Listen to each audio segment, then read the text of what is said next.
I promised to look at the survey on stream and discuss it with you guys. So if you wanna like add anything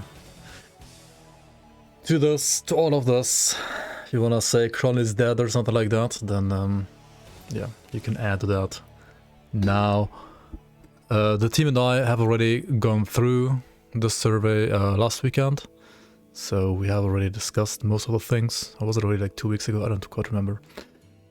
Anyway, we already did it, and we're just like recapping this for stream, and yeah, maybe I can even spoil you like 1 or 2 things that we have been talking about in our meeting as well.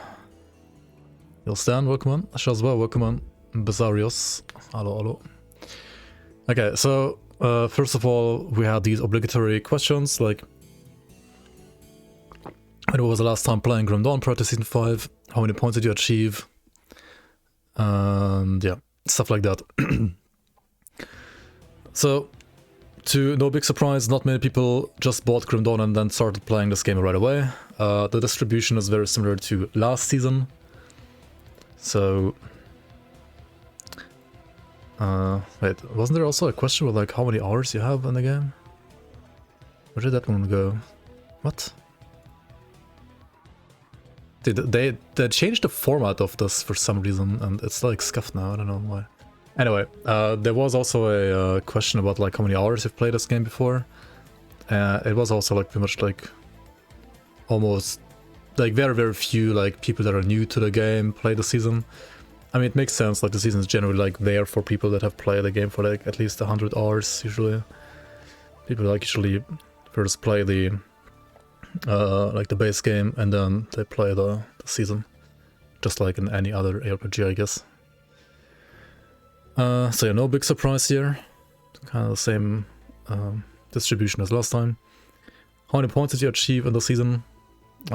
We had, I think we compared this to last season as well, and we had basically more people in these like upper brackets now. Why the fuck is it sorted this weirdly now? Dude, this was way better last time when we looked at it. Like, why is this bracket in here instead of down here? What? Oh my god. I was looking at this today and like something happened and messed it up. I don't know why and how, but like it's in this order. Like, hello? Also, why is this one like scuffed now? There was like 10 different answers here. Oh well, I'm not gonna like think too much about it. It's just being weird. The survey is scuffed for some reason. Yo, Naomi Old, Teferi, welcome on. But the results aren't really scuffed. It's just like the orders here are a bit weird. So yeah, you can see, anyway, 0 to 10k points is like, was this like 45%-ish? More than 50%, and then the other 50% have actually like more than 10k points. And if we compare this to last season, I think the people that like got to 10k points are about the same as last season. However, in the bracket between 10k points and like the maximum amount of points, except for tiebreakers that you could get, to have more people getting more points out than last season. So the people that actually like decided to play the game longer for a longer time, they were able to do more of the endgame content than last time. So once people played like a certain amount of hours already, they were more likely to basically continue playing, you could say, which I guess is a good thing for like when it comes to player retention.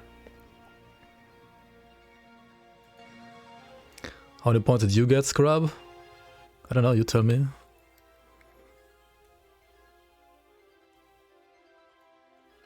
Music's a little loud, maybe. Okay. Now this question, a multiple choice. Which features were you looking forward to the most that made you play Season 5? And then the next one, which features did you end up liking the most in Season 5? So I think the one that stands out here is the essences, the crafting essences. I mean, no big surprise to me here either.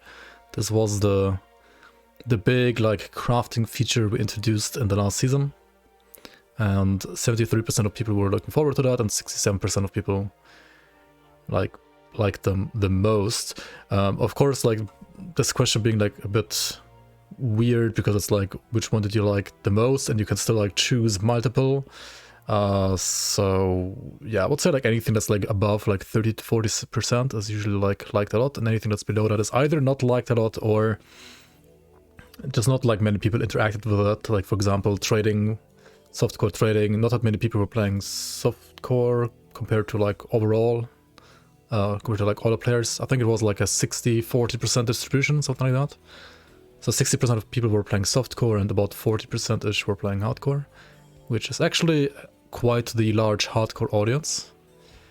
And then out of the people who's playing softcore, not everybody was trading, of course.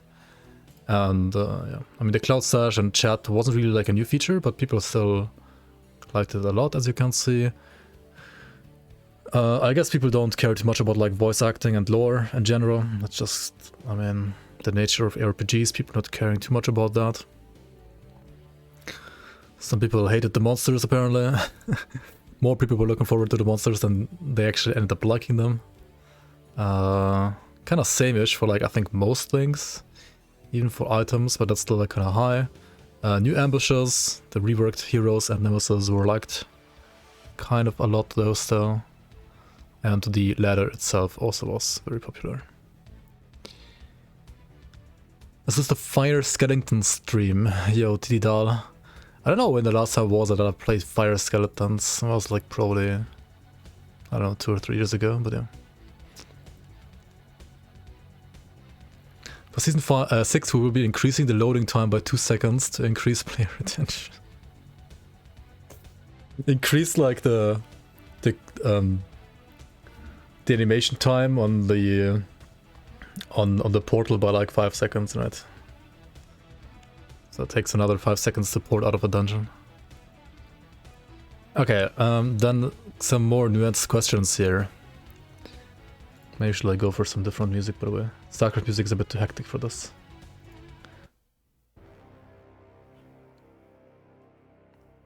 Okay. Progression. How do you feel about Season 5 being balanced around a 2 difficulty playthrough, normal / veteran / elite into ultimate instead of the base game's 3 difficulty, including the corresponding experience and reputation changes? Well, yeah. I think this one kind of speaks for itself. 5 being people love it, 1 being people hate it. What is this? 95%, 96% of people were either indifferent, liked it, or liked it a lot. 4% didn't like it too much. 7 voters here. Yeah, I mean, generally I would say this was a nice change for a seasonal environment. Why the fuck did it jump around? What do you think, guys? And then second question, how do you feel about having all shrines available on normal / veteran / elite? Kind of same. I guess people just like it even more because people just like power. People like power creep always. even if it's not maybe that good for the health of the game, they just love it. Those who disliked must have misclicked, maybe. Essences, how do you feel about the essence crafting system in general? Okay, this is a bit less like super liked, but generally, of course, a system that was very much liked, and honestly I was expecting more people to hate on this, or like to dislike it at least, but only like 5 people saying they dislike it a bit and nobody saying they hate it. It's interesting, considering like how much power creep this meant. Okay, so let's check out the actual comments though. Is there any crafting functionality that you would like to see added for next season? No. Just no. Yes, just yes. Okay, people saying good, upgrading normal white base items. Thanks to Resub Frost. Welcome back to the Bloomers, much appreciated. So the thing with the white items, like people, like in Diablo 2, it makes sense to upgrade white items, I think, right? In Diablo 2, white items make sense. I don't really see how a white item makes any sense in Grim Dawn. Or like how upgrading a white item makes any sense in Grim Dawn. Especially considering that you can not only reroll but also add affixes via like the essences right now. Like, there's no need to scour an item first and then add an affix like in PoE, right? The item would just override the affix anyway. The essence would do that, so... It's good as it was, just overpowered as shit. It's a nice system, just fix the system. Yo, Helmekar, welcome on. Players almost always love power creep, even to the point where they quit a game.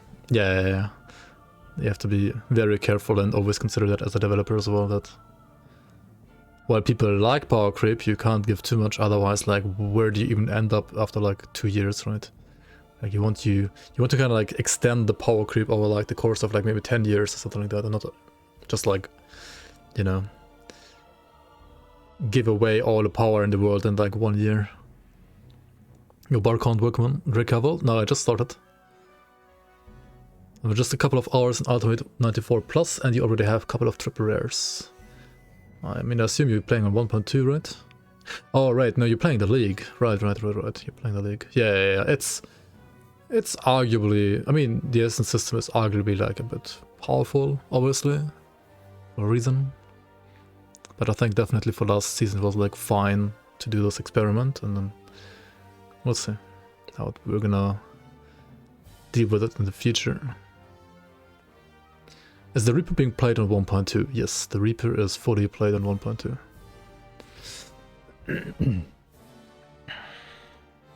What the fuck? Okay. Okay, so people want Aether Shards, the crystals, has nothing to do with essences. That's just a little blueprint. A negative Vire Essence which downgrades the item level. I think at this point we can confirm that we're gonna have this in next season, but probably only in the form of a craft and not a drop. So there's gonna be a smith that can craft negative, like downgrade essences out of the upgrade essences. So if you have a Virus Essence, you can craft it into a whatever the name's gonna be, a negative Vire Essence, which downgrades an item instead. Keep in mind it will not downgrade affixes, so it will still have very limited well, functionality, but it will exist. Maybe in essence to de-level monster frequents and affixes. I mean, it's kind of the same thing here. Affixes, affix de-leveling is not gonna be a thing, I think, but we'll see, maybe. Maybe Ulto's working on green items too. Yes, well, we can't necessarily make all Ultos things work on greens. But about Ultos, basically what we're gonna do is we're gonna nerf some of the values. And we're gonna make sure that there is gonna be a Ultos or Ultos equivalent also available for greens.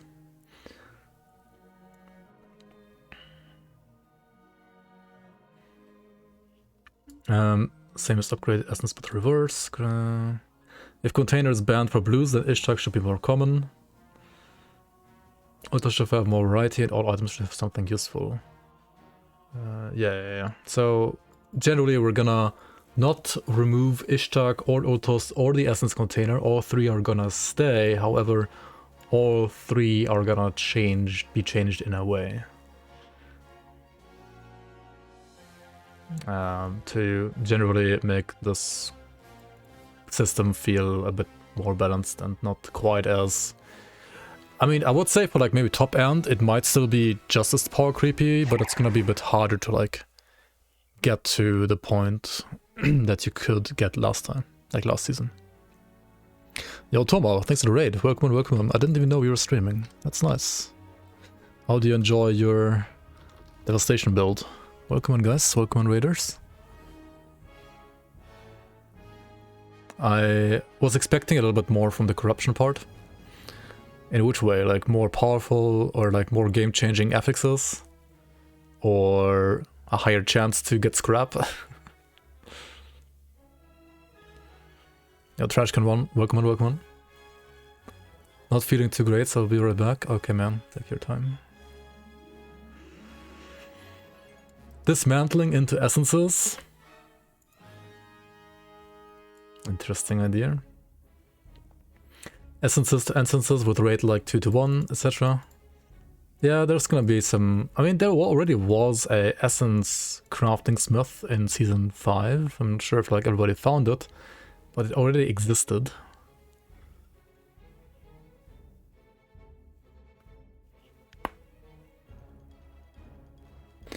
Ancient Orb from PoE. What does Ancient Orb do again?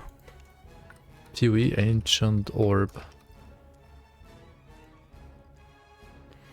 A currency that can be used to reforge a unique item as another of the same item class.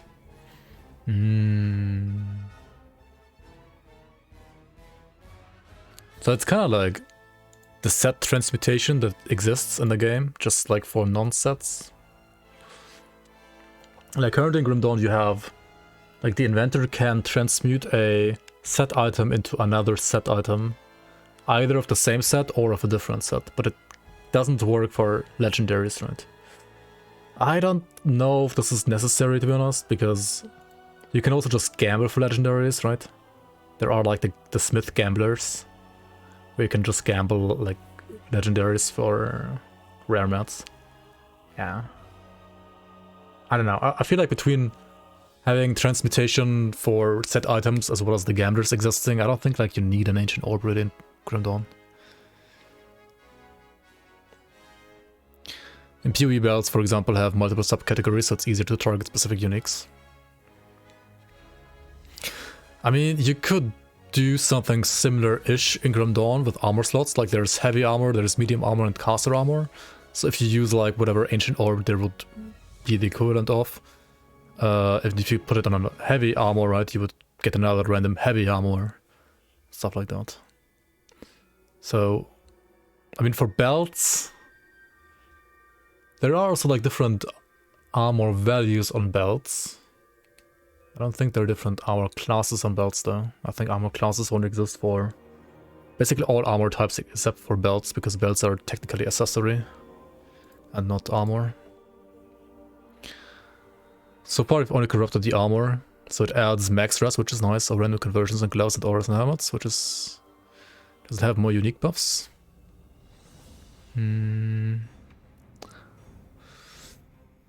It's not too much unique stuff going on there yet, but we want to diversify ultas for next season for sure, make it a bit more interesting in general.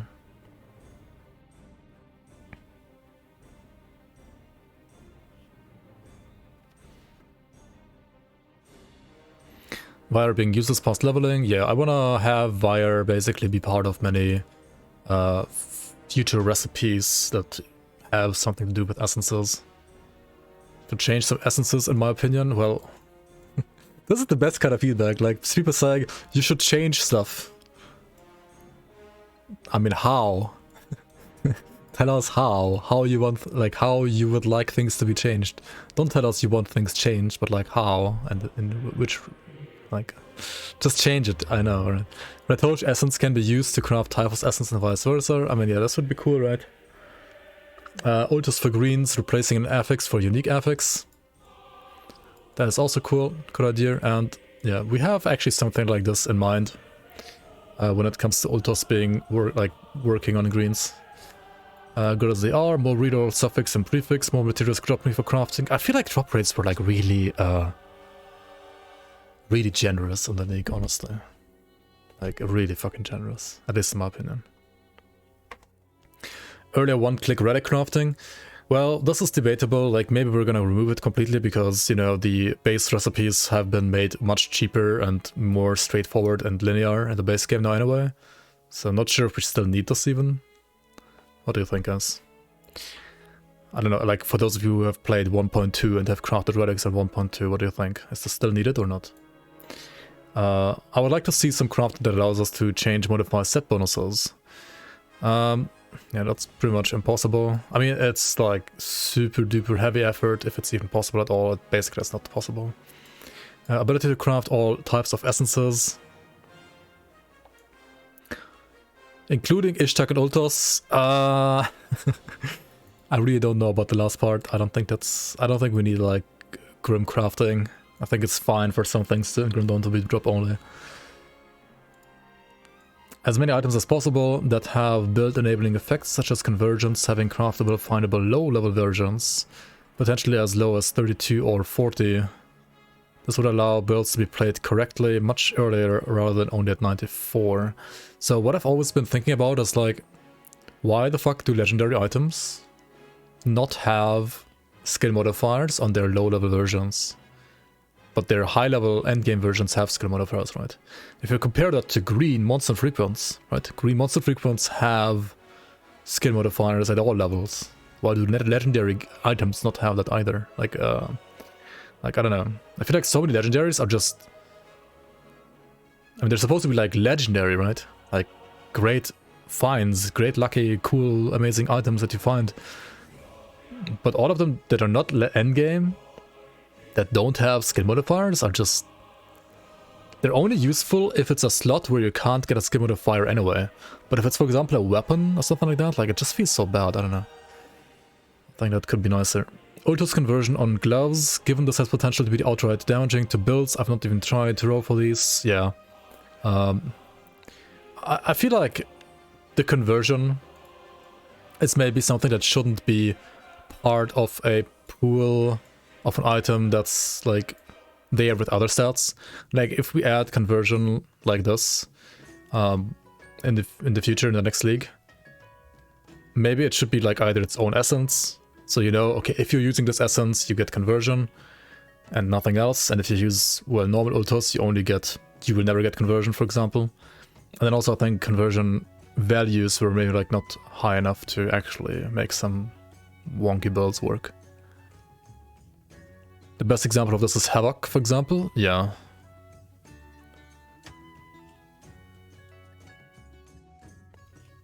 This can turn a crafted Warborn into mythical Warborn, even with the Smith bonus. Oh yeah, I mean with Wire they're pretty good, yeah, of course, in the league, that's true.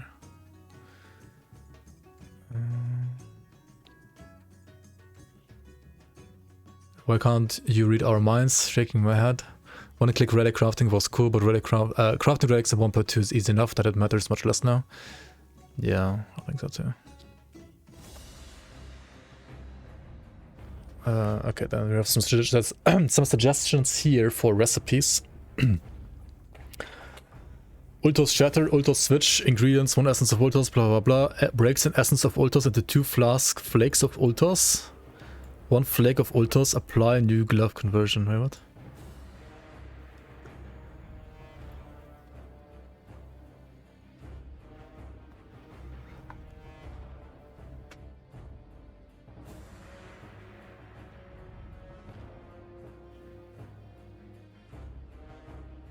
Wait, what was this again? And don't have to saw components that have modifiers for devotions. It's just like giga busted.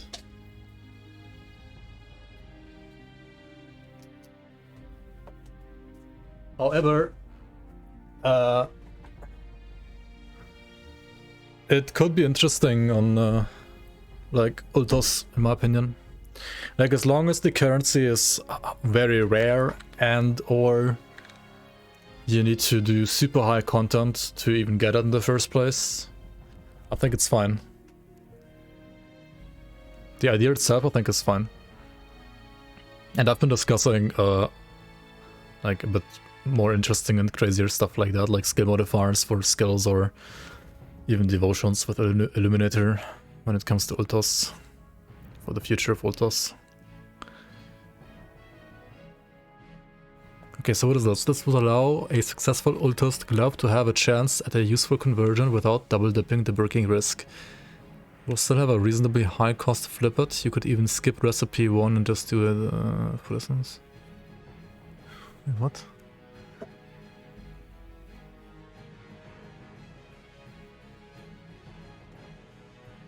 Can somebody explain? I don't understand this. Maybe it's too much PoE talk in this that I don't understand it.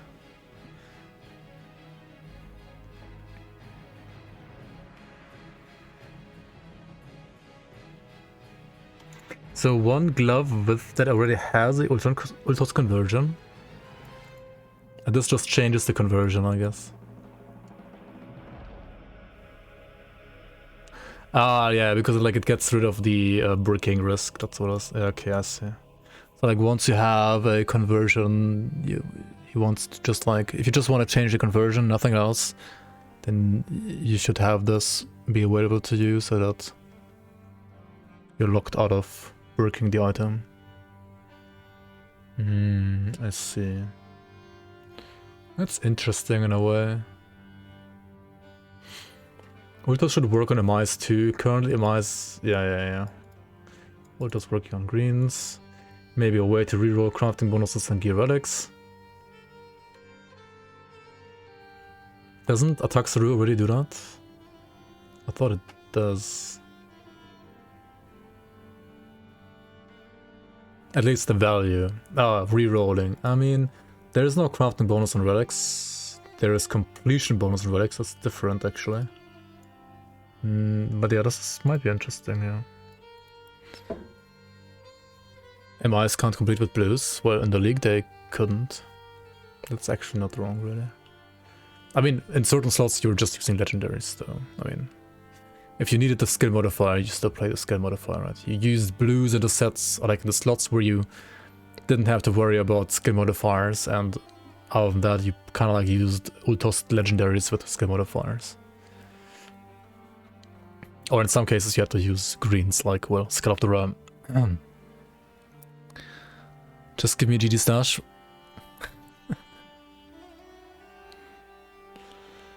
People need to understand that bricking items is extremely important to playing the game. Just imagine how boring it will get when you get everything in the first 10 hours of playing. Well, yeah. I don't know. Some people just like OG Harvest, I guess.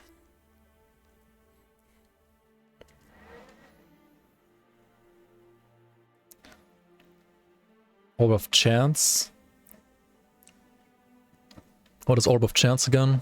I don't know any of these orbs. It's a currency item that can be used to upgrade a piece of normal equipment to random rarity. That just makes no sense in Grim Dawn, I think.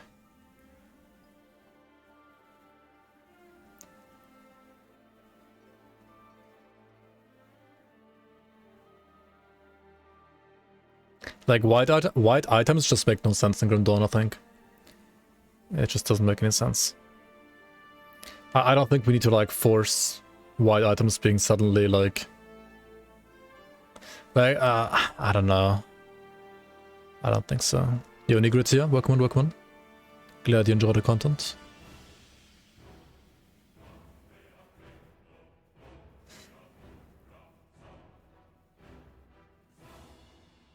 Bad English, don't worry. Everybody likes to penetrate Grim Dawn. Imagine trying to unteach all the people to not filter out whites. Yeah, exactly. Like, I don't know, some people just... I feel like some people are too stuck in their PoE brains, and on the other hand, they don't... I don't feel like they know that they're gonna hate picking up white items, like in Grim Dawn, picking up anything. Like, white items don't even drop. They don't even drop at some point. Yeah, like, they don't even exist. And I think that's a good thing, because we don't need the loot clutter that PoE has, like, without filters, at least.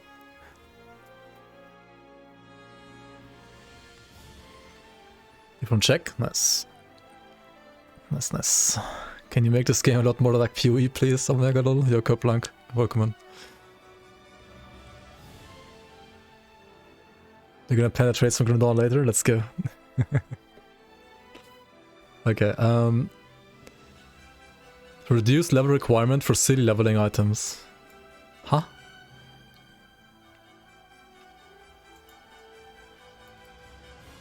Do we know of any, like he writes, or he or she writes this as if, like, we should know which leveling items are silly. What are these silly leveling items, guys? I don't know which ones these are. I have no idea what he means. This one's also funny. Keep greens, revamp blues, remove purples. Wait. He's talking about essences. Which one was purple again? He's not talking about item rarity, he's talking about essences.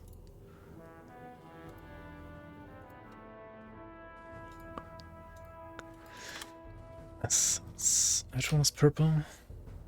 Ataxaru? The reroll one?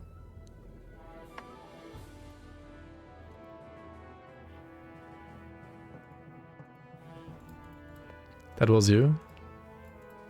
remove purple.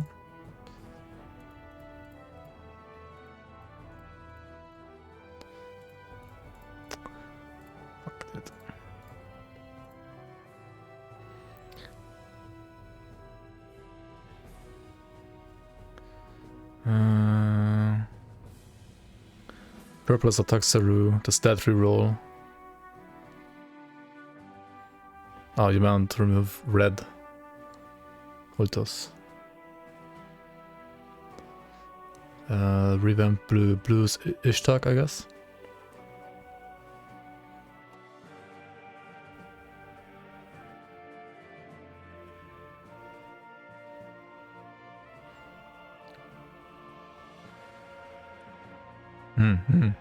Okay. Yeah. No, okay, I get it now.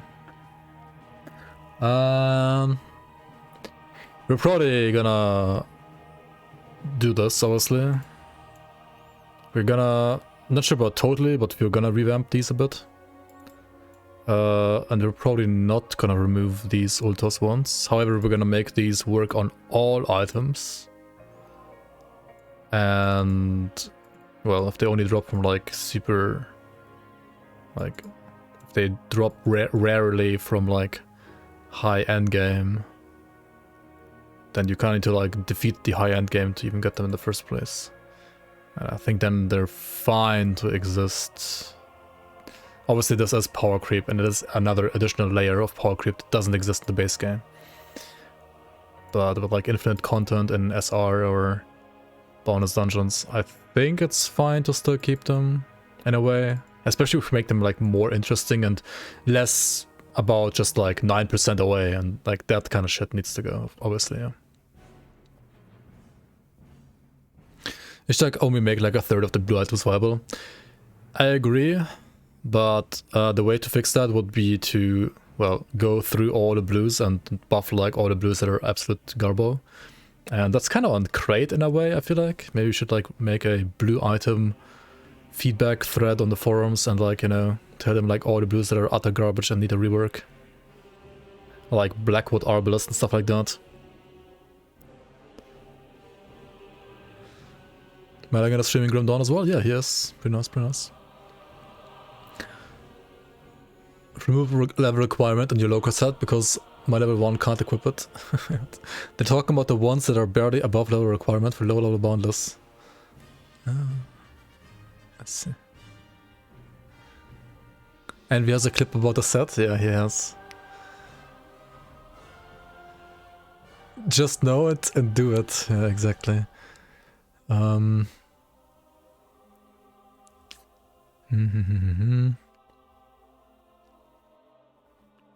Holy based 6 people in the survey. What? I feel like Ishtak only makes a third of the blue items viable. Oh yeah, is it possible to not get a pop-up when you apply an essence, whether or not you want to apply it?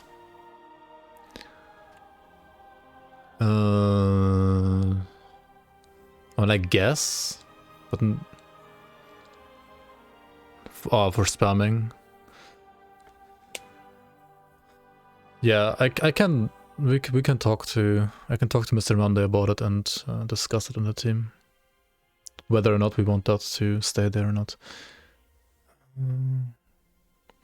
There was still a massive subset of blues that were still really bad / useless even with Ishtak. Yeah. Yeah. I mean, that's what it is. Check breakdown of people who played League. What do you mean?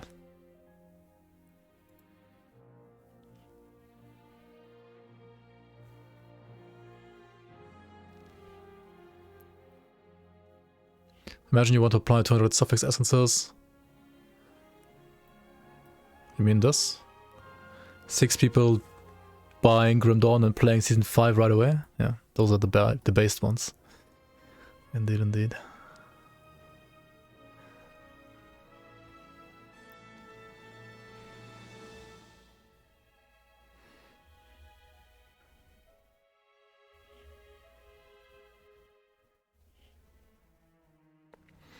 Okay, next one. Stuff for pet builds, often forgotten, but I never got far enough to even try them anyway. Any pet enjoyers in chat? Like them so far. Ability to use essence containers to apply only a specific prefix or suffix, so we can have even more bonker items.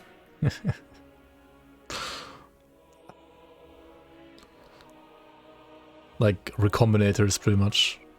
That's what he's asking for, I guess.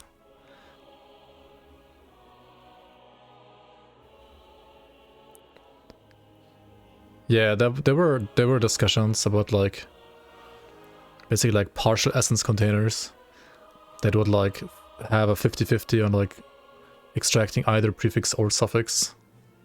Something like that. A rare affix essence. Like an essence that guarantees rolling a rare affix. I think I like that one too, a lot. I would like to see more, but the thing is, I don't know like how many essences you guys want there to exist, like how much clutter you want in your inventories and so on. That's all debatable. I mean, I guess there's gonna be like less clutter from potions now, actually, so I think having some more diversity in essences is, in my opinion, pretty cool, because you can balance their like drop rate and rarity independently from the others that you want to like exist, that you want to have like dropped more often. We might need more stash space. I mean, we have infinite cloud stash, right? I would like to see more usable corruptions, like Utos Wraith on helmet and melee weapons. Okay, it's just like basically the corruptions being not that great there, which I agree. Like not interesting. Damage conversions rather useless. Generally not necessarily, but the way it was implemented right now, I agree to a degree at least.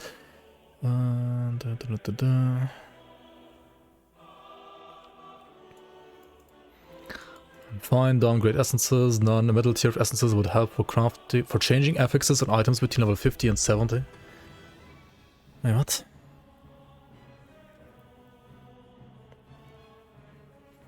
The low level essence worked up to level 70 for affixes. Ishtak for upgrading was below level 50. So yeah.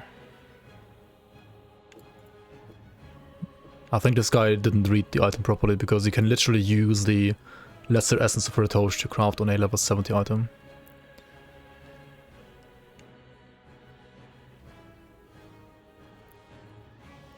Like I mentioned yesterday, maybe a downgrade essence might be a nice idea for leveling. But like, downgrade what? You're talking clutter in stash or clutter in personal inventory for lots of different essences? If you'd like to see different dungeons have drop only essences, save a reason to something other than Forbidden Vault for farming essences. Yeah, we're gonna have systems in place that let you a bit more specifically target farm certain currency, let's say like that, crafting materials, including essences. Like, not necessarily a PoE style where you craft your own map, but you kind of like craft a... Like, imagine you, for example, could craft a charm like in Diablo 2, right? And you have it in your inventory. And then when you have that item in your inventory, you can, for example, have it be consumed whenever you run a Shattered Realm, or whenever you run a Boundless Dungeon. And then that Shattered Realm / that dungeon will drop specific essences or specific, I don't know, Ugden blooms on top of the other loot, for example.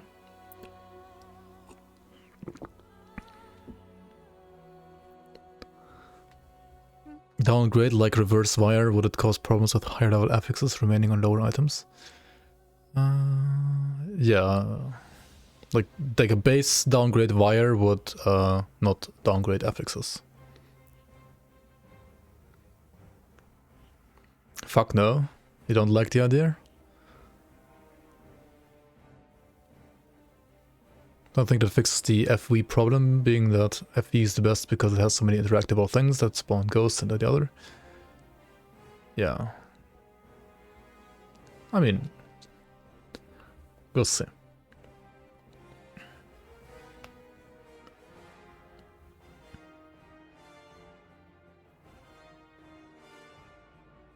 We could also just like reduce the amount of chests a bit in Forbidden Vault, of course.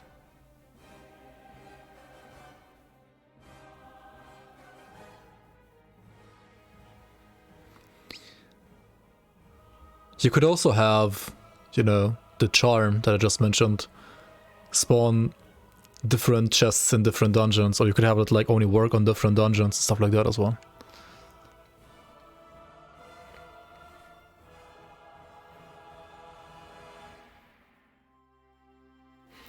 Targeted Exalt would be interesting, upgrading from Charged or Thunderstruck. From Charged to Thunderstruck.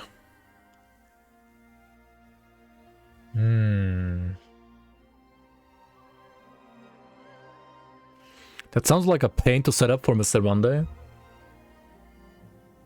But technically I think it works. It's not that it just would work.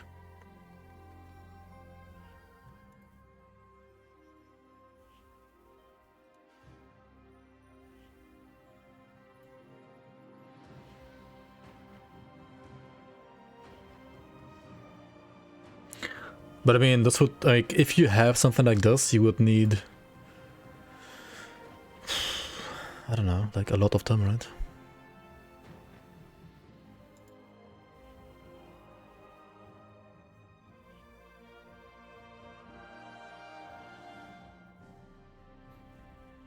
Just hate an idea with items in inventory for proc or crafting a map. Wait, so you hate crafting a skeleton key? Because it's no different than crafting a skeleton key.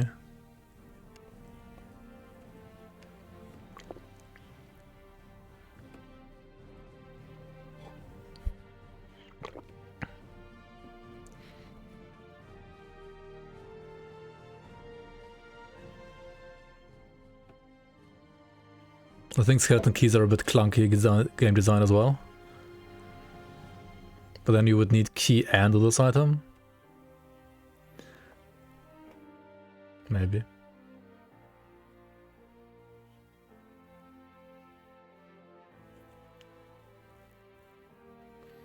I have an offer you can't refuse. Add Grimstash as a shop for real money and we split earnings 50-50.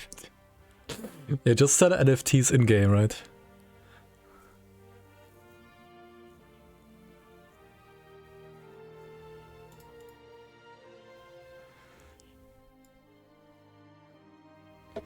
Low Caravan.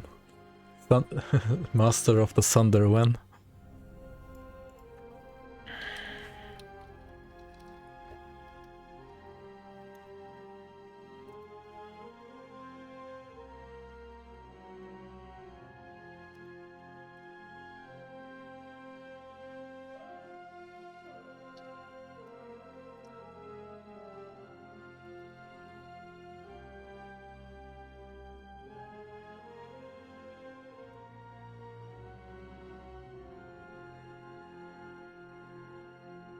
Uber Loker.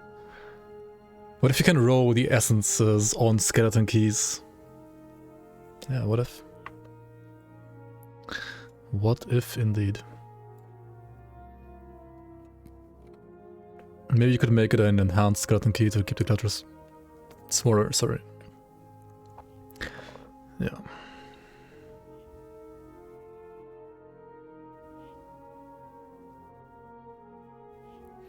And then after 1 year you're gonna need a key and plus 10 items. Uber Loker one-shots a player with the name of Maximus Body. Yeah, I've heard somebody died to Loker yesterday. I've only heard the rumors though. Being able to trade some essences for another via to Retosh to Typhus or Retosh to Typhus, blah blah, yeah. Gonna have that. It felt like it was too easy to get the affixes you wanted. By the time you really min-maxing affixes, you had plenty of essences to craft with and could just click until you got best in slot.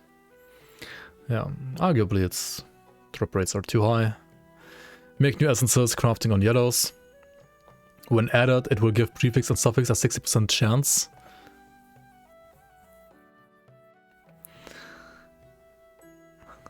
Like one-time chancing. Yeah, I don't see this. Like, this is just like with whites as well. Like, who uses yellows ever? Like, who picks up yellows? I mean, you could have to pick up yellows because of this item existing, but do we really want to incentivize that? I don't think we want that. I think... I don't know. Not sure about that. I mean, maybe? What do you think? Inventory service, reverse engineer, whatever that means. Just reverse engineer the entire game. Destroy item, get blueprint so you can craft the item you just destroyed. Oh, that's what it means.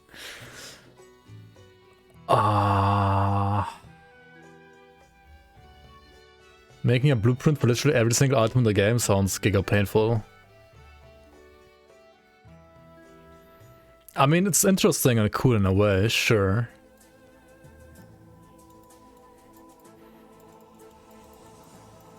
But it also sounds like pain. Strip a set bonus from an item to attach it to an MI. I don't think you can. Nah, you can't do that with set bonuses. Throw 5 purples and get one random purple. Love me Gamba. I mean, you just blow up the purples, get the crafting mats, and then use the crafting mats to gamble at the gambler end. That's pretty much the same thing. The more min-max you can do, the better. Nope. Okay.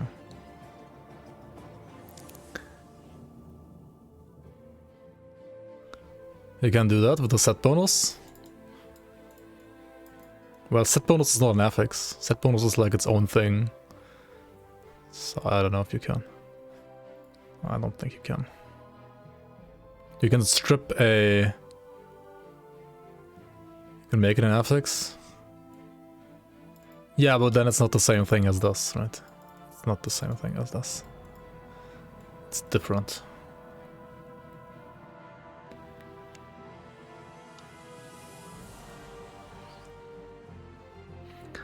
I mean, you can do it, but have fun like making a new affix for every single set bonus in the game and setting up the table for ultos, or like for the strip ultos, to be like different for every single legendary in the entire game, and then give the appropriate like essence affix on for that ultos instead and stuff like that. I don't know. It would be like rather like a container, I guess, right? I don't know. I can see like skill modifiers in general being added to like maybe some ultos or like some maybe some like I mean no, it's just too much. I don't know. There's like so many other things you can do with way less effort that are doing the same or even more interesting stuff than this, in my opinion.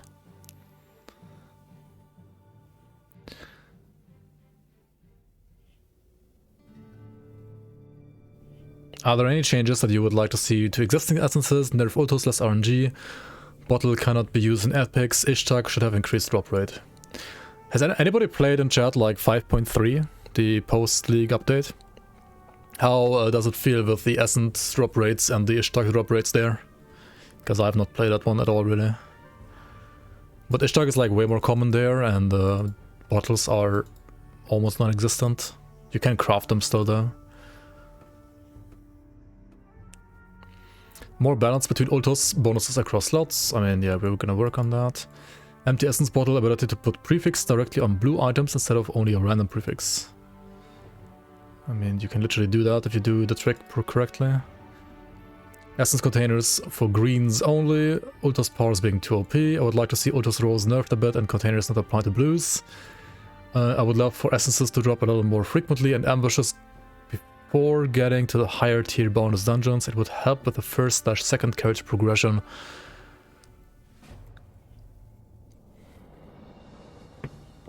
I don't think this is needed. I think there's enough instances personally. Rolling essences into blues felt too strong. Wire essences need to be...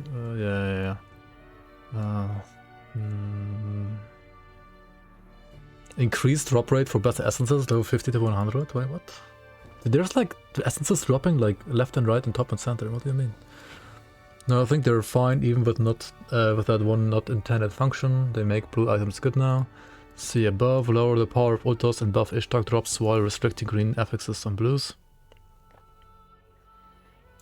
Felt like Ishtar was too rare for how NG dependent it is. Yeah, nerf single affix container trick, buff ultos, Ishtar rather, ultos too strong in general. Make essences, ambush rather work without being mandatory. Yeah, it's literally opt-in right now. It's off by default and you have to accept a quest to opt-in. Ultos needs balance. A lower note of NPC dialogue with a rough description of this potential ultos outcomes. Maybe. More rebalanced affixes in ultos chance table. For gloves and boots would be nice. They're okay, yeah. Oh, this is Ricardio, I think. Oh yeah, this is Ricardio's novel. We can read this later, maybe. Shit.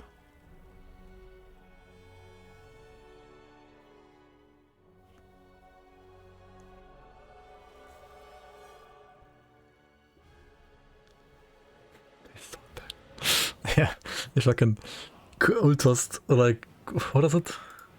Ultos salt bag. Oh no, he used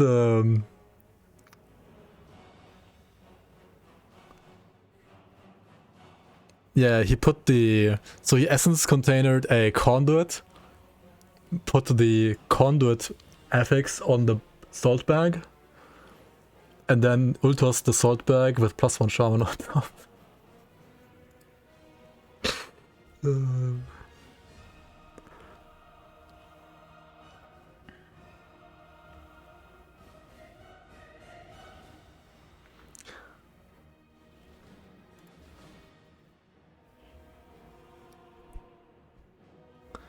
I had ambushes turned off for leveling, but I still haven't gotten an Nishtag since I turned it on. I mean, what level are you there?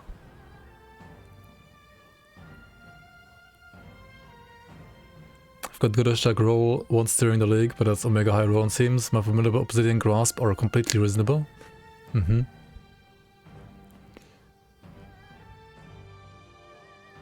You could have put the content mode on rare, am I? Question mark?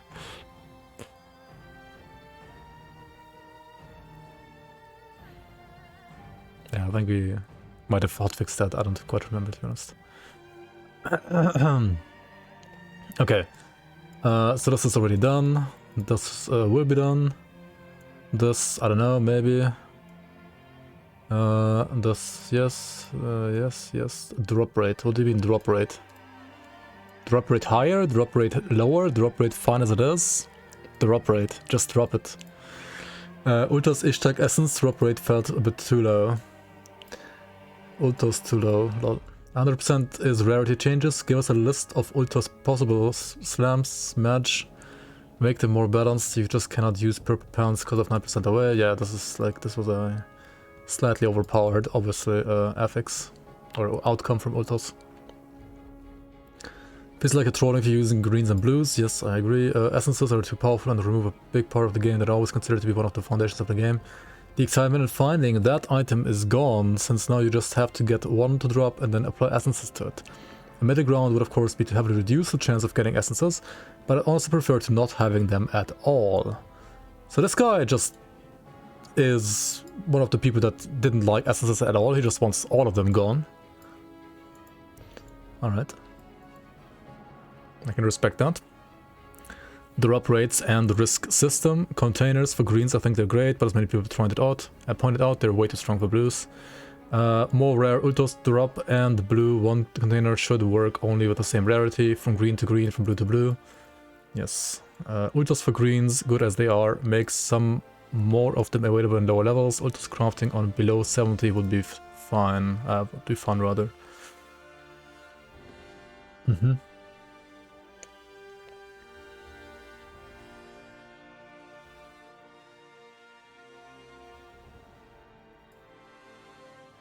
And you can just do that, can't you?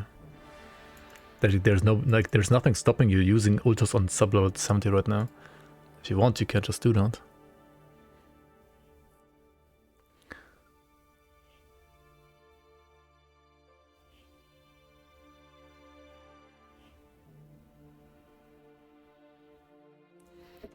Mutable blue pants of 9% away. Yep. Yep. Essence of ultos should only work on legendary items. Interesting. I think it should rather work on all items. Increase the drop rate of Ishtak Essence, make containers not to work with epics, rework the bonuses that the Essence of ultos. Let's actually do a quick poll right here in chat. I just want to like see what you guys' opinion is on this real quick. Obviously this is not representative necessarily, but I just want to see right now. Should the Essence container trick from season 5 continue to like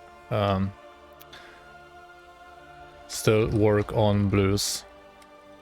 Yes? No?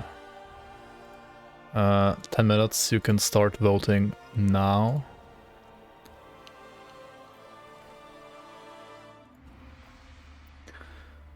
The essence that grabs existing suffix prefix from an item. It surprised me that it grabbed/applied a low level suffix prefix on a level 90 plus green item.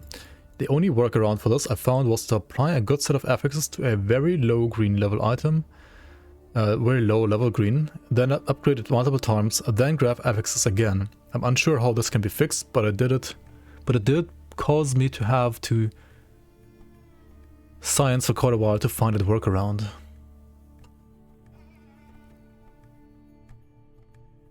Wait, does it do that? I thought it always just grabs the level that you pull. You get to use it on.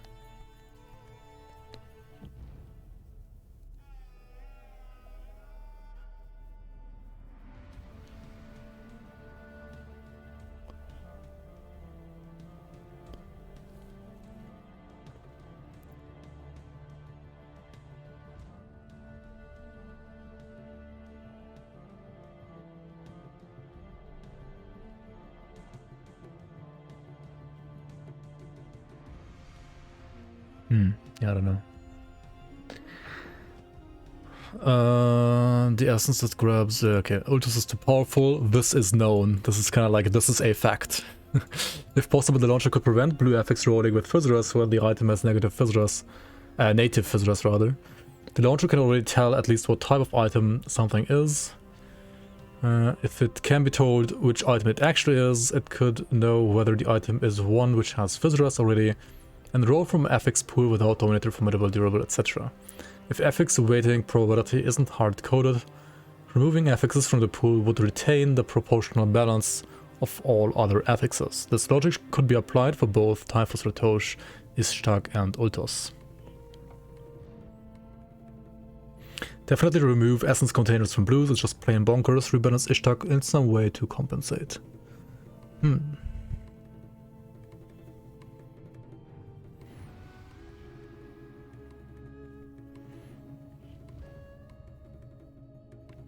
I mean, this is like one possible solution for like the Ishtak balance in a way, or like Ultos balance as well. Oops, where the fuck am I? Why is it that? Why does it keep skipping around?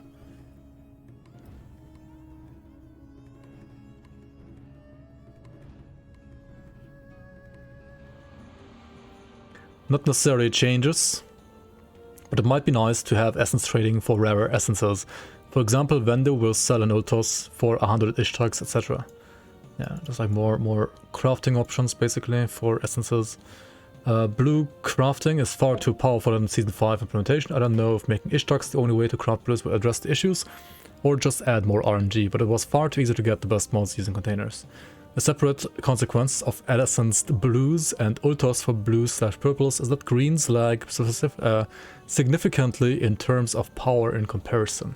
I think ultos values may need to be tuned down, for example 10% OA on legs make green legs unable to really compete. Personally, I think the rarity of ultos and essence containers should be swapped. especially with the brick chance of autos existing. This is kind of already the case in, I mean, not quite, but almost in the 5.3 update, with the difference that you can still actually craft these while you cannot craft ultos, but the drop chance is actually higher for ultos now than for essence containers. I felt that builds consumed way more ultos than containers, or add more avenues of getting ultos that might be a decent compromise. Ultimately, I'd just rather have the brick chance not exist on ultos. I don't think it really adds anything to the game other than the getting to laugh at people or yourself in chat. I think that was actually pretty nice though. I mean, to be honest, I think in the entire league, I had one single ultos legendary that made sense. That wasn't like scrap or aether crystals as well. What do you guys think about the brick chance? Give blue items skill modifiers similar to green emise. I have a feeling this is kind of like what are they called? Like ascended blues, awakened blues, awakened epic items, and Fangs of Aztekar are gonna be, but we'll see. I don't know if this isn't already the case, but it would be cool if you use an upgrade essence on a green to raise its tier and then use the reroll essence to make the stats adequate to the new tier. That literally already works. Yes, you can upgrade the base and then reroll the essence.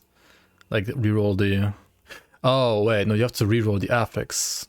He means you reroll like with Ishtar or no, Ataxeru, I think. You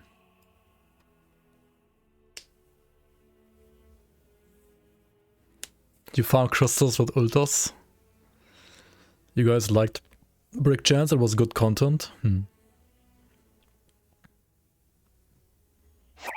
Yeah, I kinda agree. Hey Malagant, thanks for the raid. Much appreciated. Welcome in, welcome in. Good to see you back to Grim Dawn, by the way. Hyped for 1.2, I see. Maybe you're gonna even be hyped for the next season that's also gonna be played on 1.2. But obviously we're gonna check out like vanilla 1.2 first. Thanks for the resub, Marriott. Welcome back to the Bloomers, much appreciated.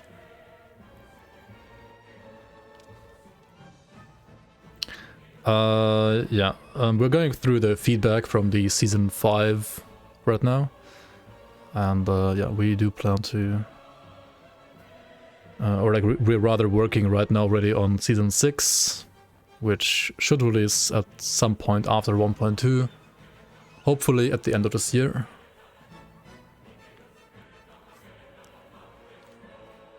Okay, why the fuck does it keep jumping around again? So where were we? We were at...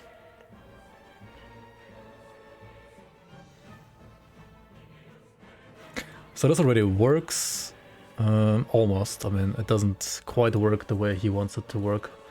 Well, I don't think like it needs to... What do you think about this? I don't think this needs to be a thing necessarily. Like being able to upgrade the base and then just rerolling with like Retouch or Typhus, I think is already fine enough.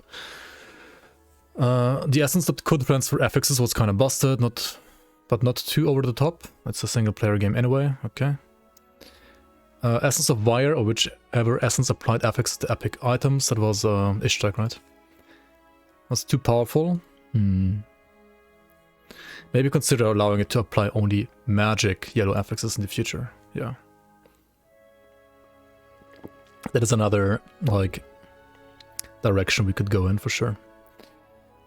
I would like to be able to extract in essence container only one of the affixes from a rare/magic item. Kind of like recombinators, I guess. That way.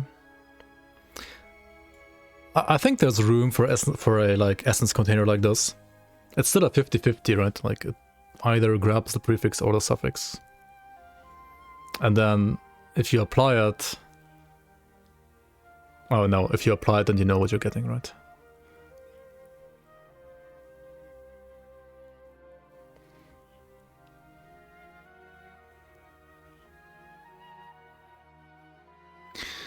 But yeah, not sure if really needed it, but it would be interesting. Ishtar is a really rare drop. To get the right affix, it's kind of hard. The other possibility would be epic items to be able to receive prefix and suffix at the same time from essence container. I mean, this would be just beyond even broken. It's like even more broken than what we already had, so this is a big no. Right warning that Ultos Wrath can break the item. Maybe, yeah. Could have add some like flavor text that like implies that it can break the item, I guess, sure. Increase essence drops from boundless dungeon final chests and ghosts. That's already done with 5.3 version of the mod. That is already done. Allow for green items to be ultossed. Yeah, we're gonna have something like that and work for next season for sure. Same as above.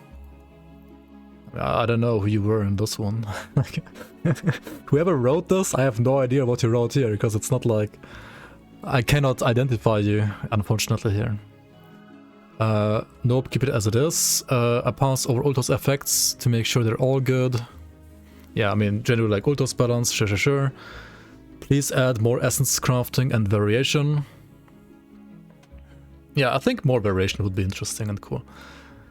Hopefully it's not going to be too much bloat. And people are going to complain about bloat, but... Ishtar is kind of redundant except to use on leggings. It's generally more reliable to transfer affixes. Yeah, the essence container trick, right?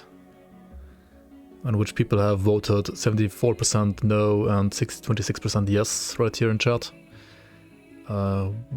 Which is also kind of like my opinion. But then again, it's like a very tiny fraction of the player base voting here right now.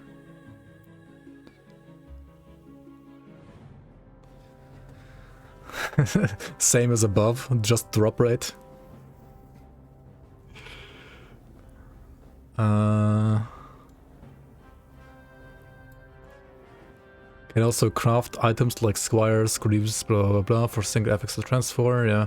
What this boils down is that Ishtar essences is only used on leggings, if at all. Wait, you could just craft legs as well, I think, right? Or like just use like low level leggings or something like that, I don't quite remember. Since I don't rely on RNG and much prefer the affix transferring, I would suggest making Ishtar's only work on legendaries. On legs. Yeah, I don't know. I think it's... Personally, I think it's better to make essence containers only like work blue to blue and like green to green and not like green to blue. But yeah. More frequent drops, lower chance for destroying the item when you corrupt it, so I can use it even when I get the first item instead of having to wait for the second copy. I mean, you could have a... I think we discussed this. You could have something like stability, basically, like hidden stability on legendaries. So like, say the first time you ultos a legendary, it's always 100%, it works. But like, the more often you use ultos, the higher the brick chance becomes. I think that would be like a nice middle ground. So like, nobody that like tries out ultos the first time is gonna have the item brick. But similar to like in Last Epoch, basically, right? You have like kind of like hidden crafting potential in a way. And the more often you craft on the item with ultos, the higher the chance to brick it would be. Like every time you use ultos, it like adds another like, I don't know, like 10%. Something like that. Another like 10% chance to brick. 25% chance already like pretty low. Yeah, I think like if you just make it so that like every time you use ultos, it like adds another like maybe even like 15%, for example, right? Then you go like 15, 30, 45, 60, 75, 90, and then 100.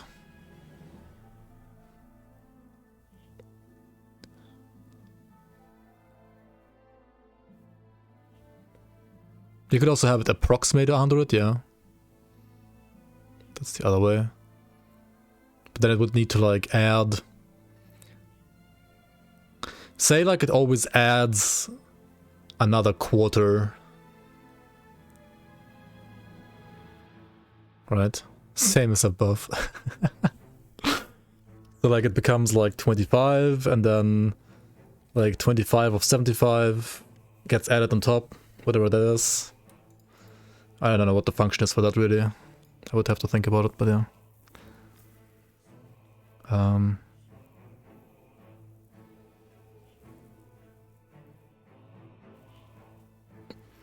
What is it again?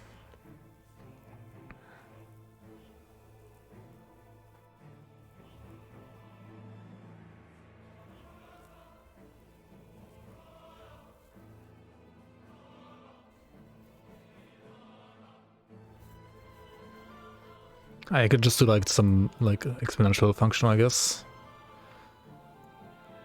Hated the last two essences. This would be Ishtak and Ultos. Loved all the others. Okay. Okay, let's move on. Do you enjoy the ambush mechanic? Yeah, generally people like it, right? Did at some point wish to be able to disable, enable them all together? Actually, more people like them to be mandatory all the time. 43% said yes on this question. Right now, with 5.3, yes, 1. So they are opt-in at this point.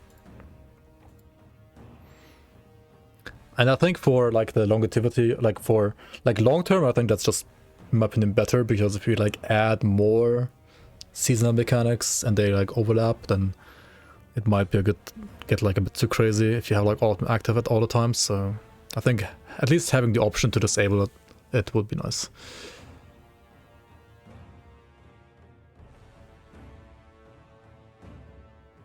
If you do increasing brick chance, you could just have to sacrifice legendaries to get back to a 0% chance on the one you actually care about.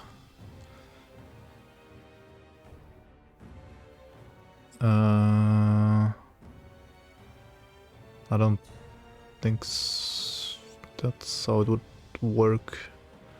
Yeah, no, you have to just save the brick chance on the item. Everything else just becomes too complicated, to be honest. Like on the setup, at least on the setup side. I mean, in-game it would work, but setting it up would be like for us the easiest to just like store the information on the item itself. And also, yeah, you could like just sacrifice Leovinus rings. That would kind of be, I don't know, not the best idea, I guess. You can just like cheese it so easily. New Ghost heroes, people like the new reworked heroes. So I guess Obama medal, right? We are the best developers, haha. Any ghosts you would like to point out in particular? No, nope, nope. Arcane, Trixie and Frost, just toxic, but keep them in. Fuck Quiet, fuck him. I don't know why you designed him like that. It's just a bunch of bullshit. Fuck Quiet, eh? Quiet has like a way longer duration cooldown on his mirror as well as jump than he did on the first iteration of season, like on the first patch of season 5. Trixie turning off auras, well 1.2 will fix this, right? 1.2 will rework arcanes anyway. 200 CC got reduced across the board a lot since the first iteration of the patch as well. So I would assume people that like write stuff like this are writing it from the perspective of like release season 5 and not necessarily like from the perspective of 5.3. Ren is a bitch. And she's a Nemesis after all. Trixie really punished you until you figured it out. You love the ambushes. Yeah, okay, I'm just getting fixed 1.2 anyway. Positive, Spire out. Great design that forces decisions. Negative, art and quiet. Boring with mirror and annoying with disengage. I can see that. Mediocre, still don't know what Ulf does or why I should care. Yeah, Ulf might need like another ability that, you know, gives him like some signature to him. Maybe Ulf should Sunder now. I don't know. Most probably hate Trixie, but I think with especially 1.2 it's totally fine. Yeah, it's gonna be fine. Frost or Trixie can kiss my left ass cheek. Some combos early were a bit too oppressive, but overall I like the differences and the challenge that they provided. Okay, cool. Fucking Trixie. The Nemesis guy that spawns a lot of dudes, he messed up he messed up on both your characters. I'm sure it's a skill issue, but I just don't understand what he does exactly. I think he's talking about Michio. I think Michio is actually fine now, and sure, he's scary, but he's a Nemesis, so yeah, that's just what Nemesis are. Present your ass now, whoever wrote that, to kiss it. The one that fucking aligned your force wave repeatedly by reflecting 1 billion damage at me. Somebody hates Mirror, I guess. DR on ghosts and too much movement for me. Blade Trap sucks. It's fine. Wait, DR and ghosts? Did any of them have DR? Maybe the Nemesis had DR. Yeah, some have tons of movement, that's true. But I mean, with 1.2 you're gonna have evade, right? Just evade. Fuck Trixie, she's easy to dodge, but still fuck him. Some were build dependent like Gigi, who ran out of AoE, but for single target direct damage clear it was easy. Make Forbidden Vault less lucrative for essence farming by distributing chests/corpses between other dungeons as well. Yeah, I can see that. Brenna felt harder than the rest. Trixie, she's a bastard. Le Craptor Tour de Gandar is the best hero and the history of the entire world. Trixie can eat my balls. Arcane ... That's also Trixie, by the way. No, but in combination sometimes they're a bit ridiculous. Maybe the leaping behind walls is a bit annoying sometimes. The disengage, yeah, I can't see that. Maybe I can like reduce the distance of disengage as well on these guys a bit. Such a hero mob hate train, what the fuck? It's kinda funny, yeah.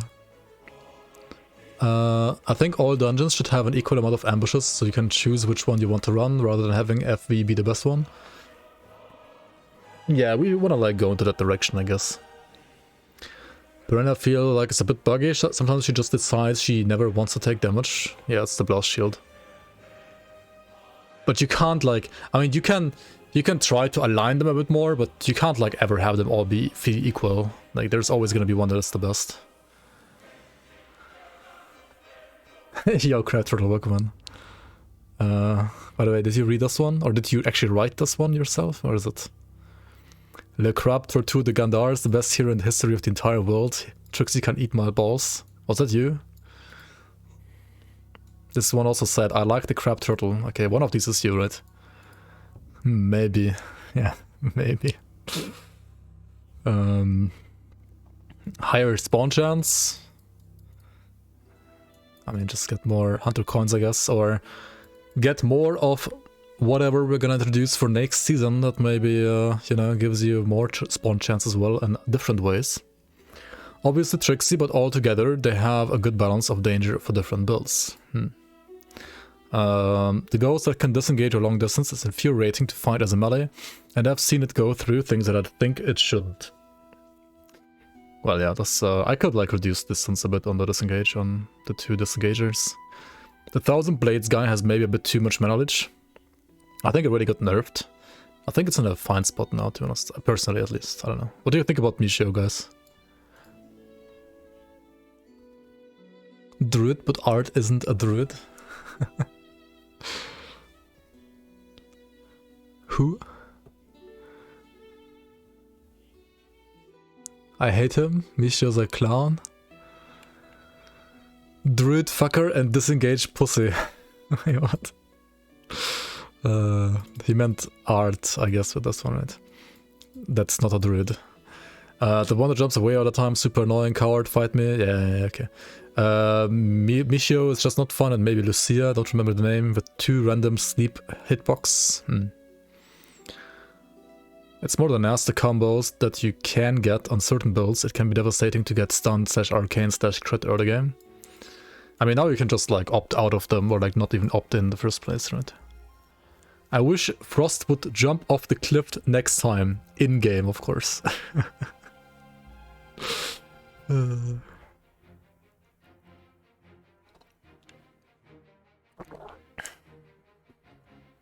Nerf Lucia, she can one-shot you. Sleep is a weird mechanic choice. I don't know, I think it's interesting on like one enemy. Personally, to be honest. Quiet, okay. GG, heal against pets. Crab Turtle, heal and absorb. Frost, fast, CC and strong. Art Crusader, same as Frost. Heal against pets. I mean, honestly, this seems like working as intended. GG the one. He is the one. I think all the others are like, I don't know, I think it's fine like that's like, that there's like one that's like annoying for pets. Like if you're playing pets, for example, then like Frost or all the others are like less annoying. I have a suspicion that the mirror mobs issue is just psychological. If you have the effectiveness of the mirror but increase their health to compensate, people wouldn't complain as much. Yeah, they just like see the mirror animation, they're like, oh my god, mirror, right?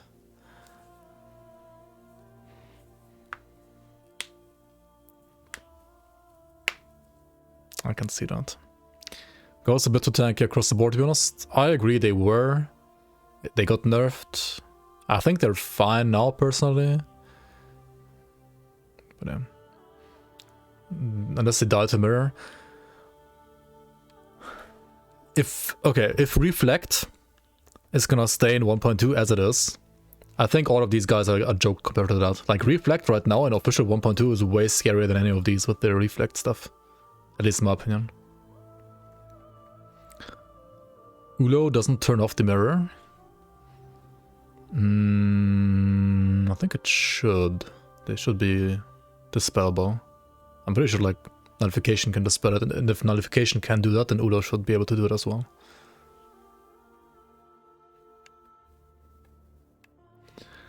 I hate Trixie and Quiet. Trixie is annoying until you get a lot of damage, and Quiet is always annoying because he just runs away. Temporary skills with high damage absorb should be taken away from all heroes and possibly added to Nemesis. I mean, what about base game yellow arcanists? Like, they can also do that. Like, sometimes with some of the feedback, it's like, okay, you're complaining about it, and I can see why you're complaining about it, but it's also like part of the base game, right? I mean, I assume those people also like complain about this existing in the base game, which is fine and fair, but as long as it like exists in the base game, I think it's fine to exist like in League content as well, as long as it's like, oh my god, dude, as long as it's like sprinkled in a similar fashion.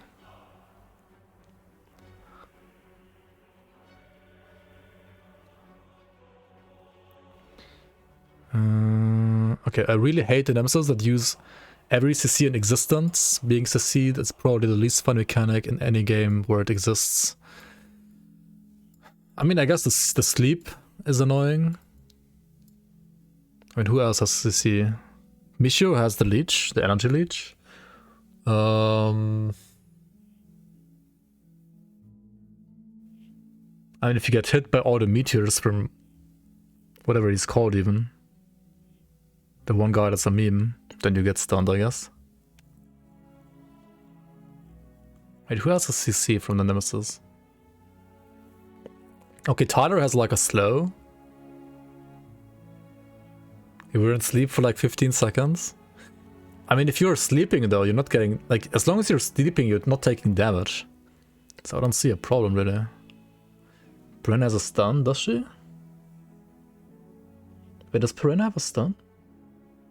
On which ability?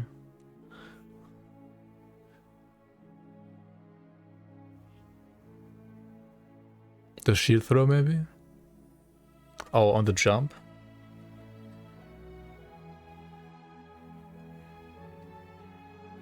What does Quiet have a on death slow? He almost always dies last.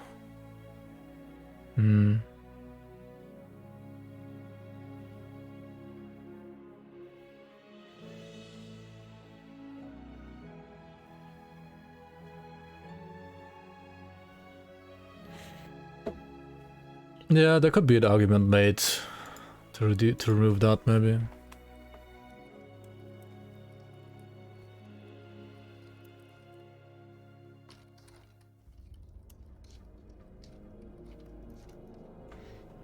I can see that. Nice bait to make him have less health. Yeah, I mean, we could just also just like, you know, half his HP so he dies quicker. and then he's gonna like annoy you in combat with the on death slow. That sounds more fun, right? None of them hate on walking on bodies or walking on Tiamat. You thought he's the craziest. But if you face tank him, he has the most damage, that's true, yeah. But he has like no CC, nothing else, nothing whatsoever, right? Spiral out as a fantastically designed hero ghost. Disengaging and mirroring ghosts tend to hurt melee builds or builds that aren't really online yet.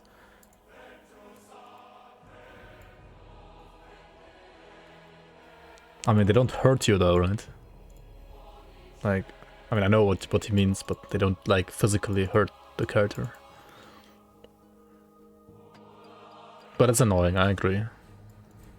Related to the next question, the risk-reward at the time it takes to fight a Nemesis doesn't feel there for Nemesis ghosts, especially in Boundless. I think it should be fine now with 5.3. I agree this wasn't the case before 5.3 though, I agree. I wish Energy Leech a very die. Let's go. Somebody hates Energy Leech. GG, the Wendigo Totem Sigil guy was really annoying in high bounders because of all the healing. I can see that on like super high bounders, yeah. Yeah.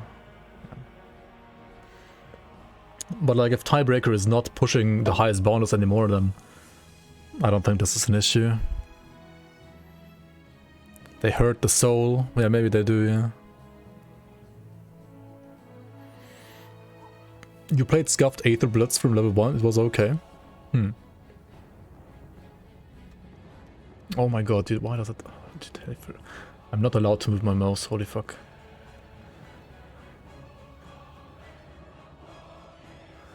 I remember on Shield Throw one being a little bit OP. Like Perenna, or... who was the other guy? Old Man Smithers? Old Man Smithers, maybe. Yeah, he was... I mean, he got nerfed a tiny bit though at some point, so I think he's fine now as well. I love the changes that were made early league to improve the visibility of some ghost skills. Quiet can go suck a fat one with a mirror and slow. Quiet and other ghosts that used the disengage ability template would get themselves stuck in weird places a lot of the time, sometimes not reachable. Yeah, unfortunately, like some of the pathing problems in Grim Dawn are just like unsolvable. That's just like impossible to solve, to be honest. But reducing the distance of disengage should make this happen a bit less on average, at least. Blender was a pain. Piranha 2. Blender, eh? Blender getting a shout out here. Not at all. Quiet. It's been a while, but there were definitely some ghosts that were close to one-shot territory for my character. And I switched between enjoying the tension and disliking how focused I had to be sometimes, just flipping rocks over. I mean, that seems a bit like a, first of all, a build issue, maybe skill issue, and then third of all, a not being able to opt out of these things issue, right? I think the balance for the most part is, in my opinion at least, fine in 5.3 now. On the other hand, if you feel like you're too weak to take them on right now, you can just disable them now as well, so there are opt-in after all, and you can opt out whenever you want as well. Blender keeps you on your toes, especially early game. Tricks you, of course, with the arcane projectile. Old is annoying. Okay. Smiley face. I didn't get far enough to disable the Ghost Nemesis, but they were by far the worst part of level long to 100 after they started appearing.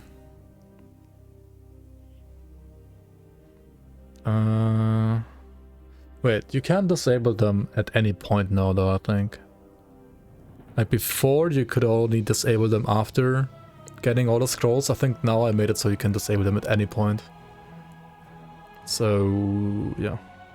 This should be not an issue anymore, because if you feel like you're dying too much to them and you don't like fighting them, you can like disable them right away. You disabled Ghost Nemesis in bonus dungeon and enabled them in the regular content. That makes sense. It should be more rewarding now to have them enabled in bonus dungeons as well. To clarify, I don't like ambushes before you hit like level 20, then you love them. Hero-wise, all are cool except the Vitality caster with the totem. Sometimes he's a bit too annoying. Yeah, I can't see that. And I mean, this is literally also being fixed with them being opt-in, right? Not any ghosts in particular, but maybe the way they scale. They're not too difficult in early mid-game or once your character is fully geared, but in between those times they can be a bit much and be much more difficult than other content, and fighting them could be a bit of a slog.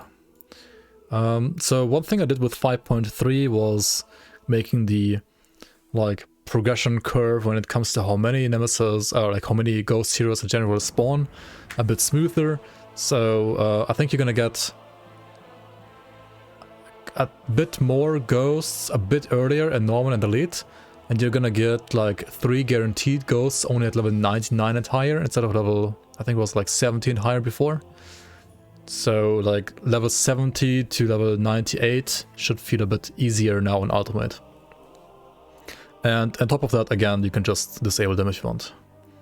Crab. Not a huge fan of the arcane. The fights are often very chaotic visually to pick up on the cues, and the effect is too harsh for a surprise. Yeah, this should be fixed with 1.2. Having my aura turned off was annoying. Yeah, should be fixed with 1.2 basically. Fire AoE wrecking pet builds. Fire AoE. Oh, Piranha. Yeah, I can see that, I guess. Piranha seemed much tougher than all other Nemesis. Just build fire rest in your pets then, maybe? I mean, maybe. Piranha bad? What do you mean build issue? Vitality Shadow Strike Breaker should be able to face tank the rears and bonus 25. You can accept them better than you.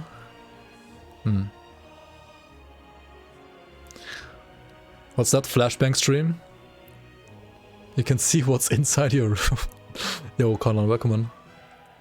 Grim Dawn community is toxic? Are they? Are we toxic? Maybe.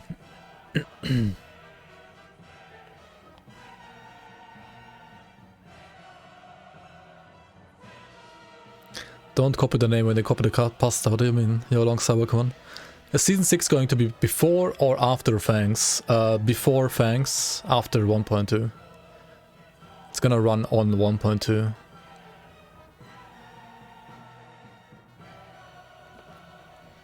And if you would like to support us more, you can support us more. We are still poor. Less ghost ambushes in first 20 to 30 levels. I mean, you can just like disable them now, right, if you want. Wait, where do we have more stuff? Please add more variation on ghost types. Make critters uber ghost ambush mobs at low chance. I mean, there's a couple more heroes coming for next season, because a couple more people donated at least like $100 to become a ghost in-game. Increased chance when almost all nemesis are maxed. A small cute ghost bunny squirrel kicking your ass smiley face. I don't know about that. Would be funny. Would it be? That seems like a visual issue. Like you can't see the squirrel because it's like too small and it's gonna like one shot your ass or something like that. I don't know. It's kind of cheesy. Seems a bit too goofy maybe. Maybe optional for player to choose extra tough ambush. Bunny and squirrel teaming up. What is this last epoch? Squirrel builds. Kinda wish there was more variety of ambushes in general, like monster types, also monster infrequents. Yeah, more of this will be added, there's gonna be more. Less ambushes in the first level, I mean, I already read that. Didn't like them that much. Okay, fair enough. You can just have them disabled next season. Did you keep Ghost Nemesis enabled after completing the 6 scroll quests? Yes, no, what a Ghost Nemesis. So I think we have like slightly more yes than last time. Slightly more, not much, but slightly more. Should be even more next season because of 5.3 changes. Monty Python bunny ghost, yeah, exactly. Just throw the holy grenade, right? So 28.3% of people played Boundless. Yeah, exactly. If I could, I would make ambushes 100% at level 100. We're not gonna do it like that, but we're gonna have different ways to increase your ambush chance in next season. Would I be able to get essences if I disable ghost ambushes? No. They are tied to the ghost ambushes for low reasons.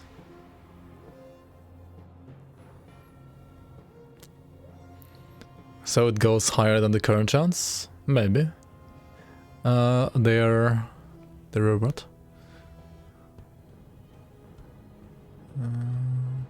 Will 1.2 be applied to Season 6? Yes, Season 6 will run on 1.2. Yes. Need to increase Nemesis ambush chance. Yeah, there's gonna be ways to increase ambush chances for probably the normal heroes as well as for the Nemesis.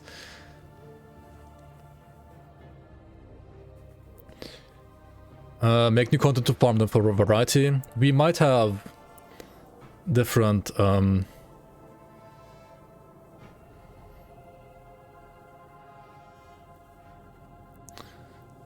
like maybe that's just gonna be like a different batch of items that are not Arcovian god essences, because obviously you have to like bind essences of Arcovian gods to something that is lore related to Arcovia, right?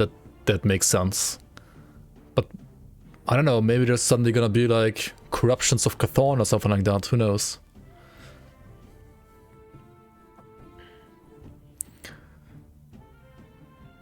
I'm glad the script I gave you to turn all ones into fives worked.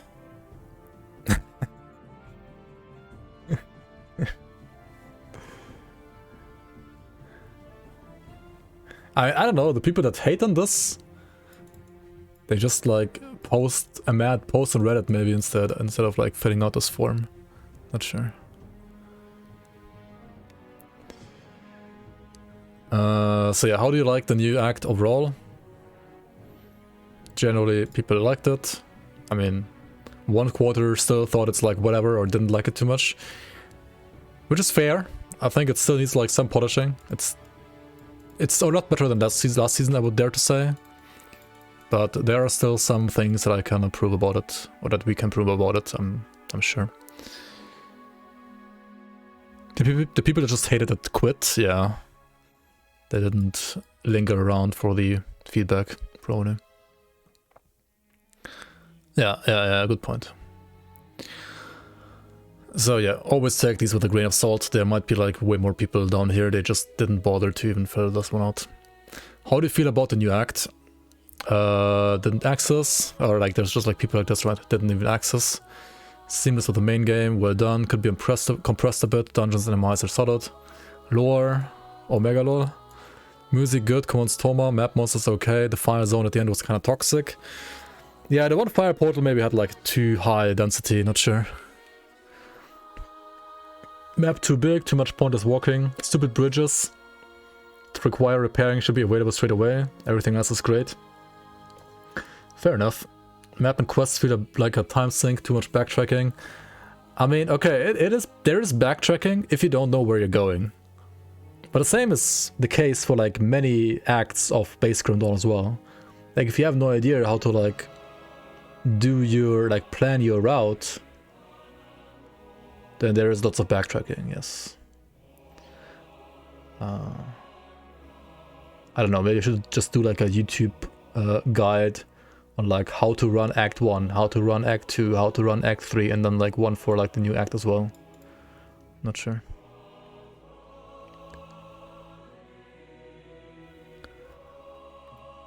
You could also easily ignore Act 8 most of the season. Yeah, you could just like not do it.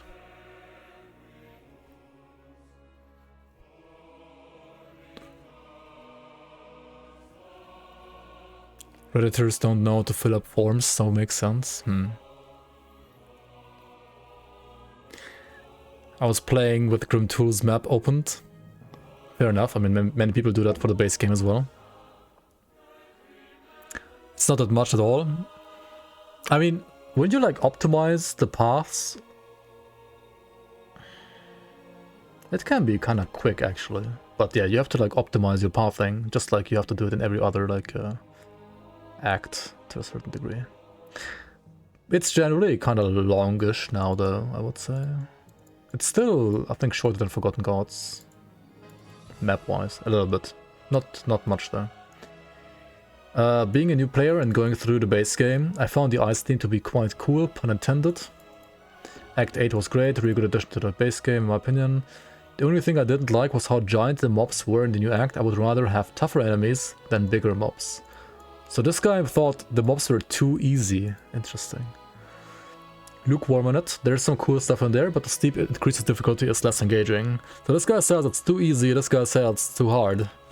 The balance is also not entirely where it should be. If I can face tank the two bosses in the last Inquisitor dungeon and struggle with a few packs of the Dreadguard type mobs, something is wrong. Yeah, maybe. I mean, these have like the same-ish stats as the base Dread Guards. They just wield like different weapons, and they do have a different debuff though. And the debuff is maybe too much. I will have to obviously remove like all RR that the base game also removed for next season. So some of these might be, or like might feel easier because of that anyway. The encounters are also fairly melee unfriendly, which is my preferred archetype. Yeah, that is true for not all encounters, I think, but for like many of them. Yeah, I agree. Unless you give them Sunder. Which encounters are like the most melee unfriendly in the league, or like in the act? What do you think? You had more issues with the Dread Guards in the final Omen quest than the 2 bosses spawning after it.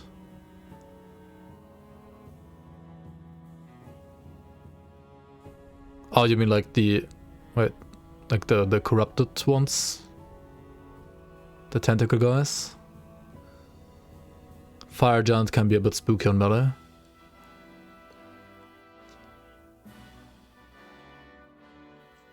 Both Omens are much harder for melee. 100% Frost melee mages, some waves.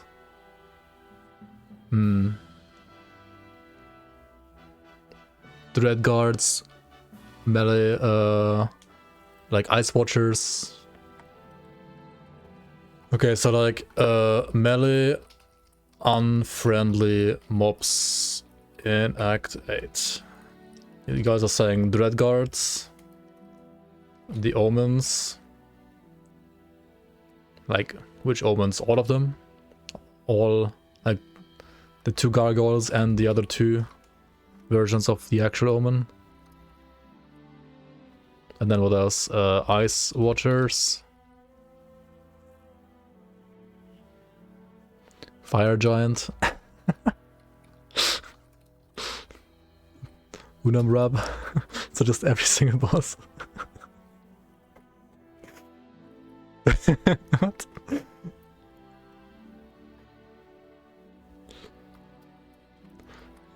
Entire fire area.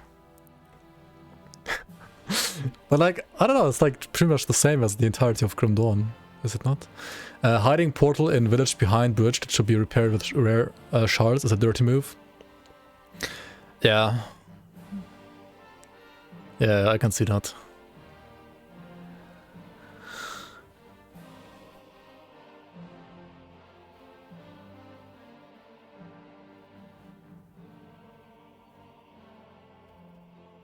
Look at Korrak, melee unfriendly, easy for ranged, melees for fighting Ravager, and that's it. Well, not anymore. He just sunders your ass now. Fire area was close to one-shots a lot of the time. I went there, my character was absolutely not weak.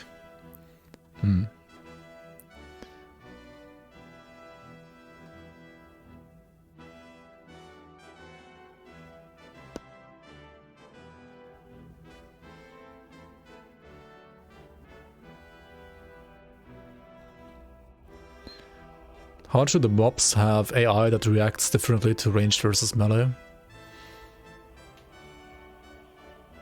They don't. That doesn't exist. The AI is always the same.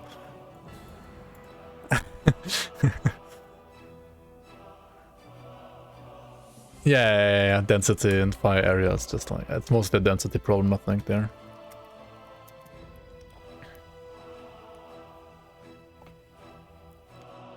Overcapped Physira Stoneblender Archon nearly died there too. Yeah, okay.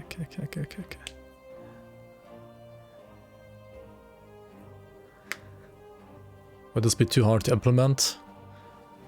For us modders, yes, you would have to go to Crate to change that, kinda. I don't know, it's not something I'm gonna bother with. It would be a shit ton of work. Probably like needs engine side changes. Like we don't, like even if we wanted to, we probably couldn't even like change it.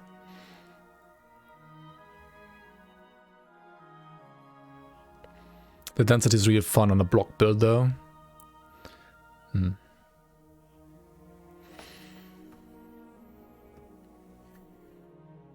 Alright, the pathing is very long and tunnel-esque with a little open world feel to it. This is a stark contrast with the rest of Grim Dawn. Portals are not always placed logically. I guess this one refers to the one near the village, right? It is also not always well thought out. It shouldn't be remotely possible to entirely miss the first encounter with the Omen in the final dungeon. I have no idea also how you are able to miss it, but that's another like point.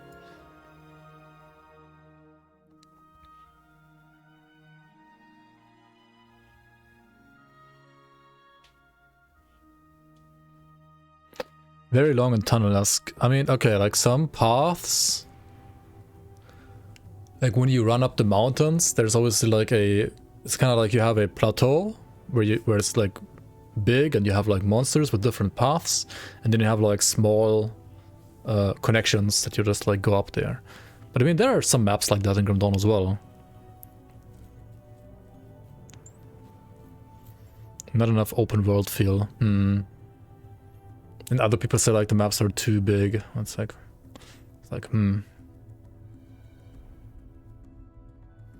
The worst part is the valley.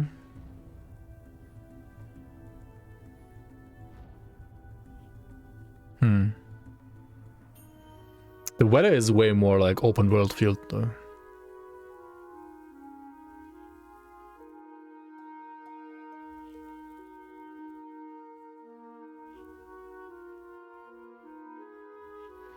You can walk right past him and then have to backtrack when you get to the pool. How do you walk past him?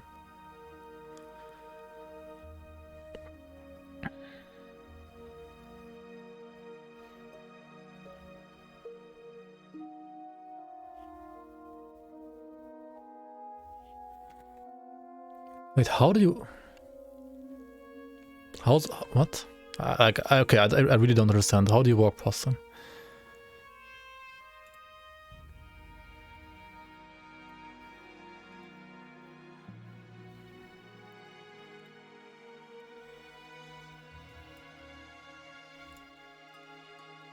At the final dungeon, like here.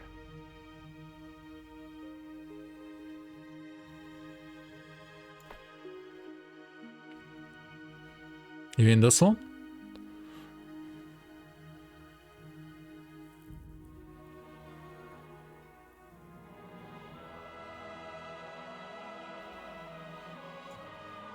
Ah, before, okay, yeah, right, okay, in the tomb, right, so here, at the gateway. How do you miss this one?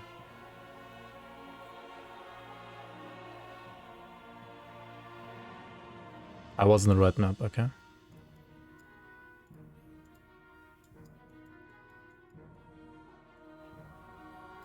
This one. So you missed this omen.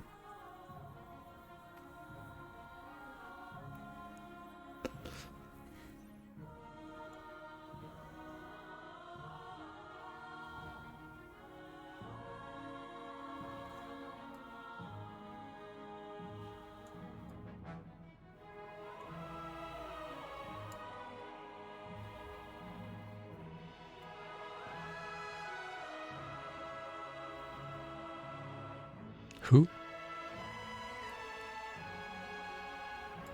Oh, you mean Ulumuru? You missed Ulumuru? The boss? Grunton? I mean, you go here, right? You see stairs that go up here. You just never went up the stairs, or what?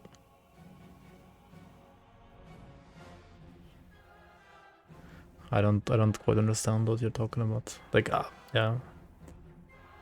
I need better directions. I'm sorry.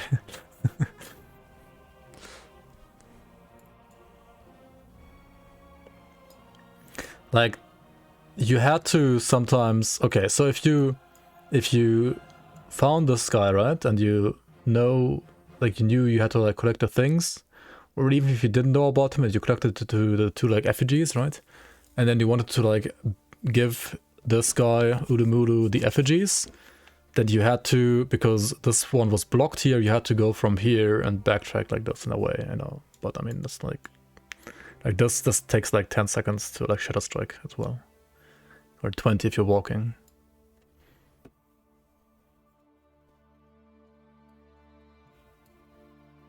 This guy? Malin? The Lich Crusader guy?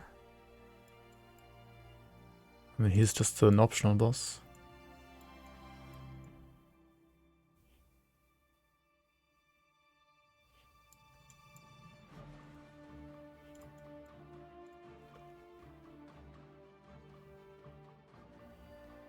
You legit missed Malin? Yeah, I mean, you're not supposed to just find him. You're only supposed to find him if you go into this area. And you're supposed to get like a sneak peek of this area if you go to this, like, how's it called? Like platform. And then you look down, right? If you like go, if you explore a bit here and you look down, then you can see this area and you see the chest. And you're like, maybe I want to go to the chest, right? And only then you go like here. Or if you go here and then you're like, okay, I didn't get to the chest. Then you should be like, okay, how do I get to the chest? And like go back and go here. And if you didn't do that, that's... I mean, I don't know, like this is working as intended, I would say. Like, he's optional. This is working as intended. It was worth points. I mean, the things with points are also, like, they are there to incentivize exploration as well.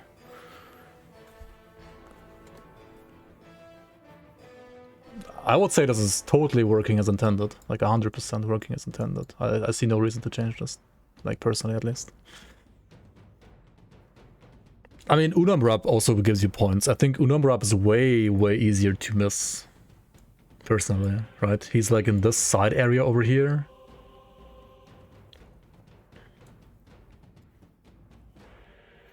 That you can get the shortcut to if you repair the stairs, but they're not like repaired at first. So you have to go into like through this ice troll cave and then go to the left exit and then go here and then find him here, right? And to get to the ice troll cave, you also have to go left here and the main path is to the right. So I would, like, if anybody is like hard to find, I would say it's Unam Rab and not Malin. But I can see like both being a little harder to find than like main quest stuff. But also, yeah, like neither are supposed to be easy to find. Like they're not supposed to be like on the main path. They're not like main bosses. They're not even side quest bosses. They're like one priority under side quest even when it comes to like how easy / hard they're supposed to be found. They're kind of like bounty level, you know? Like if this faction had bounties, then like Unam Rab would be like a bounty maybe and that's it. It's kind of like Lighthouse, right? If you compare it to the guy in the Lighthouse. Like, how many people skipped the Lighthouse in the first playthrough? I think there's also at least one guy who, like, skipped the Lighthouse. And I would compare the guy in the Lighthouse with, like, to, like, Unam Rab or to Malin. It's, like, side area bosses that are not even... What Lighthouse? Yeah, see? What Lighthouse?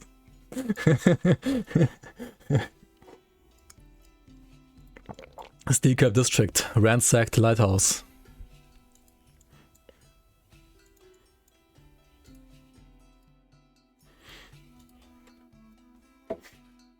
Unam Rab and Malin are like, in my opinion, they're like on the same level as Ransacked Lighthouse, and that's like fine, that's like how they're designed. True question though, can people find Logorion? Yeah, that's why I was like so confused by this feedback, because it's like, wait, how did you miss the final boss of the game? Like what? It's like not finding Logorion. But yeah, if you mean Malin, then it makes more sense, but then I also think it's, well, it's fine as it is, because that's the design. Yeah.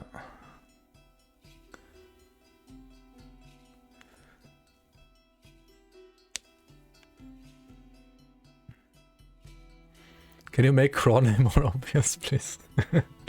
Okay, but yeah, fair enough. Still, I appreciate the feedback, but this would be a working as intended. Some of the places are fantastic, such as the Ice Cave. Others are just a long trek for no particular reason. The path to the bosses prior to the Omen the two portals, I guess, like the fire and the ice portal. Yeah, those maps, I thought they were gonna be smaller. They turned out to be bigger than they initially were planned to be. They just are what they are right now, I guess, in a way. Fixing them in a like condensing way would be a lot of work, which I don't think is the effort, like it's worth the effort right now at this point.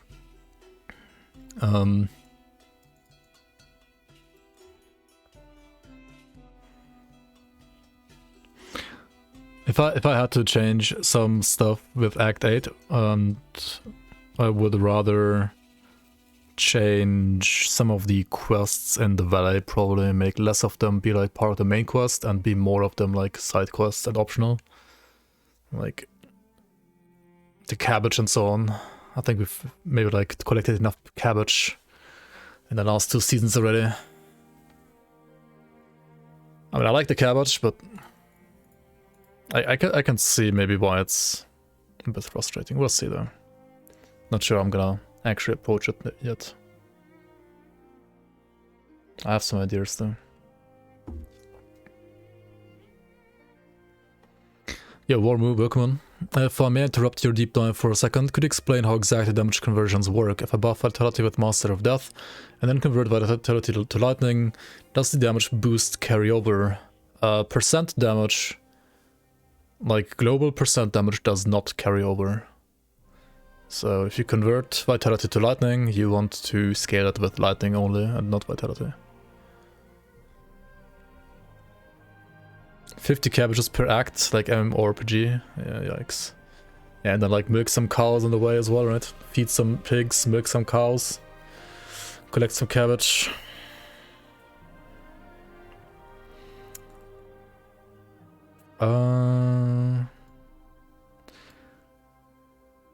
Some improvements have been made for sure, such as the split of ward/lake. The writing has been polished somewhat, but still contains errors like the reveals being called Dervius in Hunter's Blind, inconsistencies like capitalization of the Omen and the Pigmains. Yeah. Yeah, this coming from you, Wale, right? You also volunteered to proofread, and so yeah, I'm gonna invite you to the writing channel in the foreseeable future. Ugdom blooms for honing. Escort quests.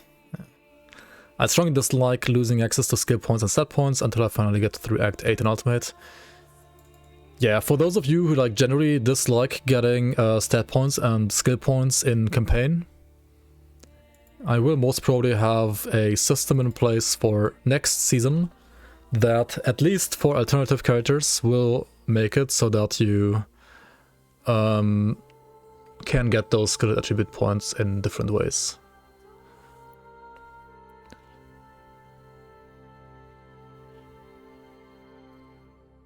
With increased map size for modders, with the Withershed Realm, make a return to the main map. Eventually, yes. If for next season, yes or no, it's not 100%. We're not 100% on that yet. Depends on a couple of things, whether or not we wanna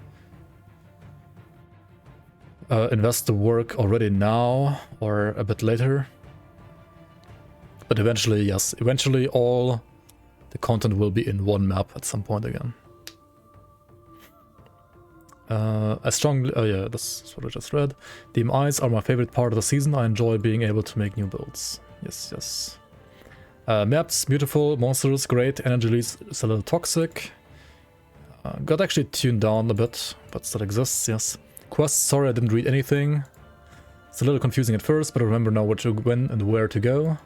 That's your own fault though, just wanted to share. Music, awesome, nice.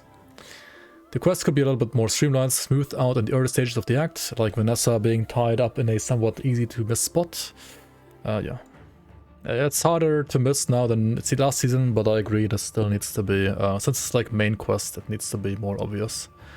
Generally the questing felt fine, and the aesthetics of the new areas are all great. Big wow, Wrath of the Lich King expansion vibes, and it's awesome. Other than the zones being longer than the regular game, and occasionally requiring some backtracking, both of which are, if you look at it objectively, not true, But of course you can still get this subjective feeling, because maybe the environment doesn't change as quickly as it does in the base game, or maybe there's some other like design decisions that have been made to, you know, make this feel a bit longer for some reason. Help me, step taken, I'm stuck. What? And which washing machine did you put yourself into? I love the look of the zones. The different monsters were a refreshing touch, minus the endurance drain on death pool monsters. They were just annoying. Items were neat, quests were great, and I loved the voice acting. Music was on point, and lore was pretty interesting, and I thought it tied back to the regular game in a meaningful way. Nice. Good additions, but it always feels a bit too long and winding in terms of the map progression, especially with backtracking to the vault. Yeah, this part, yeah, like, it's mostly the design of the early act that's a bit scuffed still, in my opinion. Felt a bit slow in pacing, too long, but not necessarily the length being the issue. Maybe, I don't know. I mean, I can see like backtracking being a problem for many people when they don't necessarily know like how to optimize their pathing, but there's still the vault backtracking that still messes with everything else. I agree there. A little too much running without much monster / map variety. Still fun though. The last zones are a little spammy with mobs rather. Yeah, the fire zone, right? Yeah. Labor of love and it shows. New act is fine, maybe a little bit too long. First playthrough was quite confusing. Large areas that you can access without clear path forward, which means getting lost and backtracking. Maybe this is amplified because the rest of the acts are carved to memory because of endless playthroughs. I guess it's a little bit of both, depending on the map. Otherwise it was good. Most of the time it felt like an official expansion. I didn't like the mighty level design in the Valley of the No Wind. Going into a cellar and back out, loading for no reason. Yeah, yeah, that one is a bit scuffed still, I agree. Moira sound effect seemed low quality, but then again you have like cellars. It's literally like Burbage. Like if you go from, what's it called? If you go from Burbage outskirts or like Burbage main, where is it? Where the fuck is it? It's literally just like Burbage. If you go from Burbage to Burbage Estates, right? And you go from the docks to estates in here, and you want to go to the dank cellar to rescue the inventor, then there's a chance for this path and this path to be blocked, which forces you into this massive cellar, which means you have to enter here and go out here. I don't know, it's just like Burbage. Like Burbage also has cellars, like left, right, top, tier, and center. But do you ever go in Burbage cellars?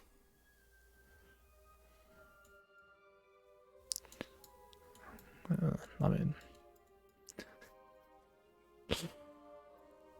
To be honest, most of them do feel useless, yes, I agree. There's literally like nothing in them. You go to Dank Cellar because of the quest, right? Always. You go to Massy Cellar only if you're forced to because it's blocked. And of course you go to Warden Cellar.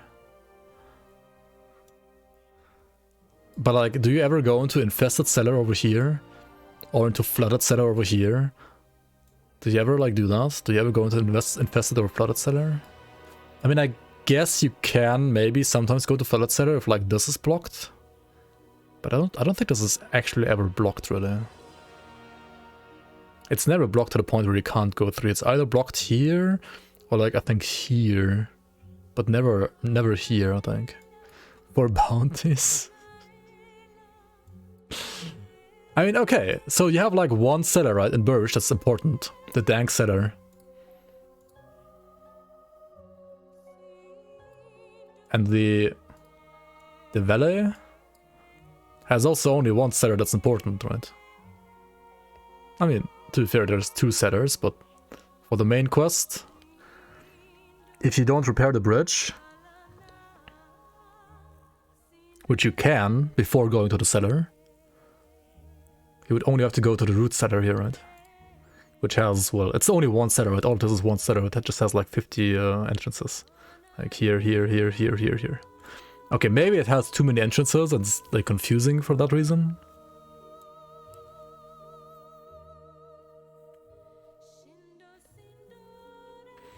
Why can't they make all the barricades in the game possible to boom out with explosives?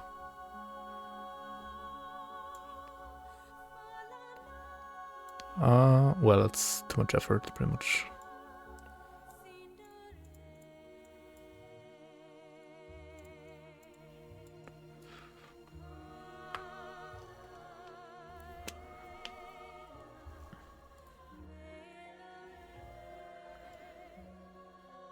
Moira sound effects seemed a bit low quality. Yeah, I've been speaking to Jude. She wanted to remake them at some point. I don't think she found the time yet, but hopefully eventually she can remake the sounds, the voiceovers. It's kind of memes, I don't know. She ripped off she ripped one of your tombs, and she can do whatever she wants. Some areas feel too big, proportionate to the rest of the game's areas. It's interesting though. Okay, can you tell me in chat like which areas you think are too big? Because I wanna see which ones are actually the ones that you guys think are too big. Because you know the base game has Morndale, for example. And I think Morndale is bigger than literally any map in the base game in the new act. The Weddy Paths.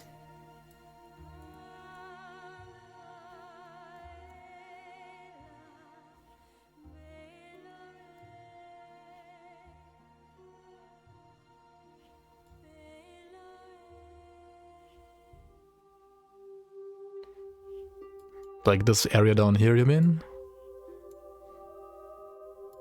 Why is this bugging out, by the way? What's wrong here?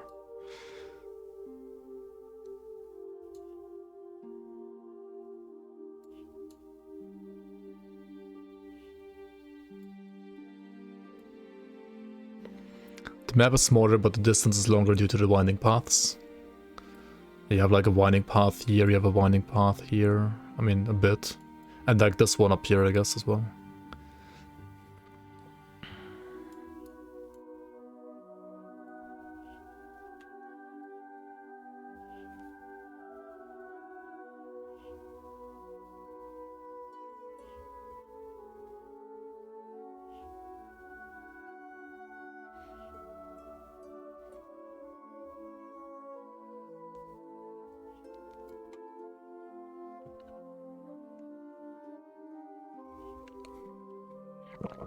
Artificial elongation because of rock blockers and so on. I mean, the base game does that too in many areas.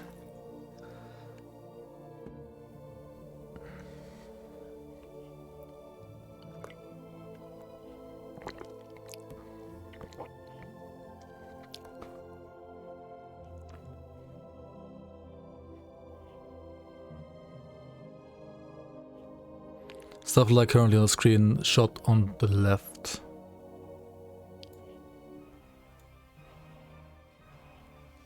You mean this one? Or this one?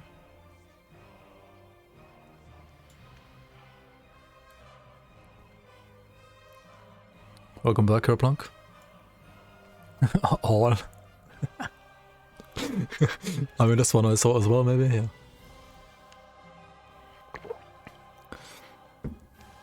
I mean, it's supposed to be like a mountainous area. Have you ever went to like a mountain where there's like big fat plains? I mean, sure, there's some plateaus sometimes like this.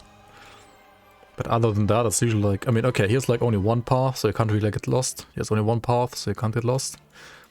Here you have like multiple paths. But the thing is like, it doesn't matter which path you take, like you always get to your goal.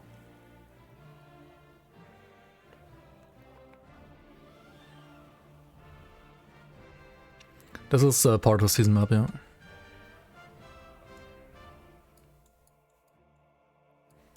This is Astakarn. I mean,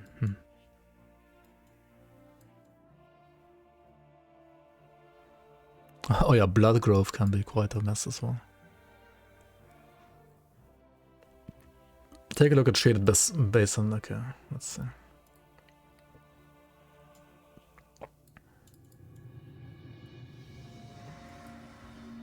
Wait, no, that's Forgotten Depths. Which one is Shaded Basin again?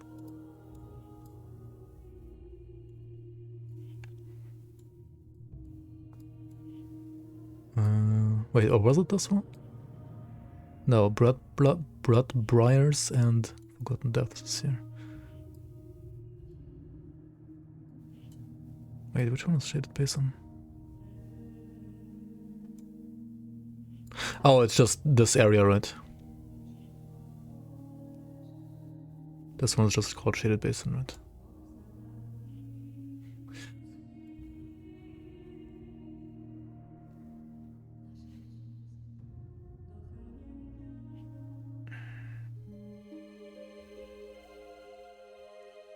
Having a layout like this between the portal and the valley.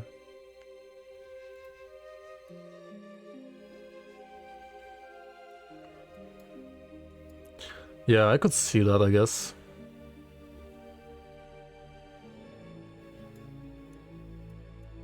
Like between here and there, basically.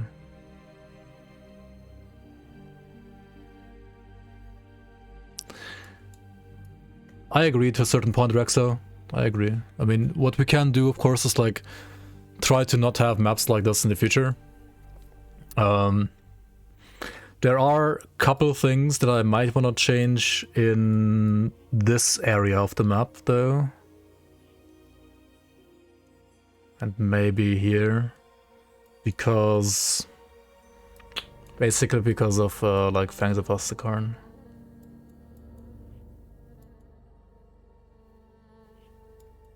And because of how I want to also maybe like change the introduction of the new act, so it's a bit more like in your face.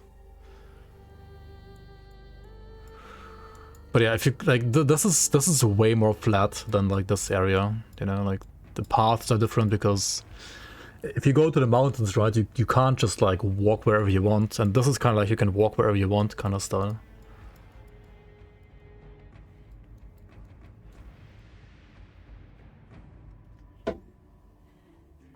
Mammoth is very well constructed, yes.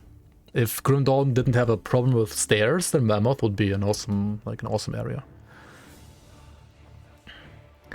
In the valley itself, it would make more sense though. I mean, the valley itself is just divided by the river, and other than that, you can go wherever you want to. Right? The valley itself is like you can go everywhere here, you can go everywhere here. The valley just isn't very big, and there's only 2 bridges across the river. I mean, you could make another bridge. Like here, maybe. But like the river, like this has no river, right? Like it's divided by the river. Again, there's a 3rd bridge with this sawmill here.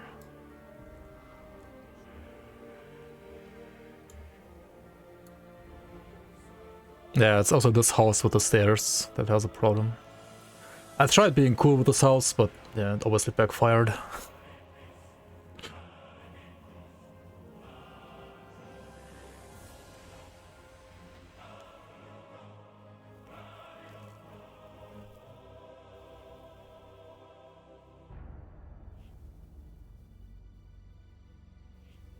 Why are there no layers but loading screens instead? You mean for the cellar? I mean, it's a cellar. All cellars in Grim Dawn have loading screens. Like Burvich, right? You gotta compare it to like Burvich. Like there is no cellars without loading screens in Grim Dawn. What do you mean?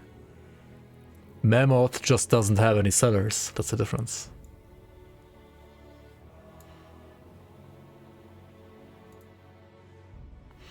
You like the one with the red, right, the most? I think it's this one, actually. This is the red roof. The red roof house.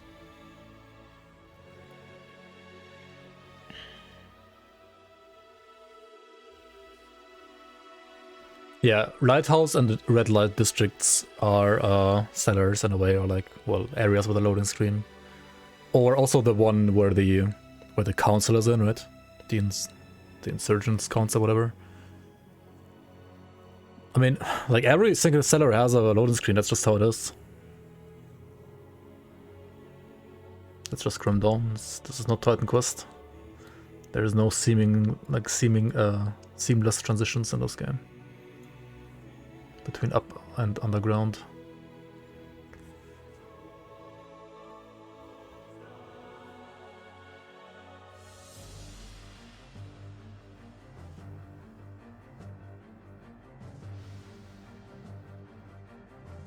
Titan who?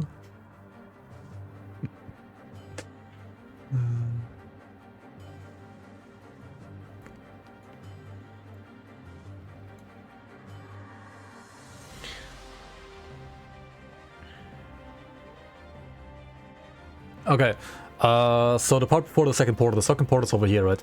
So what exactly is it that like annoys you about the pathing? Is it like you have to, you just can't like go here like straight in a line? That you have to go like here and then here and then here? And then you have to go through here, up here to the thing and then repair the bridge to dig it down?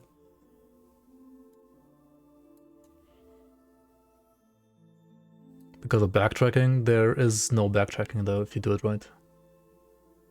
Like there's backtracking the first time you play it, yes. Just like in Ugdenborg. The first time you play Ugdenborg, you have no fucking idea where you're going, right? And then you have to backtrack to Genaxia, you have to backtrack to this and that. And this act is the same, right? If you don't know where you're going, then yes, there's backtracking. But if you, for example, in Ugdenborg know what you have to do, then you just kill Genaxia on the way, you kill like Silvaria on the way, right?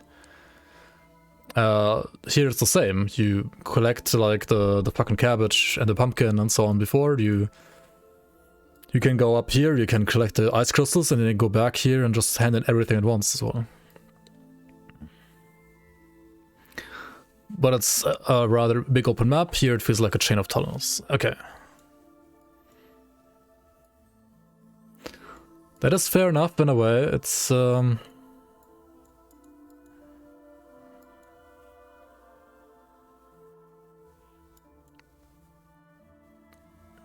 portal behind the village should be moved up. Up? You mean like here? Or you mean down to the village itself?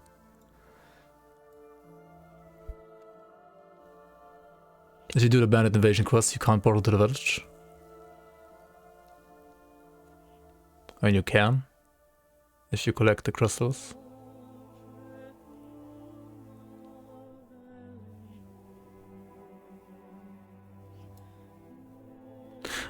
Like, you know you can go through this house without ever... You know you can do all of these quests all at once without ever going to the cellar, right? You know that, right?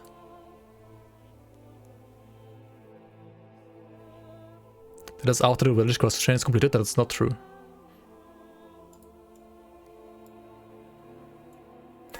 That's what I'm saying. Like, maybe I have to like do a guide video on like how to run this act. I mean, okay, like of course it would be more obvious to put the portal down here, but yeah, I don't know. Like all I'm learning when I'm playing, like making maps, the more I make maps, and the more feedback I'm getting, the more I just understand that like people hate puzzles, basically. But it's fine. I can respect that.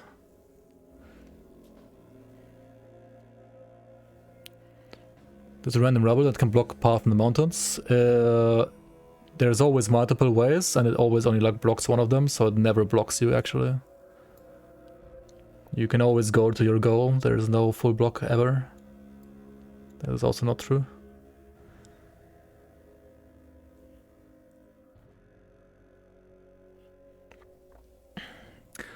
The destroying barricades and then killing bandit heroes, I agree. That one part is backtrack, yes.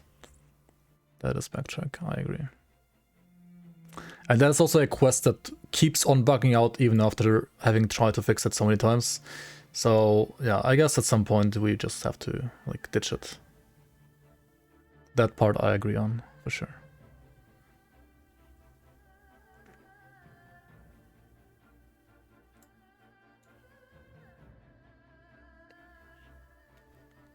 You need to collect crystals before you can restore the bridge onto the portal. That's where past village. That's true, yeah. That's true. I can agree that like it doesn't really make too much sense also like logic-wise that you have to collect crystals to repair these bridges, right? Like to repair this bridge, this stair rather. That I can agree with, like that's a bit like illogical. That it needs ice crystals to repair. Like stairs, arguably should maybe just always just need like scrap and iron bits and that's it. And nothing else ever.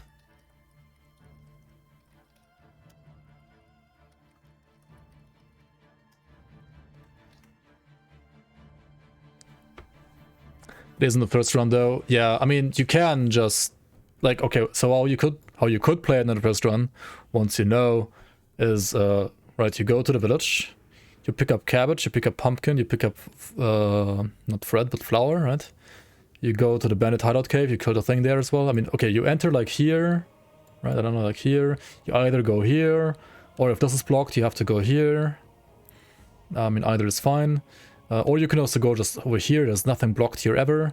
Then you can go to like the bandit hideout cave first, right? Like kill the boss there. Pick up flour, pumpkin, cabbage. Then you ignore the cellar, you go through here. Pick up this portal. And then go up here, go up here, go up here. Leave a portal here, go to this portal, port back to this portal. Go here, ice cave, get some ice crystals, right? Kill the one boss here. Port back here. Go here, kill fire giant, go all the way here. And then when you're here, you go back here, you repair the bridge, you go down here, hand in all the quests here, because, oh yeah, also Smith Hammer you obviously pick up when you like do the flower and so on, right? Then you have done all quests here, and the only thing that you have to do that's left is craft the guns, right? And for that you have already like collected your ice crystals. So that's also done, and then you just like need to pull up the barricades, liberate the village, and boom, you're done with everything, right? There will be pretty much zero backtracking. The only backtracking that you have to do is, well, after defeating the, like destroying the barricades, you have to kill the respawned mobs in the village. And that's like part of the quest logic there, which is maybe bad logic. So that's like how you would do it, right? Obviously, on your first playthrough, when you've never done this before, you would never do it like that because you have no idea how this works. I specifically kind of designed it like this because I thought like it might be fun for people to try to figure out exactly this optimization process, but I guess that's just not fun for people. And you're supposed to do this with 135% movement speed?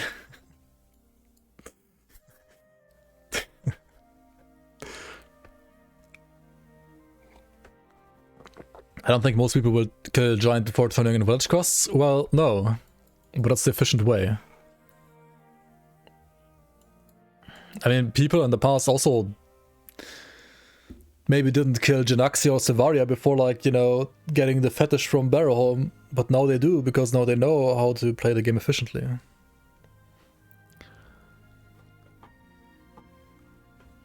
But it kinda annoyed you.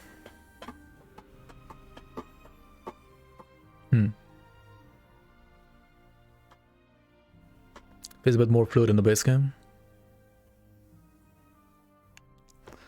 I thought people would have fun finding out the most efficient way to do this is maybe the most German sentence I've ever had. You're extreme workman. I'm gonna check out all the Grim tools, I think, after going through the feedback. Just so we have things like more sorted in the VOD. Hello. Okay, so the reason why you think it's more fluent in the base game is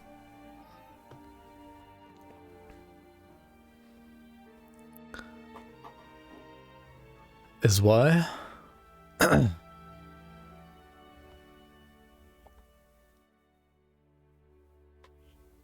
Quest mark on NPC, like the question mark stays gray, or do you have cashed in? Which one in particular? I think it's great as it is. The issue with the Act 8 is the length, which is caused by having to add content for each season. How to split that into multiple acts possibility without major dev rework is the issue, in my opinion. Well, the Act 8 content is kind of done now, right? Like, last season obviously had the like Omen escaping and then you chasing after the Omen. We have chased after the Omen and killed the Omen, right? Why not just play Diablo Season 1?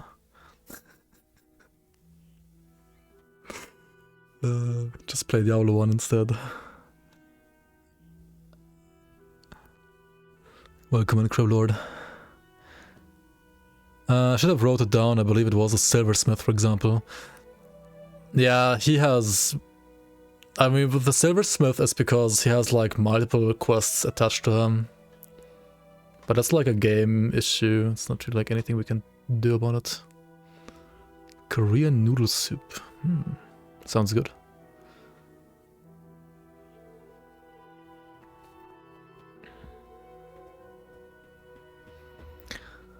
Can be confusing if one doesn't read the text.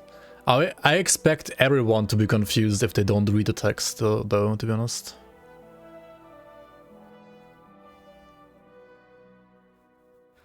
I can reduce the amount of entrances exits by the house with the sellers, yeah.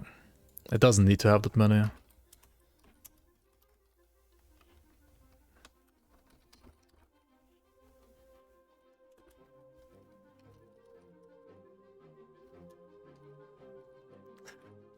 Reading kick. Yeah, it's the smith, you're right. Yeah, the smith has like 3, or no, 2 quests, I think at least. And the thing is, like, if you have done one of the quests and you still haven't done the other quest, then he has the exclamation mark from the other quest still, even though you have completed the first one, right? But sometimes you can't actually access the second one yet because you have to do the other one, liberating the village first. Only then he will help you, right? So as long as you haven't liberated the village, but you have given him the hammer, he will keep having this, like, gray exclamation mark above his face. I mean, it is what it is, I guess. That's just how it is. And I mean, when you talk to him, right? He will tell you what to do to get to his actual second quest. I don't think it's an issue, really. I mean, it might annoy people that literally never read ever, sure.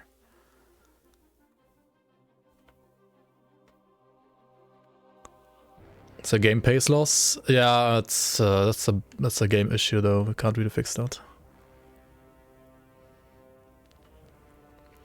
I think it's a big issue because people don't read and have muscle memory. I feel like with most of the feedback, I feel like people haven't even built up muscle memory for this act yet.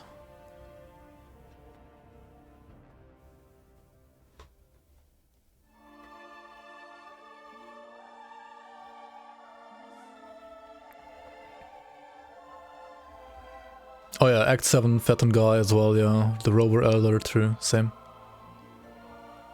Yep. Need to backtrack for the fetish quest. I mean, don't start me, don't even start with like how, or like don't get me started on how many side quests you have to backtrack for in the base game. Like, on average, you have to backtrack for less quests in Act 8 than you have to in the base game. Like, just all the quests, for example, from this guy, Captain Reeve, like, you have to talk to him like 50 billion times, pretty much.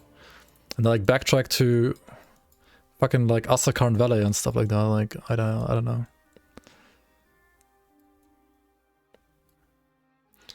Cashing in, how cashing in quests work. And you click cash in, and that's it. Do people build muscle memory for like caching in quests?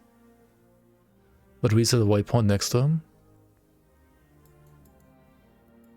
Fair enough. Fair enough, fair enough.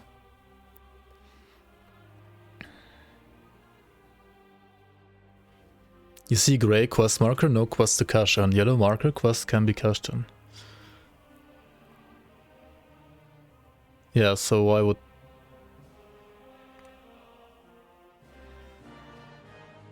Yeah, but if he has... Wait, does he have a gray exclamation, like a gray quest marker when you have the quest done? Yes? Oh,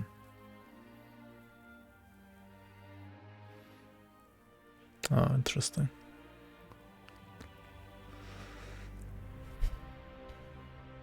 Quest markers are bugged in your act anyway? Which one? I mean, they're not really bugged. They're the same as in the base game.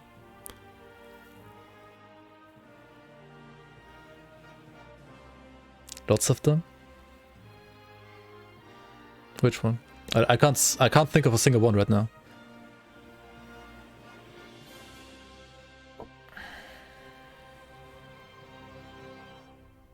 Fort Icon Smith. What? What?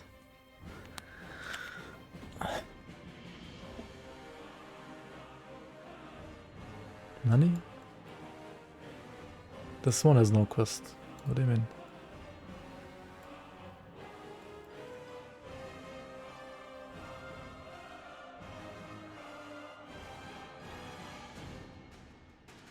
Okay. So the thing is, whenever a quest says collect X item and bring X item back to like NPC B, right? Good, you're back. Whenever a quest is set up like that and both are like in the same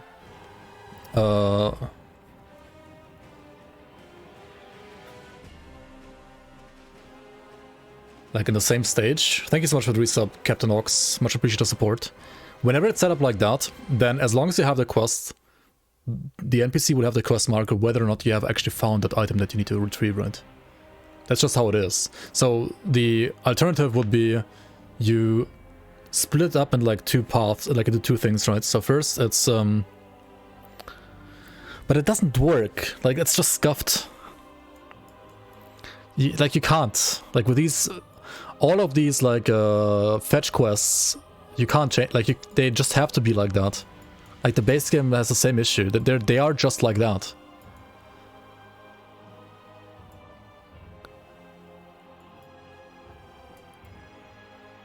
But like, can you tell me any like quest icon in the new act that is like actually bugged, as in not like things that are also existing in the base game? Game bugged? No, that's like, it's like working as intended within the game's logic. You can't change that.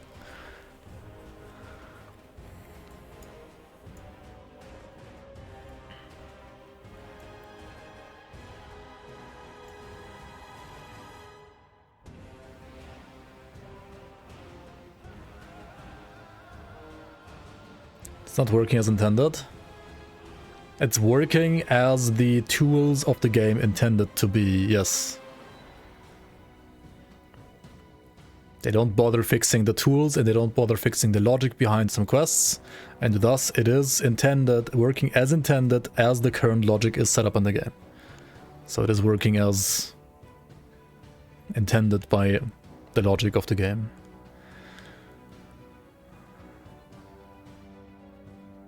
Just unfortunate that it comes up in the village because it's the most confusing part of Act 8. Yeah. I don't know, but like if you play... Okay, so if you play this game, right, and you ever encounter a quest like that that's like a bit confusing, don't you at that point at least like read the quest or like read like what the NPC has to say? And like if you do that, shouldn't you understand what you have to do? Like in my mind it should be so easy to understand then. But like people just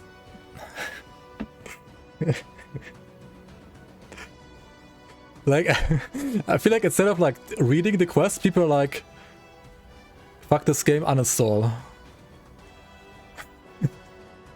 It's so frustrating as a designer sometimes in this case.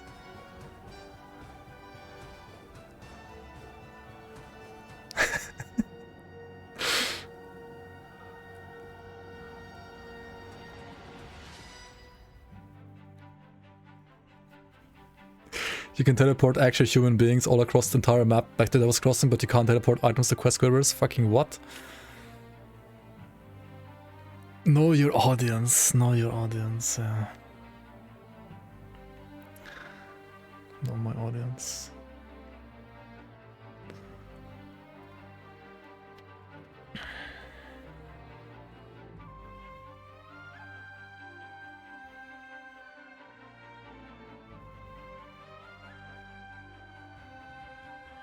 My only problem with the first time was getting ice shards. The description is kinda meh. I mean, it says like ice shards, dark ice shards can be found in the caves further up in the mountains, right? Something like that. And then I guess people were looking for ice shards up here were snapjaws.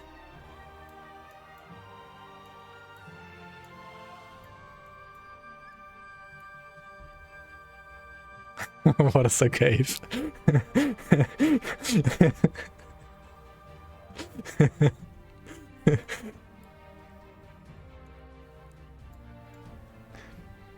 I mean, okay, it could maybe like say further up to the north. It's just much further than you expected. Yeah, fair enough, I guess.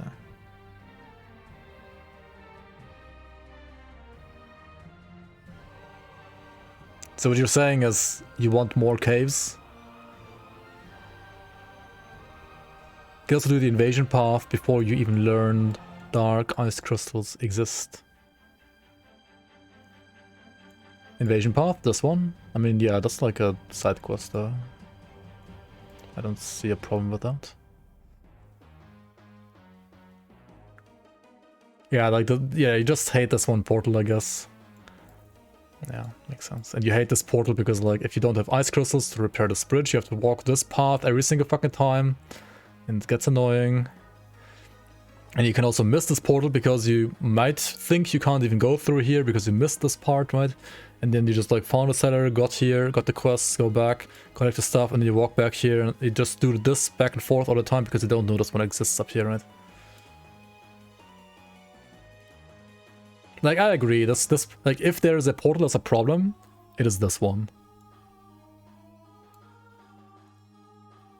This portal is a problem. I don't know why I put it there. I mean, Hawk put it there, it wasn't me. But yeah, it's... I can see this one being a problem.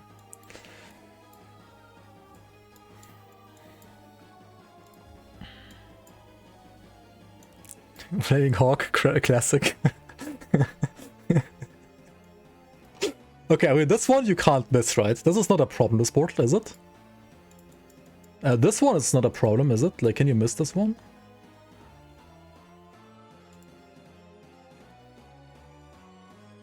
This one is not a problem, is it?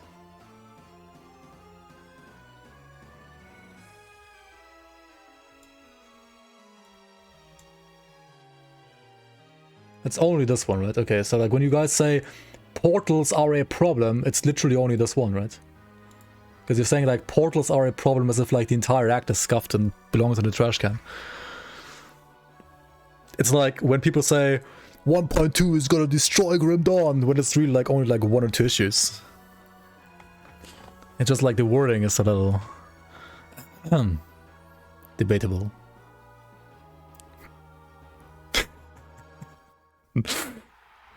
1.2 is bad. 1.2 out of 10 game score. Okay. Okay, all memes aside though. Okay, this one is a problem. Okay. Okay, chat, let's try to fix this portal then. Let's try to make Season 6 better. Where do we put this portal, or what do we do with the stairs? How do we fix it? You can also miss this portal if you do all the quests here, right? And then after that, you just go up here. You can also miss the portal, right? You could like technically never ever go there, right? Nuke stairs, move portal. Put a third rift before the town. The map is like... The distance between this one and this one is already like very short. It's already like very close.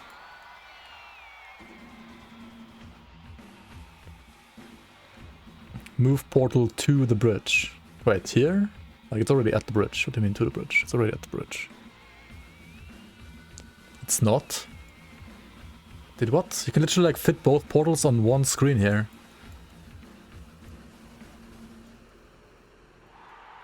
You can almost do it with these two. Almost here.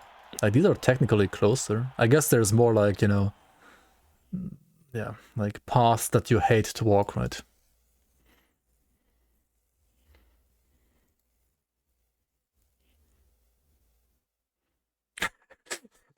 Put a trail of chests leading to the portal. Yeah, exactly.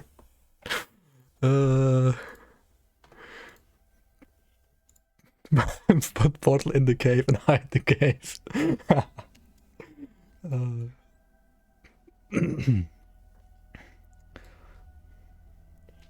I don't think we should get rid of the stairs. That's a bad idea.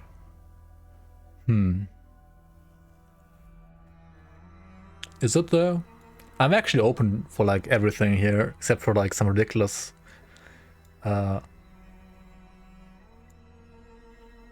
ideas, but in the empty garden of the town, like here.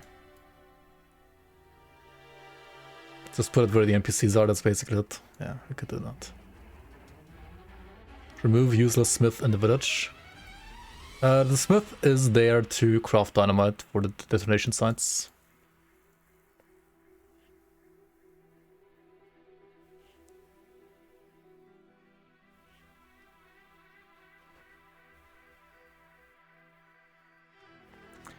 Okay, if we put the portal here though, what do you keep the stairs for?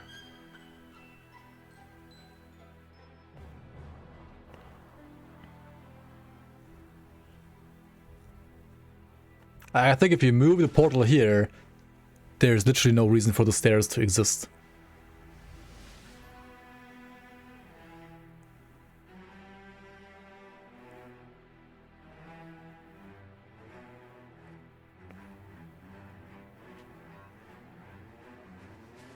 Yeah, like if you move the portal, you nuke the stairs as well. Quicker way up.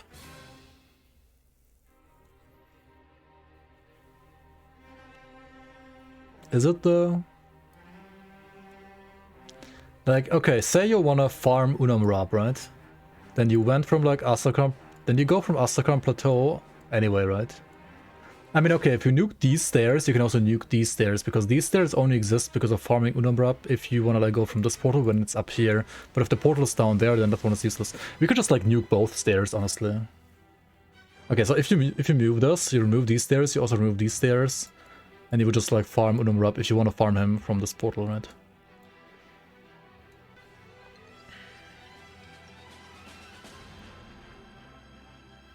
You only run like one time up here. Yeah, but like if you nuke these stairs, then like this area becomes awkward. Yeah. This one would have to like wind over here maybe somehow. Otherwise it becomes awkward, yeah. Imagine not playing the game? Yeah, imagine. Move portal closer to main part, switch ice shards, repair something else. Just keep the stairs on the left. Do I want to click that?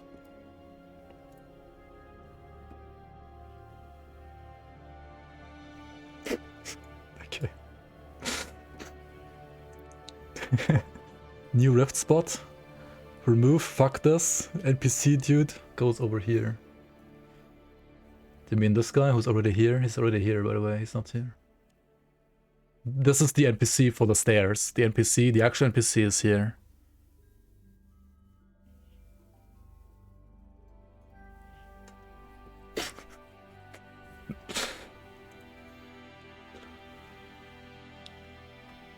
Raxon never played the season, yep. He only plays on like 5 times speed with like 500% movement speed, so he doesn't even know where he's going.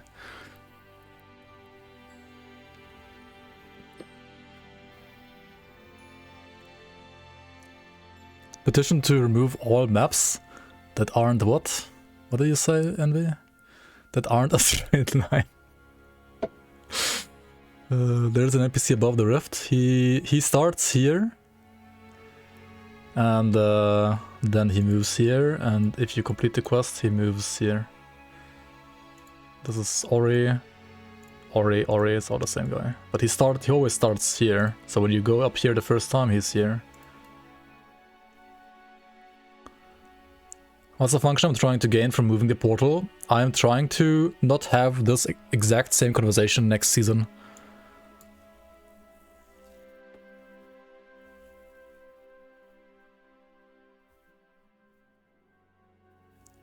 Why can't you go from first to third? From here to here? I mean, if you go here and you complete the quest right away, he's instantly here, yes.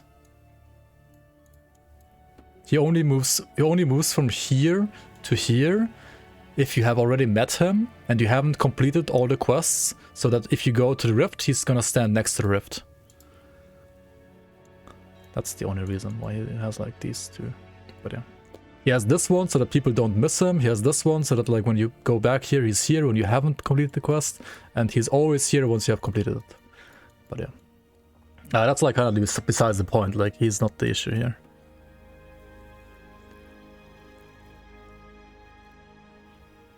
We're not moving the waypoint to move the waypoint. We're moving the waypoint to have people stop complaining about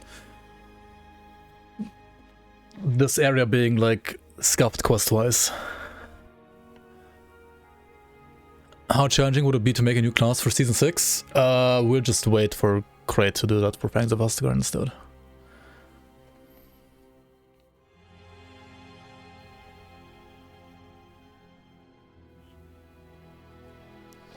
No matter what you will do, just for old time's sake, next league I'll complain about it nevertheless. Honestly, I hate inefficient backtracking, which happens a lot in the questline. It only does if you don't know what you're doing. I explained this earlier. And it's just... It only happens, similar to Ugdenborg, for example, if you don't know that you can kill... Okay, so in Ugdenborg, right, if you don't know that you can kill Silvaria and Janaxia in advance, then you would have to backtrack to Janaxia and Silvaria, which is annoying and inefficient, yes. And it's the same in the new act. You just have to learn how to do the pathing properly. It's getting salty, give it up. It's not the same. How is it not the same? It's literally the same. What do you mean? It's literally the same.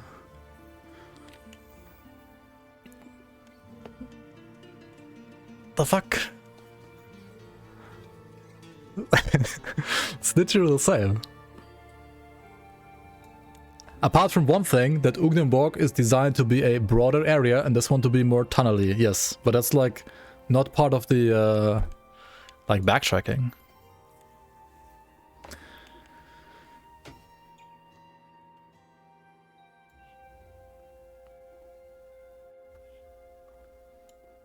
Huh?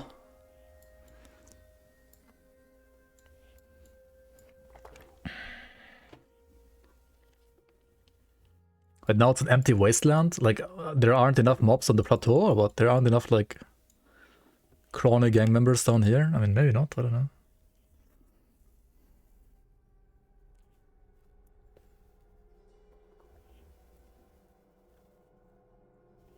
I mean, yeah, when backtracking. Okay, when backtracking.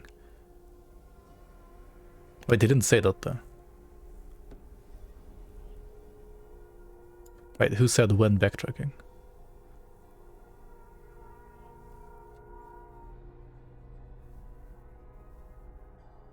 Ah, okay, yeah, okay. But yeah, when backtracking, that's a fair point. So when backtracking, it's less empty because you can, like, take different paths. Yeah, okay. Yeah. Okay, I can see that and I can agree with that. That makes sense. That argument does make sense.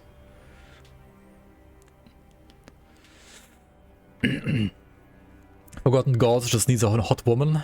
Yeah.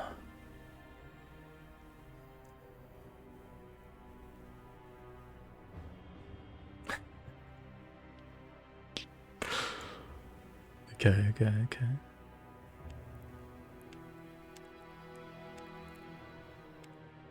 Hot damn.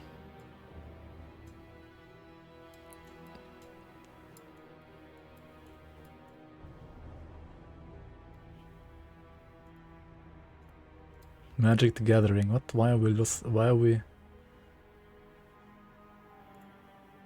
That brings us to lesson number 1. Fighting against human nature is a losing battle. So they say in game design you should know your audience. So our audience is human. And they come with a complex operating system. But while it's quirky, it is something that can be understood. There's an entire field of psychology trying to understand it. But as game designers, we have to be forewarned, humans can be a bit stubborn. So what I like to say to people is, don't change your players to match your game. Change your game to match your players. Don't get yourself into a fight that you're probably not going to win. So lesson number one, fighting against human nature is a losing battle. And there are things throughout time, the cell phone, there's things that get invented that change human behavior. But don't assume your game is going to be one of those things. And that when you try to make humans change for your game is going to suffer. Change your game to match your audience, which are human. So here's what I'm going to do. Each lesson I'm going to put up on the board. And at the end will be a pretty picture that you guys can take of all the lessons. Okay, lesson number 2. So this one goes back to 2012, Avacyn Restored. So the card I got the most complaints about. Okay. Know your audience. Yeah. I get it. I mean, for future content, Hawk and me have already decided that anything that requires any kind of brain power will be side content only and never main quest ever anymore. We have already decided on that. But obviously there's some stuff in the current main quest that has already been done that needs to be slightly revised to change that a little bit.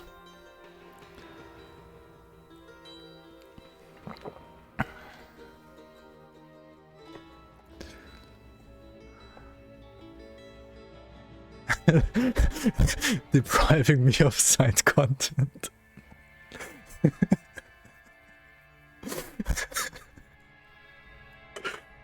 Yeah, I mean, I don't know. It's like how Xanta is locking 1.2 and Pangs of Astakarn because behind being a skilled player and being able to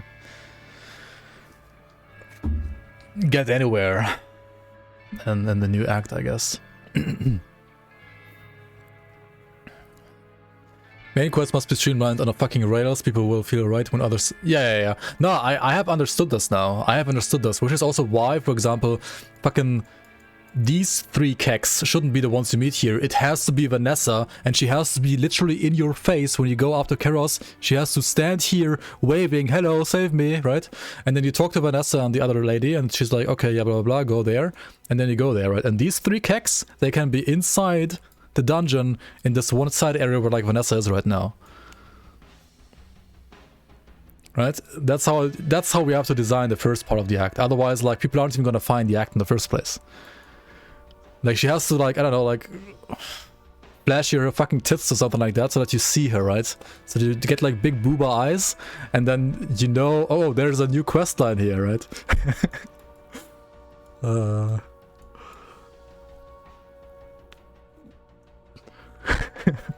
And then you don't have to have winding paths here. You have to have one straight line with a fucking portal here in your face as well. And then here you obviously remove all of these being part of the main quest, right? Cabbage is side quest now, right? Fucking Smithhammer, okay, it has to be main quest because you needed to complete stuff, but if they starve, it's not your problem, right? They don't need food.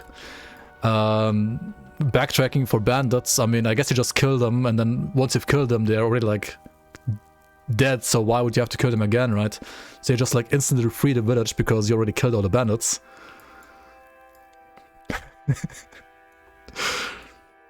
And then I guess the rest can kind of stay the same. I think the quests up here are fine. The hunt quest is fine, I think.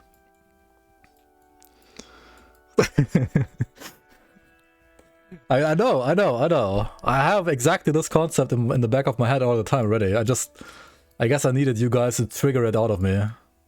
This concept already existed there. Just fuck everything. Just make it all a straight line. And then, yeah, cabbage, flower, pumpkins, who the fuck cares? People should starve. Yeah.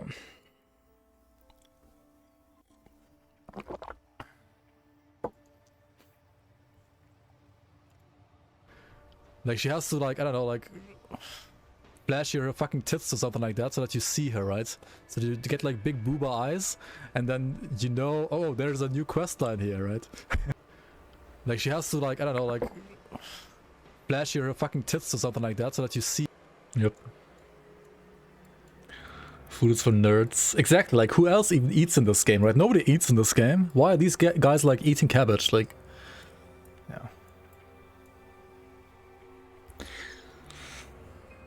Yep. Just put Bacilla in there? Yeah. Just recolor the dress of Bacilla and give it to Vanessa, and then, yeah. Game fixed.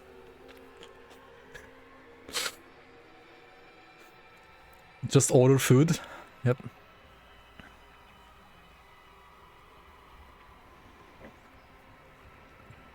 I think every new boss should be a big square room, and then boss, boom, all quests are done. Yep. The sit also 3 times higher, so you can lick her feet or what? Uber Eats Astakarn. Yeah, Uber Eats. I mean, there's Uber Boober bosses in games, like why not Uber Eats, right? And then for like equality's sake, we put like a Riggs kind of guy in there as well. Yep, okay. I mean, yeah, we know how to fix the season now.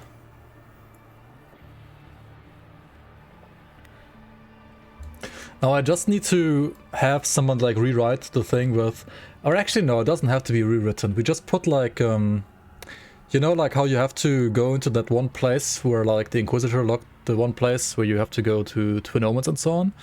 Well, that one shouldn't be in the cave that you have to go through when you go from Astakarn Mountains to Astakarn Watch, right? It doesn't make any sense for it to be here because you have to go there after like doing the quests here. So it shouldn't be here because that would be backtracking, right? It should be like maybe some other hidden cellar like here instead, right? So after you do the quests here, you're like the guy says like, well, just go in here, right? And then it's like right where the guy tells you to go. That also makes more sense, right? Yeah, of course. That's how you properly like split the... Yeah, obviously not a hidden cellar, right? It's like a big flashy sign that says cellar, enter here. Not hidden, of course. True. Indeed, indeed. Change base run speed from 0.92 to 2.2.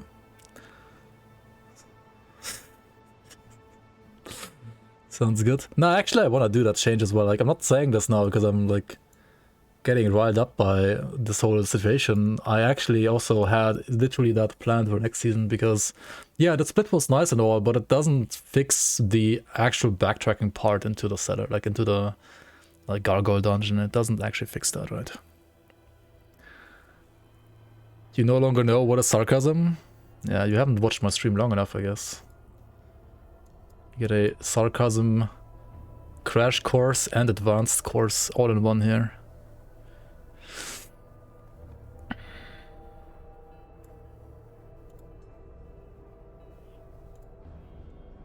Screw walking, I just want the mobs to come to you. I mean, I think we even have content for you next league. You can literally stand still and mobs will come to you. We will even have content like that for you. Like no cap.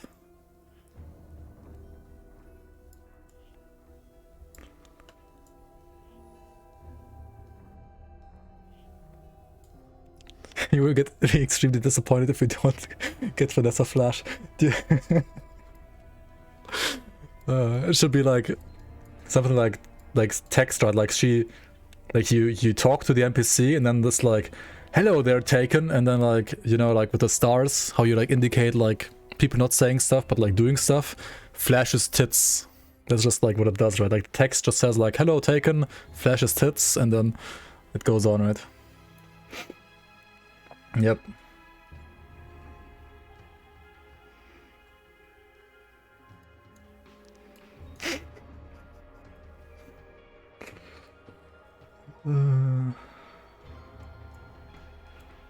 I agree, make Ormond teleport to the gallows and Terrace Crossing and won't have the main character. Yep. Needs actual animation. Yeah. If you are an animator, if anybody's an animator, honestly, or like anybody is good with 3ds Max, I mean, you know, we could always make use of you.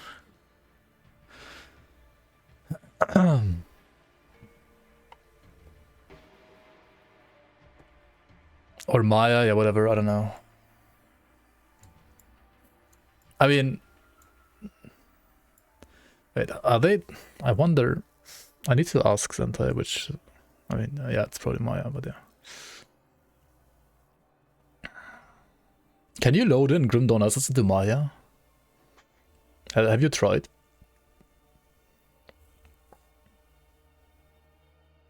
Like, how do you do the animation if you don't have the asset, like the model? Don't you do the animation on the model usually? I don't know.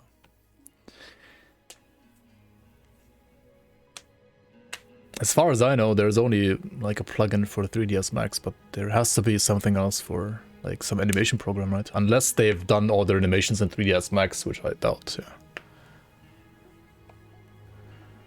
But maybe they have actually done all the animations in 3ds Max. Which, is that even possible? I don't know. I don't know those programs as well.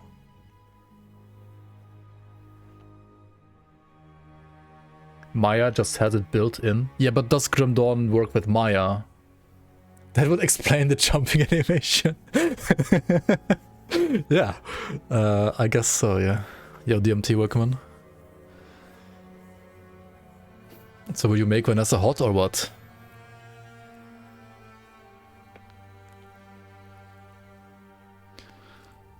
It should. I mean, that's not good enough. That's why I'm asking, like, if specifically, like, have you done it? Has anybody done it?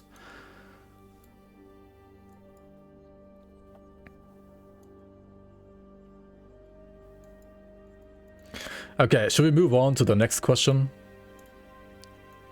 Or the next comment, rather? I think we've talked about this long enough. And yeah, we can do some fixes to the act, as have been discussed. Okay, so Act 8 quests, right? Basically, like, streamline everything.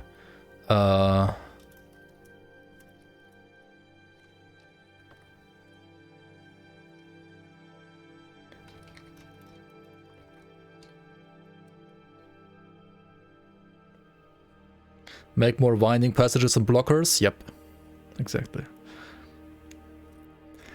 Make Vanessa flash her tits. What else? I need to look at the map again. Fuck.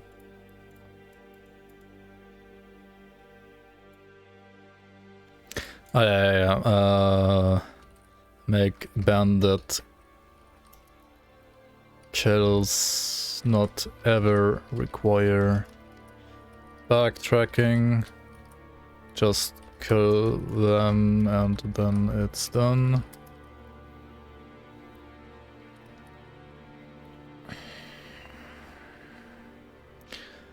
Oh yeah, let the village starve. Nuke stairs. Move portal.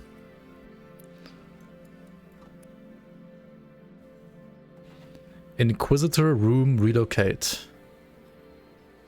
Inquisitor room relocate. What? Which one? This one? This one? The key? The omen? This one? This one is optional. This one is not gonna move. The key? The key? The boundless key thing? Yeah, we could like move boundless key thingy to more obvious location / intertwine with whatever quest / lore rework Stan has in mind. Okay. No need to relocate the Omen because he keeps relocating himself anyway. Yeah, okay. Make Vanessa show tits. Okay. Yeah, I think that has it covered. Okay. Cool.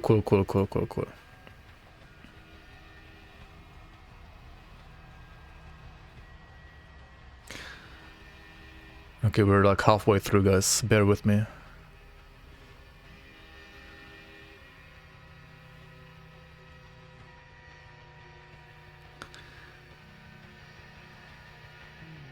Global ruins felt a bit underwhelming. Yeah. I agree, they need some more. Global ruins. Expand. We want bigger maps, right? The monster level is abnormally high. That is not true, it's the same as in the base game. Some map sections can be smaller, too many unnecessary winding paths. Yeah, it looks nice, but it felt like there could be more faction items / augments. That's a good point. Yeah, there's gonna be a bit more maybe. In the future there will be more for sure.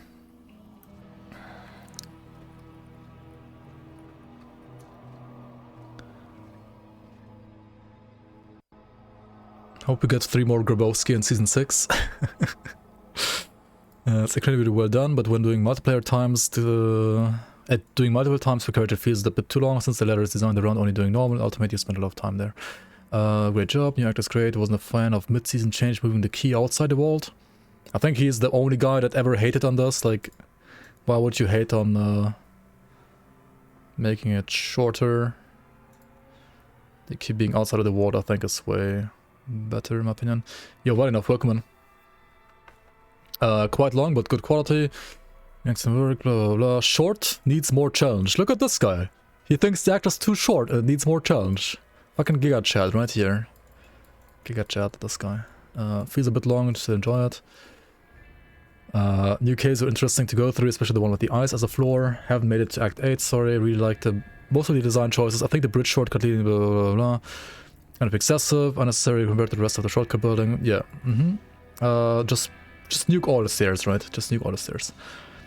Too long to complete, it's okay. Good, we have a few issues with quest not registering or breaking in 2-player multiplayer. Anybody who's playing this in multiplayer, I need very specific feedback on this, like which quest is not working, how exactly, because otherwise I have no idea how to fix this, because I can't really test multiplayer ever. Map too big, too much backtrack, white flashbangs, some dungeons are beautiful. Monsters, some of them seem a bit overtuned for first time fight, like the Omen and Blizzard. I mean, that's probably working as intended, you could say then. I can see, for example, Unamrap though having his damage on the ice thingies like reduced, but instead them applying thunder. Music off, oof. So more like oof than off. Fiesta, oh no, here, items, really good.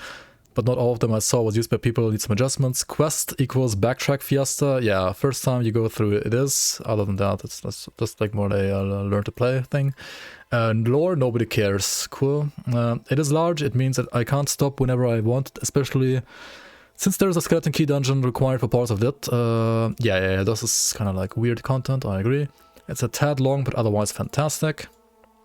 Feels too long in some parts, and there are too many quests. Yeah, some people just hate having free content. The act was good, but some quest markers were shown incorrectly. Again, you would have to say me which ones exactly, and some of them are actually just the same as in the base game. They have the same like bugs or features as the base game, so they aren't really like incorrect by Grim Dawn standards. They are just like the base game. And New Act is cool. I don't know about latest patches, but I was really, when I was playing, I really hated the void ambushes. Okay, I mean, that's fixed now. Eye and ear candy, wacky items, lore, omega lore should be optional for leveling and give season points only for ultimate. This part is a big no, because you need to put points in normal / elite, because you need to give an incentive for like people that aren't Giga Pros to, you know, get points. You need to give people the feeling that they can progress like in a, you know, like continuous, they have a continuous progression curve, which is also reflected in seasonal points. Looks okay, but some bad game design, like you should go just straight for main quest and go, yeah, we just do what I just said earlier, right? And then it's fixed, I guess. All good, but quite long quests. Quest flow is a bit off. Yeah, I can see it, like, I mean, okay, if you compare it to Ugdenborg, right? I did the comparison to Ugdenborg first, like with Silvaria and Genaxia and so on. To be fair though, Genaxia and Silvaria, they're all side quests, right? They're all side quests, they're not main quests. So, yeah, I have to concede. I have to concede and just change it. The maps are a bit too large at times, they're long distances without really knowing where you go, blah, blah, blah.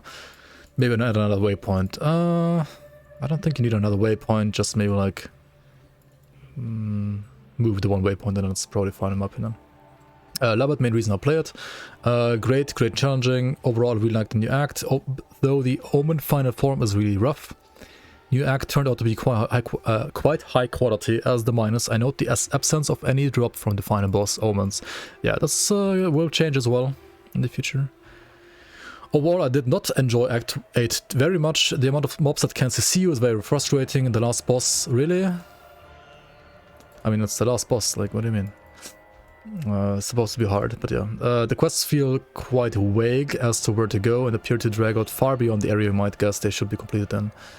I guess this is like with the Dark Ice Shards, right? The thing, maybe.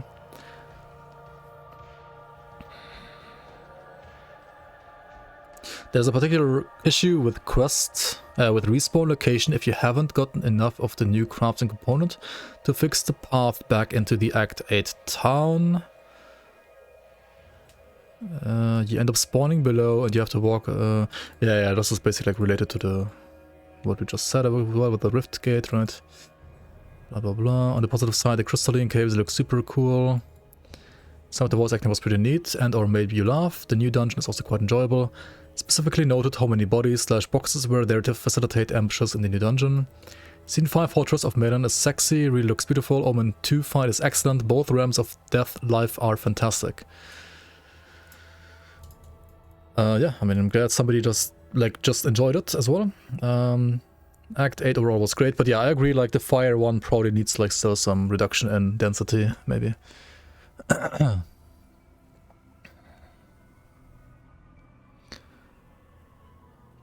Don't you have friends to play with? I have no friends now. Free content what? I don't want to play the game. How dare you give me free content? The sea and Energy Leech is a bit overtuned in my opinion. I think it fits well with 1.2. It feels a bit overtuned maybe at the moment compared to 1.9.8, but I think it's fine compared to 1.2. But yeah, might need some changes here and there. Can't remember the specific mechanic, but I remember the fire dot from the Brood Mothers in the fire realm of the afterlife felt kinda cheap. I think this was like overtuned at first and got nerfed. I don't have any extreme thoughts on it. The maps were very nice, the enemy variety was good, and the boss mob design was unique. Big fan of Ukler, watching him spin was pretty amusing. It's amazing and a wonderful addition to the base game. Great how new dungeons have been split into two. The only complaint is that it's a bit long and end up skipping it on characters you didn't feel like you need the extra skill / attribute points. I think the music in some parts are nice and I love the Omen fight. Make him harder in Ultimate, please. There are some really good items and I hope they do not get nerfed too hard in the next league. Somewhat overtuned, mostly like it. Map layout was a lot better this time. 290 drain and CC for normal mobs. Udamudi was one of your favorite characters, love it. Didn't get there, maybe more mob spawn density, overall great. Great addition, loved it, blah blah blah, blah like support, cool. This is funny, I love the new models. We don't have new models, there are no new models in the game, this season. Maps is a lot of white and a lot of zigzagging long pathways, yeah. Pathfinding with Z levels, I mean, yeah, okay, I see it at this point. I like the idea of the new act is much more Grand Dawn than Forgotten Gods. Forgotten Gods looks like a different game. The quests are very interesting, especially in the first part when you have to liberate the valley. Music is a little bit disturbing, don't give me mountain vibes, much like a horror gothic style. Monsters and items are pretty good. Map is much better than in Season 4, well designed, refits well overall, blah blah blah. Okay, very challenging, I liked it better after the changes to the skeleton key dungeons. The second half in the mountains is really punishing at times, but I suppose it was the intent. I liked everything except Udumudu's 2Ks right before the Omen. The idea of doing them on a timer didn't feel good. A timer? Question mark?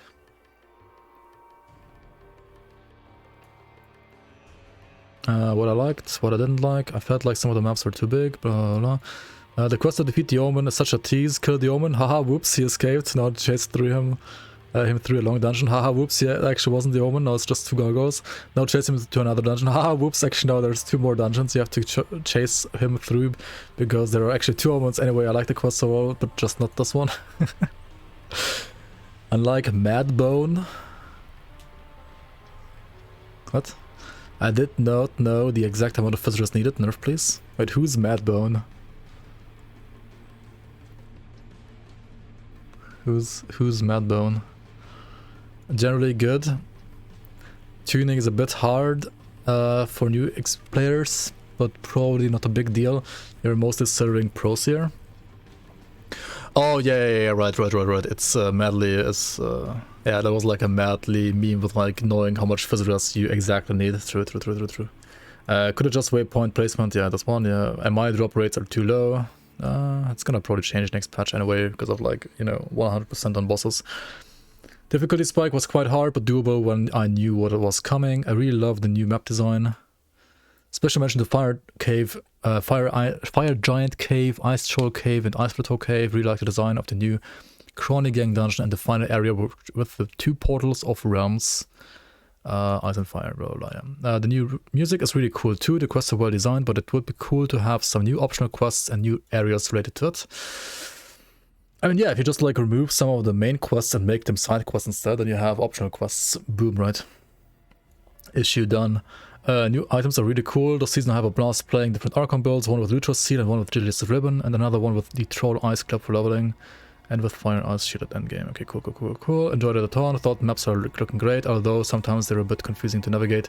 Low was fun, boss fights were cool, awesome. Add more portals.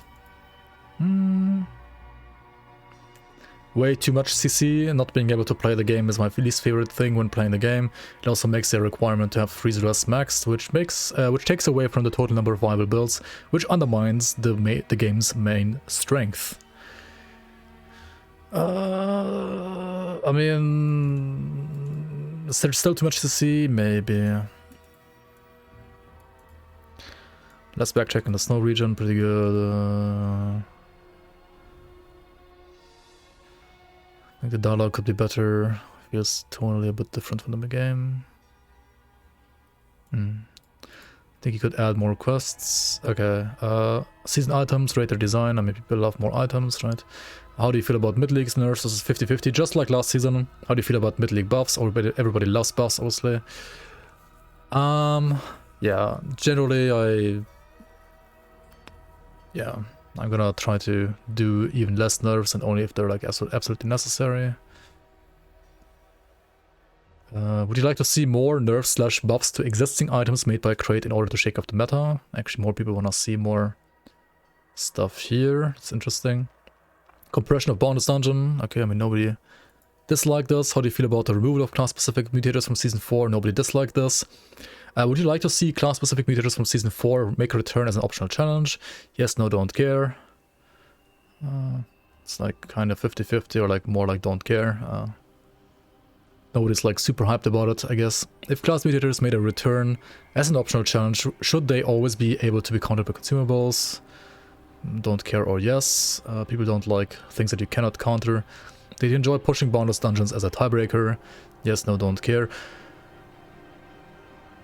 This is like, I guess, I mean, it's not gonna be the same tiebreaker next season, I think, anyway.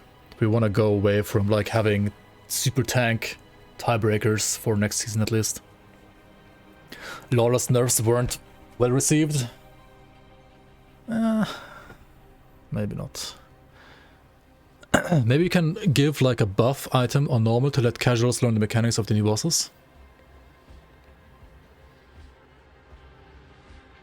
I mean, you can play softcore to learn the bosses, right? Why was there a question about mid-league buffs, but no question about mid-league nerfs? What?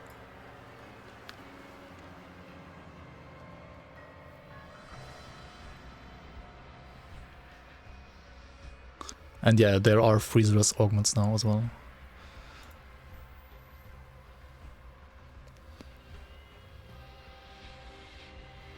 I don't know, I mean, if you want to learn content, you play normal softcore, right? If you want to learn it more, you play veteran softcore, and then you move up, right?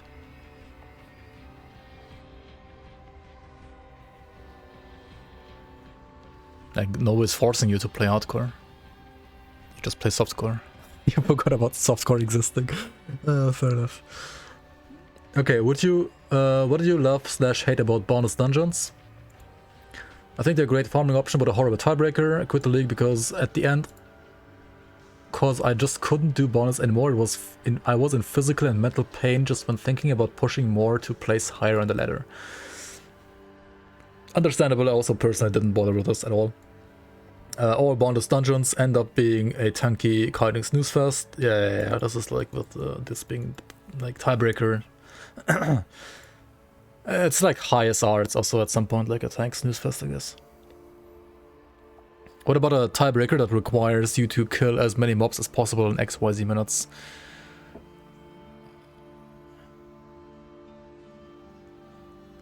That seems similarly cheesy as like killing low-level Nemesis. Having freezer as augments as a reward for Act 8 is a bit awkward because you need Act 8 rep to unlock it, but you need them for the act. Well,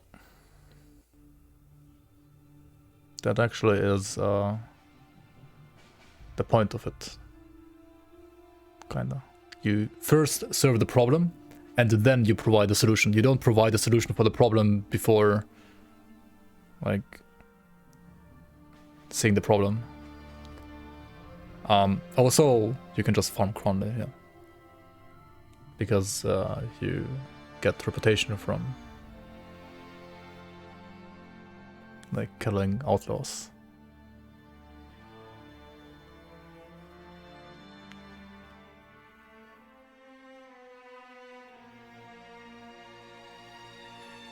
And also you can, you can just craft a Horfrost ointment, right? Like you can just craft a Horfrost ointment first.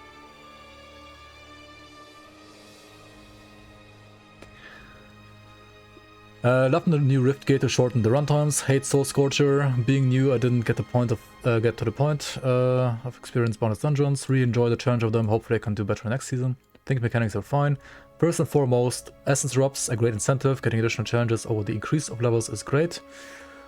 A few named bosses are cool. I'm not sure about the current increase in difficulty. First couple of levels are really straightforward, and from level 15 onwards, it all of a sudden becomes far too hard, far more quickly. It becomes far harder, far more quickly. It's kind of the point, though. Seems like working as intended, for the most part. I like them a lot overall. I hate random modifiers that sometimes force a reroll. Res, Physres, for example. This is actually going to be changed by Crate themselves anyway, right?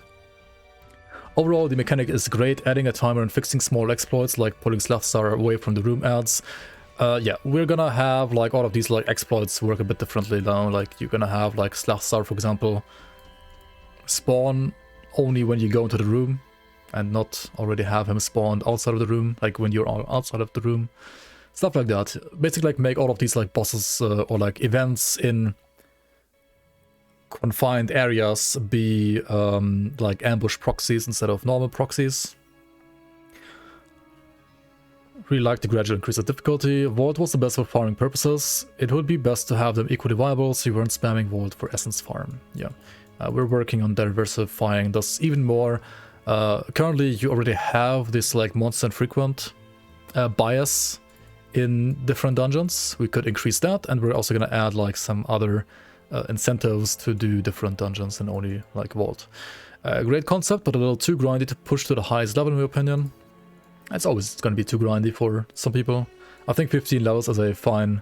Like, comparing to like 75 levels in the base game in Shattered Realm, I think 15 levels in bonus dungeon is totally fine. Look at the end, smiley face. Ah, like the very end. I don't know a better alternative, but maybe if you keep bonus theme, then also make SR levels count. Like for progression, you mean? Oh no, he means for... like tiebreakers, I guess. Not sure. I prefer boundless dungeons over SR, but by the time I reached level 15 plus in each dungeon, I was sick of them. I wish I didn't have to level all the dungeons specialty to 15. You only have to do 12 to 15, but yeah. I think it would be better to just have a boundless dungeon level that is increased by beating any dungeon in order to ease up on the monotony. Yeah, I mean, if we implement, say...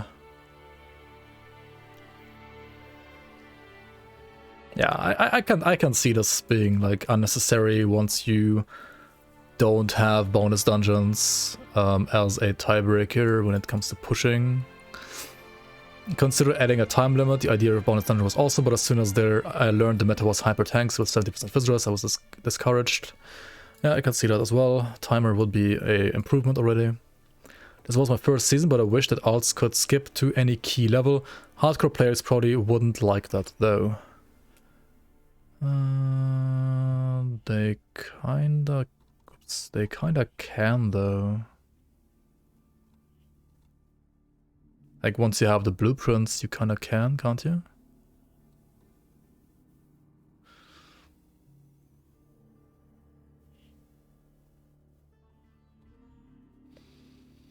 You always killed Slavzar through the door? Yeah. I mean, everybody did, right, at high bundles. Or I killed Grabowski outside of the door and stuff like that. Yep.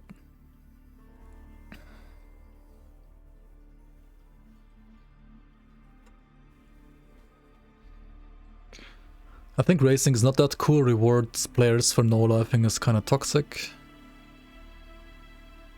I mean...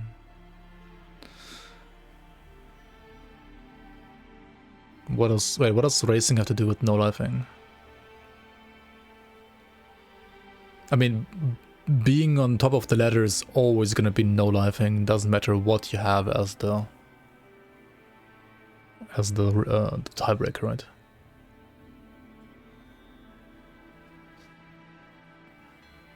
Getting points for first to kill a Celestial. But nobody talked about racing in that. Like, did we talk about racing? Or are you just putting it out there? Oh, Bodo said, we talked about giving a couple extra points for being first to kill Celestials and whatnot. Oh, yeah, okay, I see it now, never mind. I was missing the context there. Nah,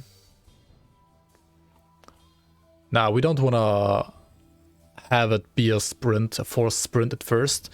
You rather wanna do like timers that you can beat at any point in the game. Do you know how much time the top 3 invested to be able to push that high? Yeah, it's certainly more time. But like you can invest that time like over whichever time period that you want. I mean, if anything, you could do something like you get like +1 point, you know, for like defeating Moira first or something like that. Like +1, that's it. So it's like worth as much as like, you know, I don't know, pushing like 1 more level in some bonus dungeon, for example.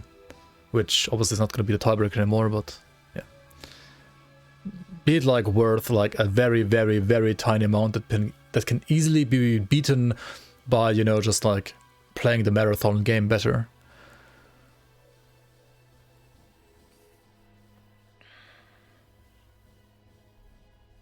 Just like a tiny, tiny advantage, I think would be fine, but other than that, that is out of the question.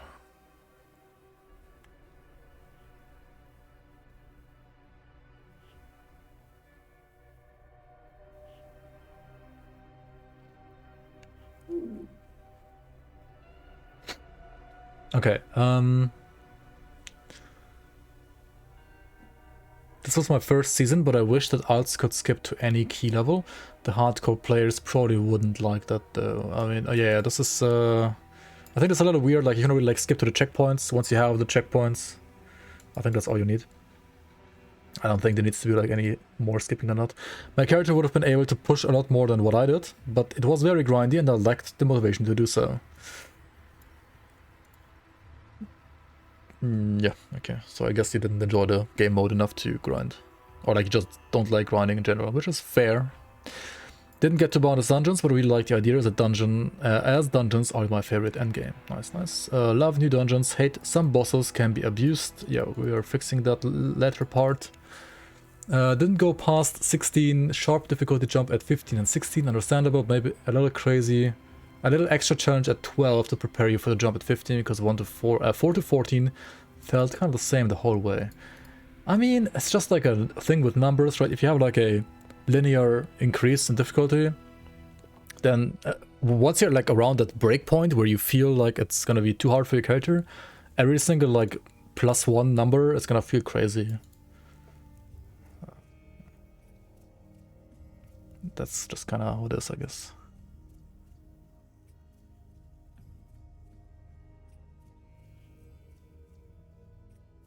You had a bit of a problem with Shadow Realm. The timer for SR was too tight for the amount of shards to go through. But you still go through it, right? Like you still progress.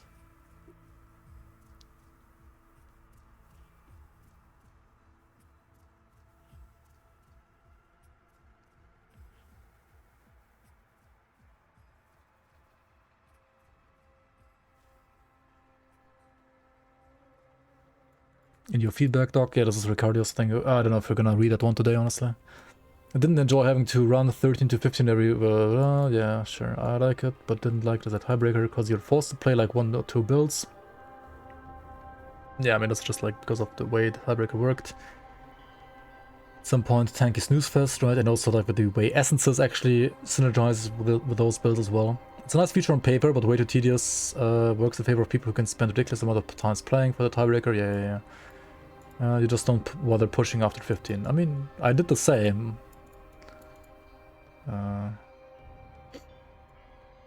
Like if you push to 15 and then like farm 12 or 15 for mats, then they really like did what they were supposed to do, like provide a alternative to Shattered Realm for farming. So they really like, you know, did what they are supposed to do.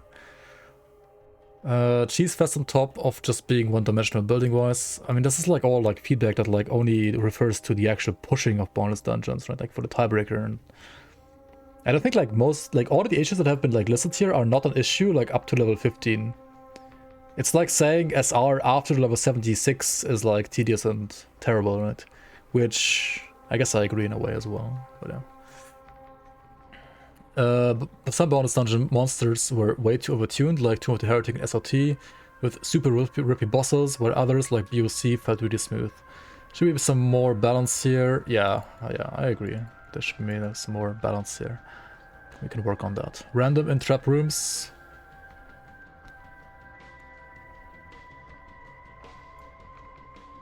Yeah, but like, is this good or bad? It says first, random in trap rooms. Trap room, Bastion of Chaos, 2 to 4 Carrions and Steps of Torment. Yeah, but like, is that a good or a bad thing? No additional keys above 16? I guess he's listing the bad things. I mean, it's just like SR. Has also like no additional checkpoint after 75. I mean, they're getting a new one with like the new Waystone, but...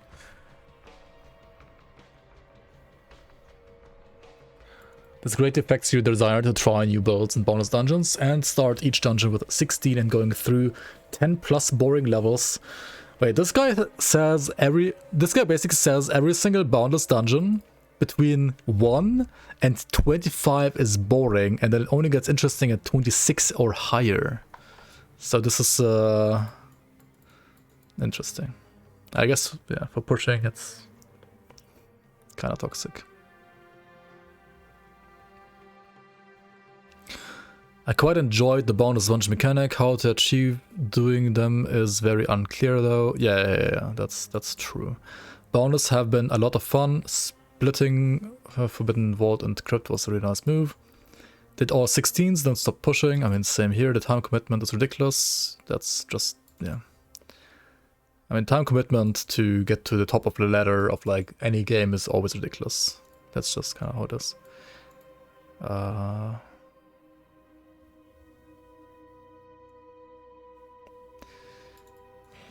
I mean, this is like, that's just how ladders work, right? Like, that's just how competitive ladders in literally any game work, right? It's always time commitment. I don't know, like, name me one game in the world. Doesn't matter if it's like a computer game or like a analog game that doesn't need ridiculous time investment to be top of the game.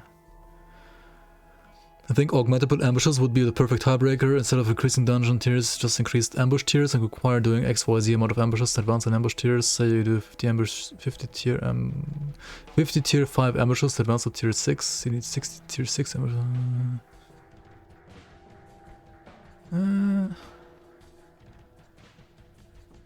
That would require like, I mean, it's not the worst idea, to be honest. I don't think it's necessary, because it would be like a lot of change.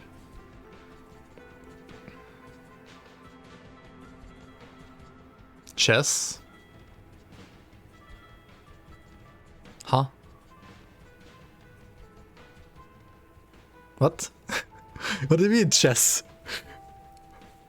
What do you mean chess is not time investment?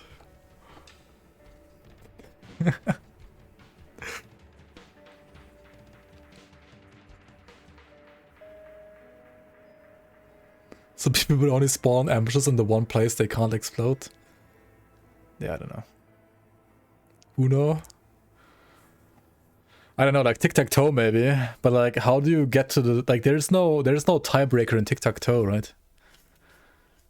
It's a Hans Niemann meme? Okay. I see.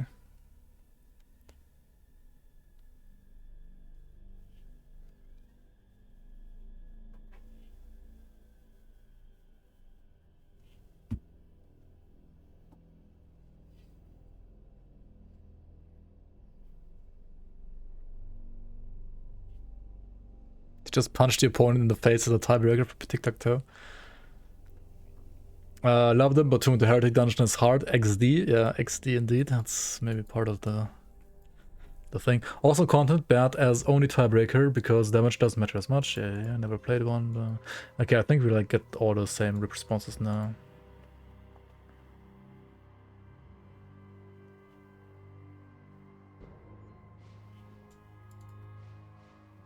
Class meteors could potentially brick certain builds, so I like the idea of being able to counter those as an option if they return. The whole concept is great, having a checklist of challenges to get out, more of that if possible. I think the rare essence drops should scale with dungeon current level, it will be more stimulating to push higher. They're absolutely fine, just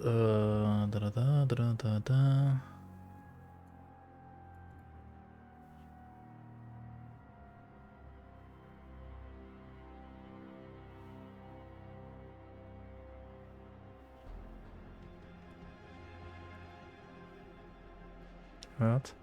Just will be a little bit more flexible if we have keys 3, 5, 7, 9. I mean, you literally have them. When finished the quest, because climbing from 1 to 15 is tedious and monotonous. I mean, you have to do it once, and you can use keys to also like run different dungeons, to climb in different dungeons. You can like do 1 to 3 in like dungeon A, then the next 3 in another dungeon, then the next 3 in another dungeon, right? You can like change dungeons if you want to. So it's like as if, I don't know, I don't get it. Like, whatever he's writing here is like literally already in the game. Still too tedious. I ran, I think, 1 bonus dungeon this season, just bounced off to, I mean, yeah, if you don't like it, then that's fine too. They were more fun than expected, that's cool.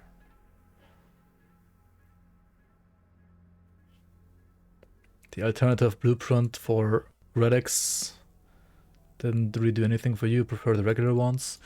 I mean, yeah, we can probably like remove them honestly for next season because like the base ones are getting streamlined anyway. Like too much clutter at this point, probably. Would love to see a junk vendor for higher keys. Since I'm just flooded with items, I'm full on purples before I finish the run. Wait, what? Does he fully clear every single dungeon? Interesting. Haven't done it, mostly good. Didn't like them as tiebreaker, too slow and boring. Yeah, okay. Boss and trap rooms, Ego are cool. Eventually, okay, it's boundless, haha. Not boundless overall. Downside is pushing more about exploiting weaknesses in map design than anything. Yeah, that was kind of a problem with some bosses spawning not as they should be spawning for a like challenge like this.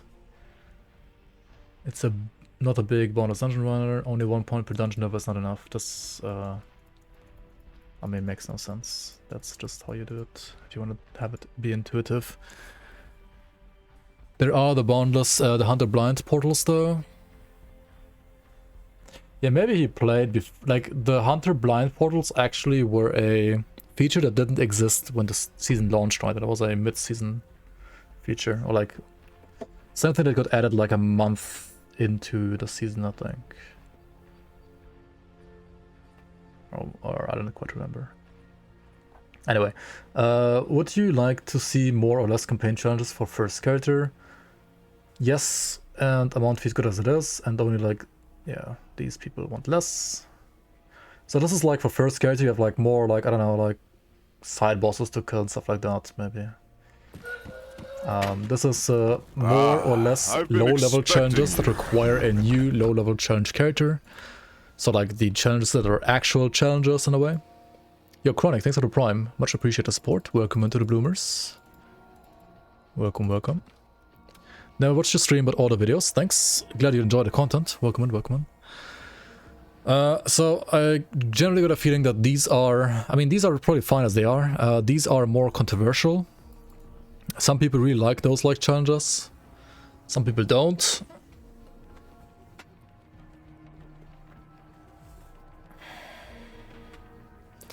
I think the main problem with this one was that people didn't like the minus XP pot being, or like generally with like having these challenges, was like that people didn't like having the minus XP pot be locked behind killing a super boss.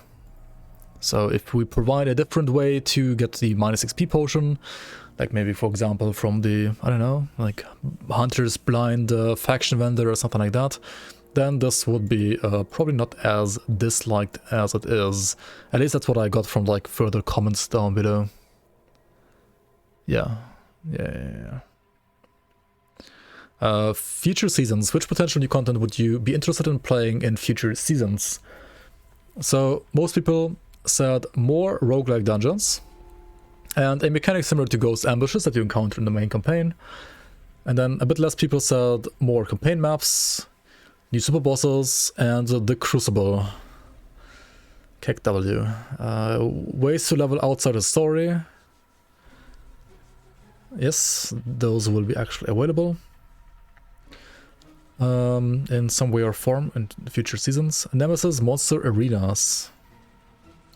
So like a arena where you only fight Nemesis, maybe, I don't know. Don't care. More elemental variations of monster and frequency surprise me. More MI/skill modifier items. Act 8 is too long, but I want more maps, Pepega.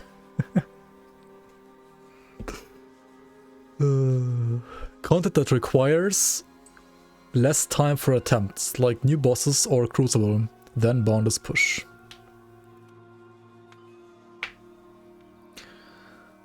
Please not Crucible match. I would like to see one or more challenges that promote build diversity and move people away from the meta builds. For example, complete X using Y. That's just like... The problem with this is...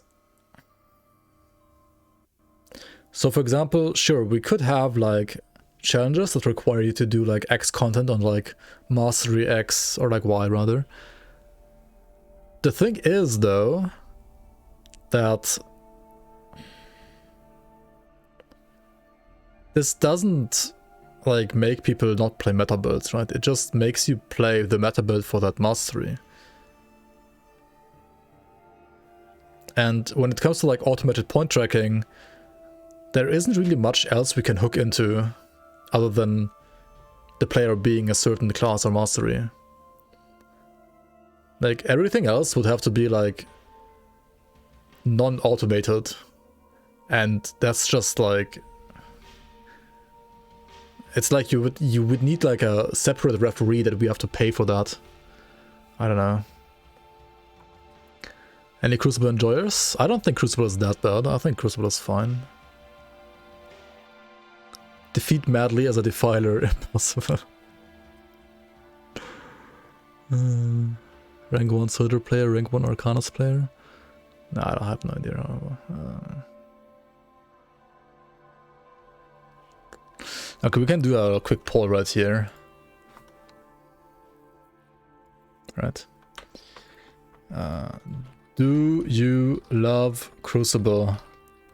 Yes. No.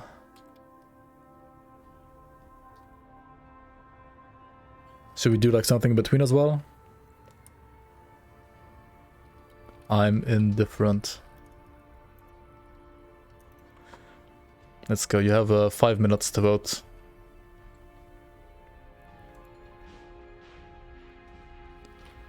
Yes, no, and definitely no. PvP tiebreakers. Yeah, it's like fucking PvP tiebreakers too, like fuck me.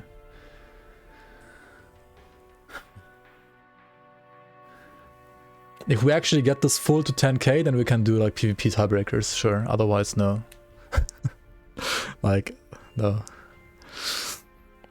The world would be a better place if they just removed Crucible.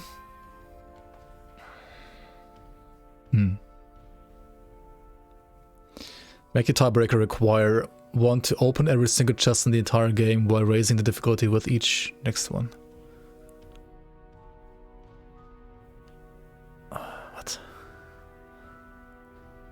Should I not reset and say season 6 now? Yeah, soon. I'm still trying to, like, you know, get people to actually support last season because we're under-supported. But yeah, I should say season 6 now. Maybe we should just like say a hair reveal or something like that, so that people actually donate.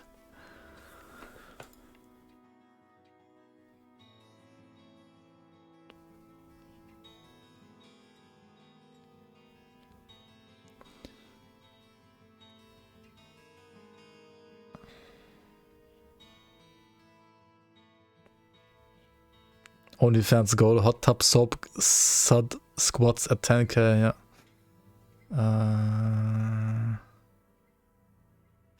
I mean, okay, like I can see where this is coming from. I like the idea of challenge runs in general as well. It's just like very, very, very hard / impossible to like put it into a automated point tracking system.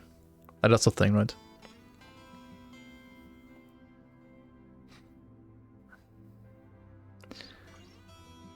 Crafting minigame where you have to hunt a certain thing, or like you have to hunt certain things, then perform a task to create a new item, like grab the sky effigy and the Zarthuzalan codex, along with 3 cold stones and Francis's gun, then take those items to this location to meet with a special smith, then perform some kind of event.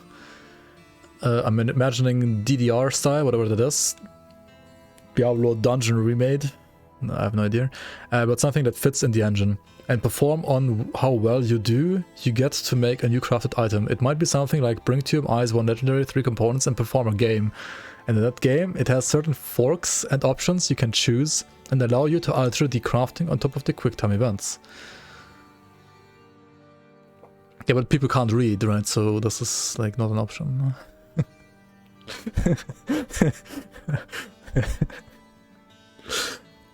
I mean, it's interesting in a way. I like this.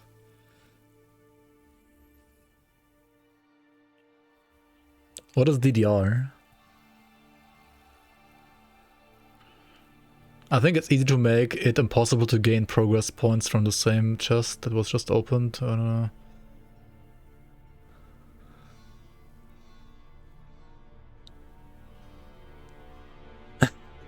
Okay, I will invite you to write the code for checking if the chest was ever opened before. Yeah.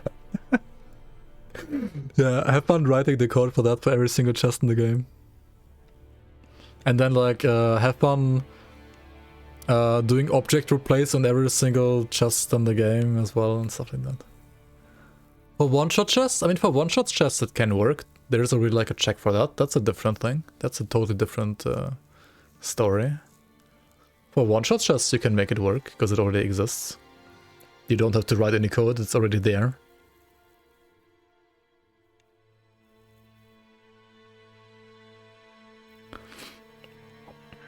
Okay, but like who would actually like enjoy opening all one-shot chests? Isn't that basically like finding all Lilith altars in Diablo 4? Is that like content that people enjoy, like finding all Lilith altars over and over again every single season?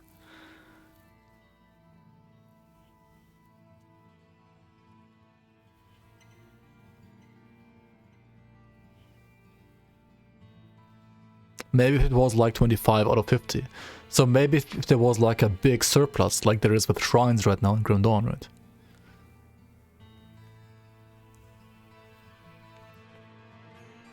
The tiebreaker enabler quest would turn every chest into a game.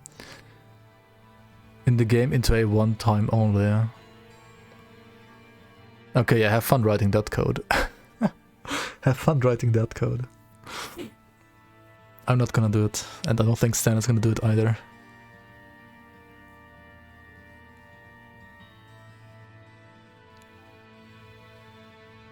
Imagine if you forgot about a chest that you opened or not. Yeah, then you have like an NPC, also have fun making that one, where you can like check whether you have done every single chest, and like that tells you like which chest you haven't done yet and which one you have already done, right? And it tells you that for every single chest in the game, even for those that you can that can only like randomly spawn as well. Sounds fun.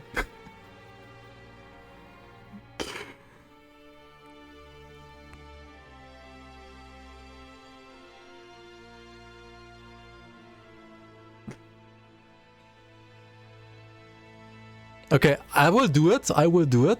If this donation goal right here, right?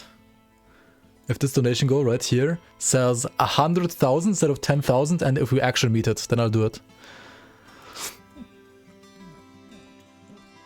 Then I'll do it.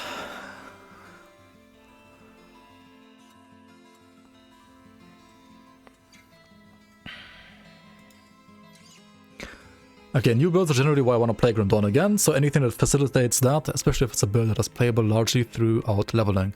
Okay, so just like basically like more item support for new wonky builds that have item support throughout all stages of the game, well, while leveling and also for endgame. Got it. If you have time for it, I would love a new long-winded secret quest line similar to the Create Local etc. one. Yeah, maybe that's gonna happen. This guy wants nothing and voted for nothing, cool. New areas for mats farming, hive. Yeah, there's gonna be new areas and new ways to farm mats, for sure. Some ways to farm iron belts that isn't selling.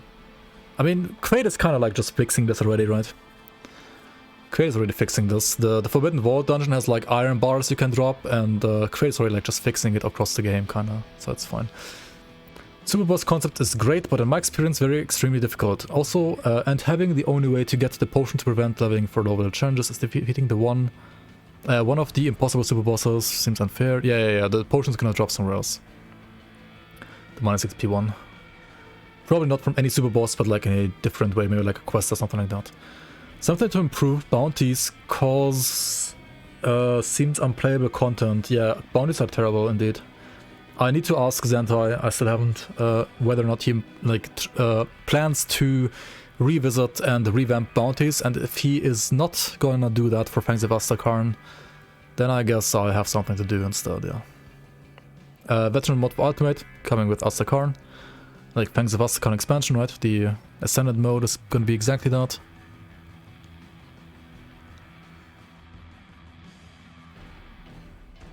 Idea for a challenge, you're given all the items for a build, you have to figure out what it is, what is the most creative build you can do with those items. The items will, yeah, as I said, like, that requires somebody to be a full-time referee.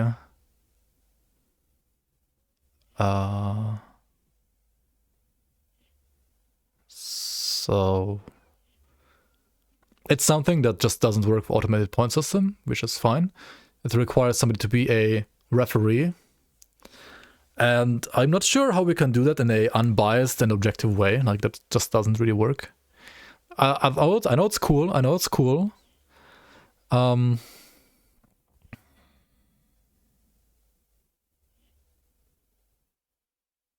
Like, who do we have that like should vote on it?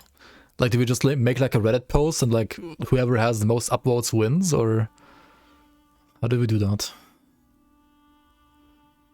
Or is it gonna be like a dictatorship where some streamer like votes on stuff, and then whatever that streamer thinks it's the best, that's gonna win? Like, I can totally see nobody being salty about that. Or like, do we let Facebook decide? Like, who's the referee, you know? I mean, there are definitely like many different options here. I'm not saying it's not possible. There are many options, but who do we decide, right? Who do we let decide? Do we invite Asmongold and have him like decide on like which build looks the coolest? Kind of like how he does these like mount contests in World of Warcraft, like for mount style points. But then somebody has to like pay Asmongold, you know? I don't know. Let Twitch chat decide naturally. So it's gonna be 50-50. Like if I do any poll here, right? It's like which build do you like more? And then build A or build B. I guarantee you it's gonna be 50-50 right now if I do it. Right? You can vote right now. Do you like build A or build B more?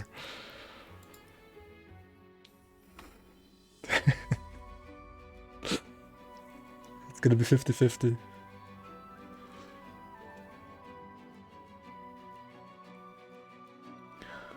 Itemization was cool and I like the new acts, and adding in special areas to get veteran players to rediscover places on the map they skip would be a cool thing to continue doing. Wait, rediscovering places? Doesn't that mean backtracking? Isn't that what you guys hate?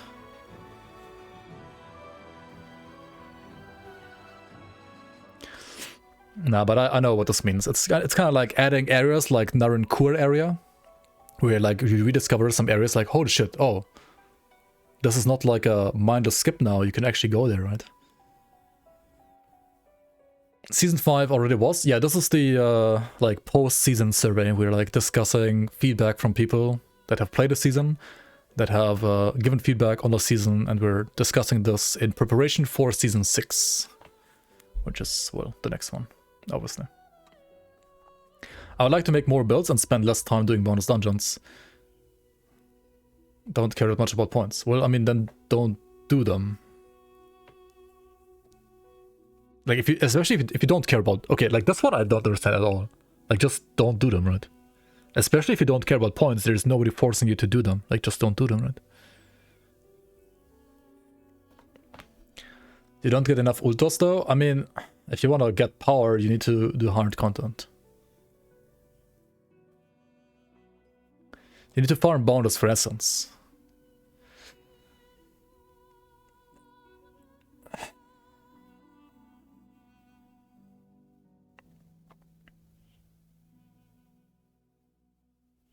I mean, do you want everything just like to fall free from the sky for you?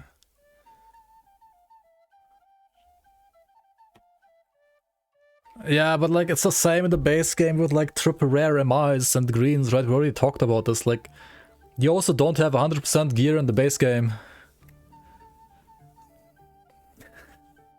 See you around, Skull. Good night, good night. But you do? Yeah, you just GG stash them, then you have that, I guess. I don't know.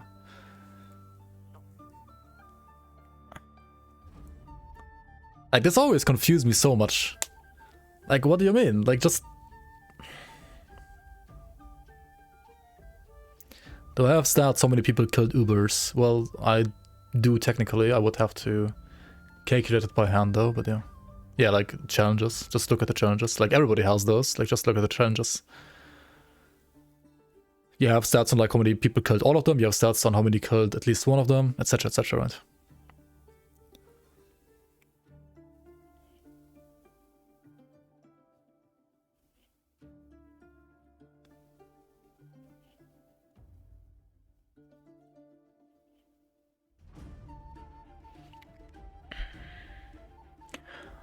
Ice Troll Romance questline. I want to be pounded by a big ice troll daddy. Yeah, that goes in the same corner as fuckable sliths, I guess. More cool ass MIs. A new league mechanic similar to Ghost Ambushes would be really nice. I mean, why did the guy not vote for this then? I love when creators add new interesting items in crafting. Doesn't matter if they're OP as long as it's fun.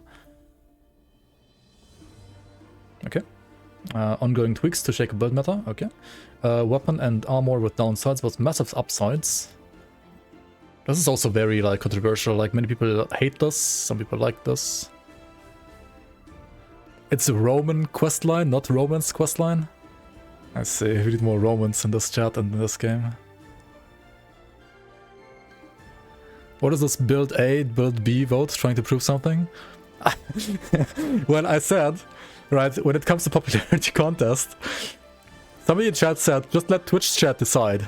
So I said, well, if I let Twitch chat decide, it's always gonna be 50-50, right? So like if you vote for build A or build B, which one do you like more? It's always gonna be 50-50, right? So I guess I was trying to prove that.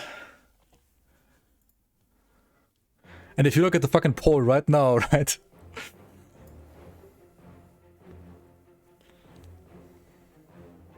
Somebody broke it. Oh no. There we go, 50-50. Oh my god, what a surprise, it's 50-50.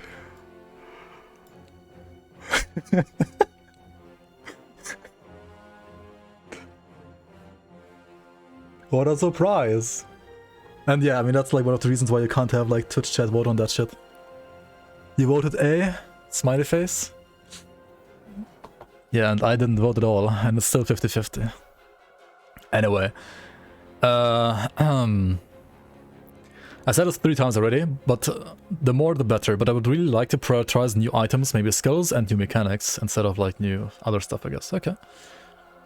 Yeah, there will be new items, definitely. New classes. Yeah, just wait for Fangs of Astakarn, I guess. Random encounters in each area, like PoE has. Yeah, there's gonna be kind of a system for that, I guess, in place, actually, next season, in a way, that you can, over which you have the agency, right? Not like retailers that are random, but rather you control it in a way. There's gonna be maybe stuff like that. There's not true randomness in Grim Dawn, though. That is impossible, but there's gonna be maybe like some stuff that can, you know, have things, you know, spawn that didn't spawn there before, maybe.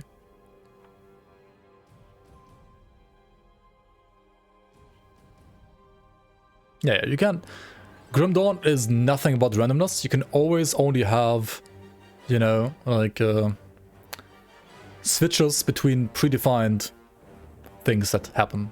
Kind of like, well, even Shadow Realm, right? You have a predefined pool of maps, and then you have like a randomizer that chooses the map, but you can't have like true random that's like complete random.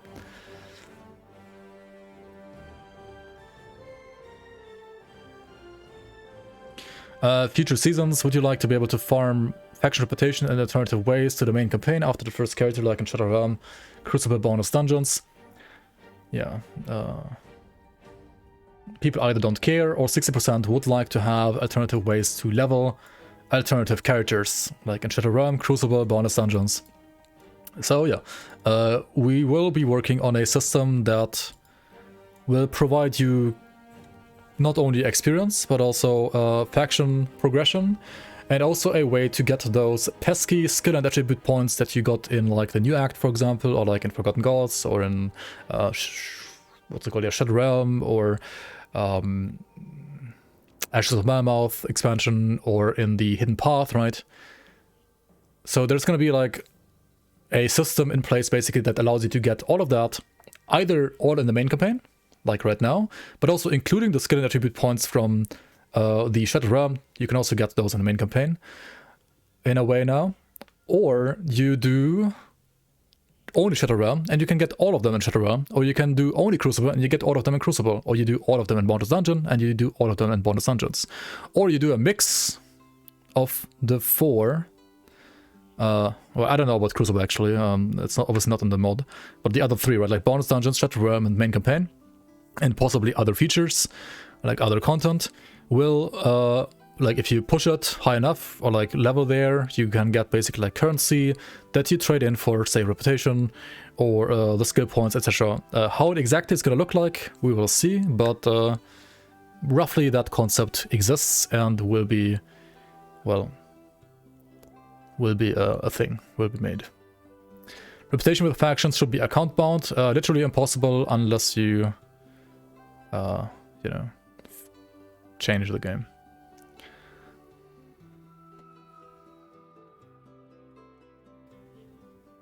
Grim League has accounts.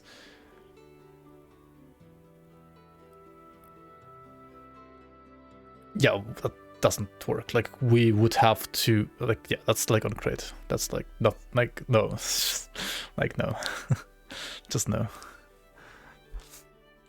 We can make it so that you farm it in different ways. We can make it so that you can farm it quicker in different ways. But we can't, like, do something on an engine basis that's, like, different, really. That's, like, no. Or, like, even if we could, it's like another of those things that we might want to do when, you know, this number hits 100,000. Just make one mob give max rep. I mean, yeah, just make like one item that if you click it, you win the game, right? That sounds good. That sounds like very nice for like player retention. Yep. Definitely good game design right there. Future seasons, would you like to unlock the skin attribute points rewarded via quests in Ultimate via alternative ways to the main campaign after the first character like in Shadowrun? And yeah, same thing, right? This was for reputation, this was for skill attribute points. I guess I could have like combined two questions, like similar results here. People generally like the idea, some people are either don't care or no. Just like chess, yeah, exactly. Like once you level up in chess, you just like move one pawn and you instantly win the game, right? Yep. That's how chess works as well. True. Which of the following future tiebreakers would you like to see? So, this is where it gets a bit more interesting, right? So the one that actually has the most votes here is a super boss dungeon, with mutators scaling from boundless dungeon, pushing for highest level.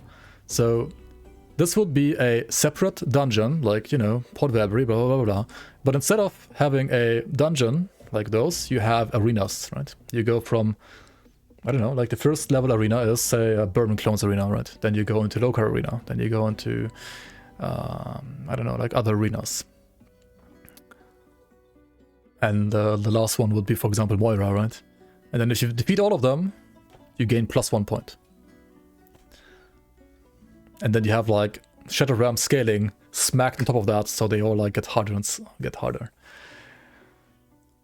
The thing with this is obviously, eventually, probably, people will encounter similar problems to like other like SR scaling or like Crucible scaling, where we could have custom scaling though that is not as, you know, that doesn't necessarily incentivize like being giga tanks as much, but maybe like also super bosses themselves would like have like different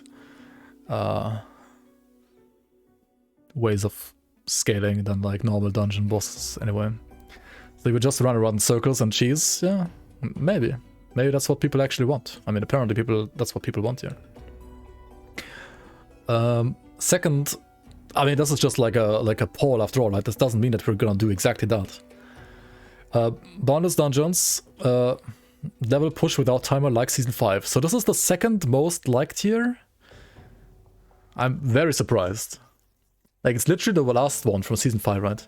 Which people said they hated, right? Because of like, you know, being just a giga tank and stuff like that. So I'm just surprised this is so high up here. Then we have Shadow Realm, Shard level push completed without timer. This was what we had in, I think, Season 2. Which, honestly, in my opinion, is probably better than the Boundless pushing. Because it would be at least with a timer, you know? My question was biased. What do you mean my question was biased? Because I gave them options?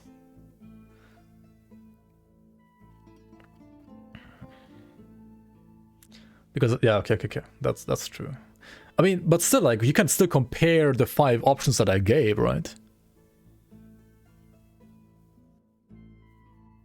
Like, there's more people liking super boss dungeons and pushing boundless dungeons without a timer than boundless dungeons with players setting their own time records at certain levels, similar to Crucible timers, or level push with a timer on the final boss. Right, I mean, yes, you can compare those 5 to each other, so, obviously. Yeah, no, I don't compare these to that. Like, this is like additional ideas, and we cannot compare these like popularity-wise to these, but we can compare them to these. Ah, shit! I should have not just like looked at your message, but rather also answered and say, "Ja, komm vorbei." I thought you would already like come by now. Sorry.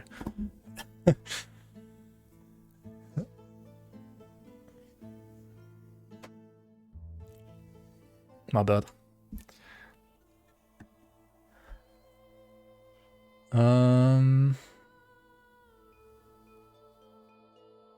More than one type of tiebreaker would be great. I personally also think more than one tiebreaker would be nice. Some people in the dev team think that's not a good idea. I don't know. What do you guys think? Because I think we're still like debating this pretty much. Like I think it would be.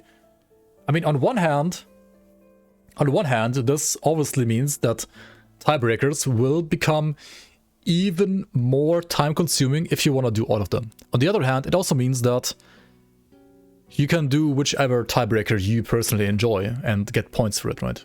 For example, last season, assume somebody liked SR but hated Boundless Dungeons. Well, they wouldn't get points for SR because, yeah.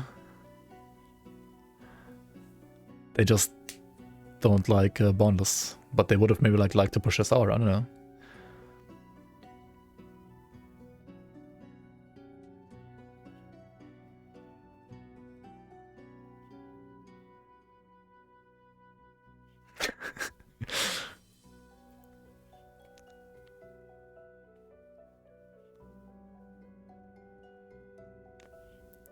Yeah, I mean, okay, so what you do is you have to push like all the easy content first, and then they don't do the harder content.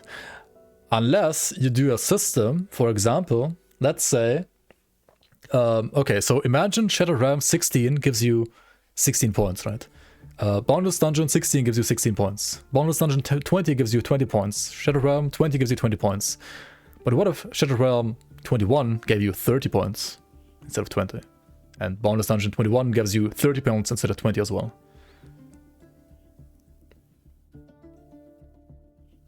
Then all of a sudden, you know, pushing to 21 on one is like much more rewarding than going like 16 and 16, for example. I don't know. Or then you gotta do all the stuff even more. I mean, okay. So obviously, the one giga burnout min-maxer would still technically do everything to the very max of everything, right? But that's already the case. That was already like the case this season because of there being multiple Boundless Dungeons. But still, you saw like some people like pushing certain dungeons more and others less, and they were like, for example, first place I think had one dungeon where he had less points in than second place. So second place would have technically won like a specific dungeon, but first place won because he pushed more dungeons across the board. But if you do the point scaling a bit differently, right? If you get award more points for higher shards, then it's different.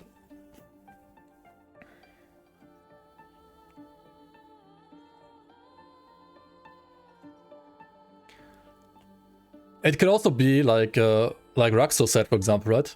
Say you push SR 30, but you have bonus 29, then you shouldn't maybe have 59 points in total, but only 30, for example. That could also work. Yes. But if I don't like to go dungeons, I still hit a cap in SR, and then you're forced to do dungeons to get more. Yeah, true. Then, for example, Raxo's idea will work better.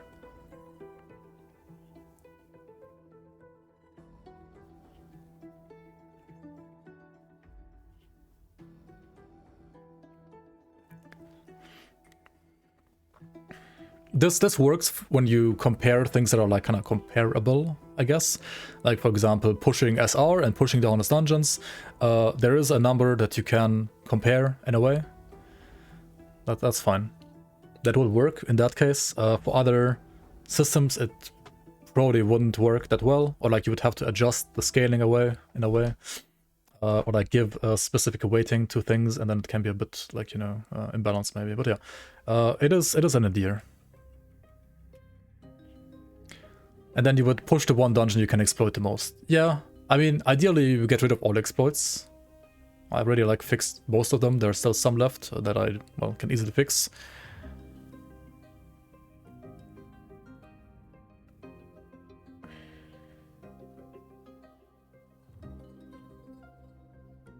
Rex's idea is great in a perfectly balanced game, but not with its RNBDs.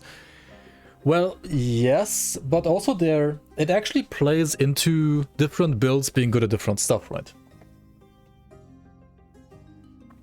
Like, say you build an SR build, or you build an like a bonus build, and I don't know, like player A has like the perfect bonus build, and player B has like the perfect SR build, I don't know. You have to do all of them. Unless you do what Rexel said, right? Like when you have basically the highest you do or the best you do in whatever content always overrides all the others, so you don't get like points from multiple tiebreakers, but also only like from the one that you are like the highest on, for example. They will be the same builds though. Yeah, I guess SR and bonus are like too similar because of the same like scaling and so on.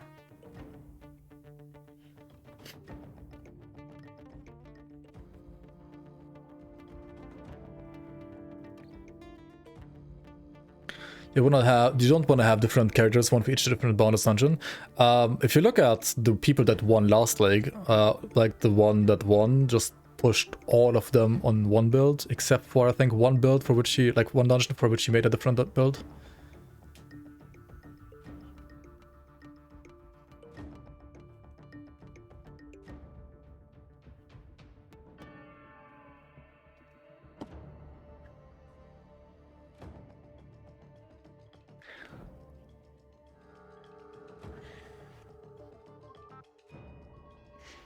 Yeah, the scaling stuff is just weird. Like you need something else to like shake it up properly. Yeah, the 2-hour dungeon game is just toxic. I agree. Like it just doesn't work really. Yeah, it's always just Giga Tank Snooze Fest, like no matter what you do, right? Like this is Giga Tank Snooze Fest. This is not Giga Tank Snooze Fest, but it's also a bit of Snooze Fest. Like as long as you have a timer, it's okay-ish. It's better. It's a lot better with timers. And if you have like records, then it's kind of like Diablo 3 Great Rifts stuff, right? Which is better as well, but maybe not the single solution.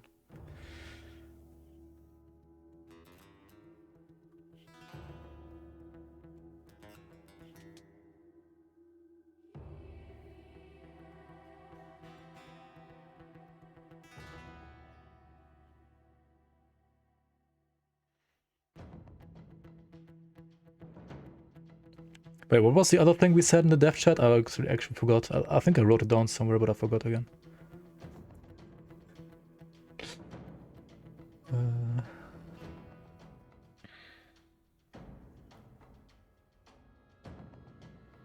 You know what we said? No. Did you actually agree on that though? I don't remember all of the 6 hours now, I don't. Sorry. I wrote it down somewhere though. I think. I hope. I think so, yeah. Surely.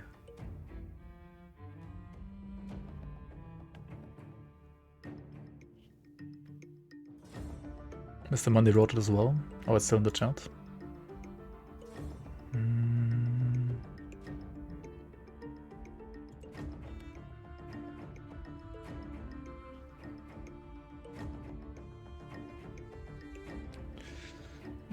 Blah, blah, blah, blah.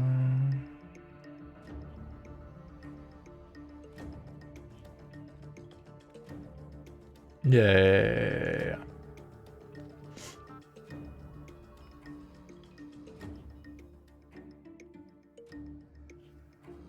Yeah, that's at least like definitely one tiebreaker. Why not restore back -5 points, Keck W?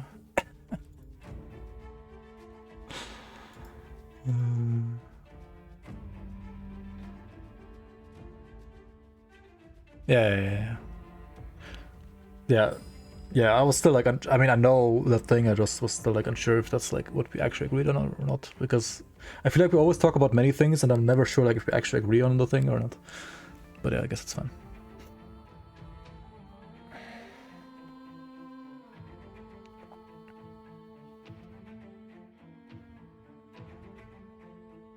We didn't finally decide on anything. Yeah, that's what I mean.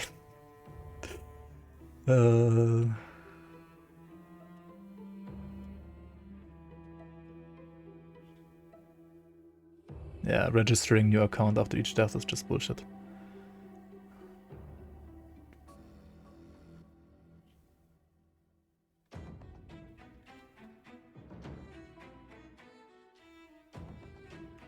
Yeah. Okay, chat. No, Cloud Stash, first of all. People had... Do you have any other like ideas for Cloud Stash that you wanna like put in chat right now, maybe? So people, I'm gonna like skip all the great stuff, right? Because it's obviously great. It's obviously the best. We are the best devs, right? Obama medal. UI should be expanded. It's difficult to read when on the website. I mean, you can just like control and zoom in, right?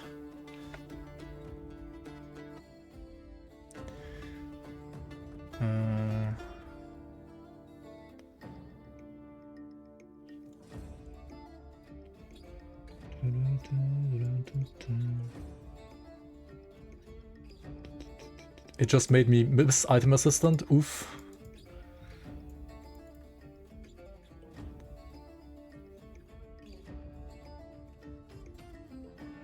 Import from room tools feature. Just to stash it. Yeah, I mean, this is on crate, right?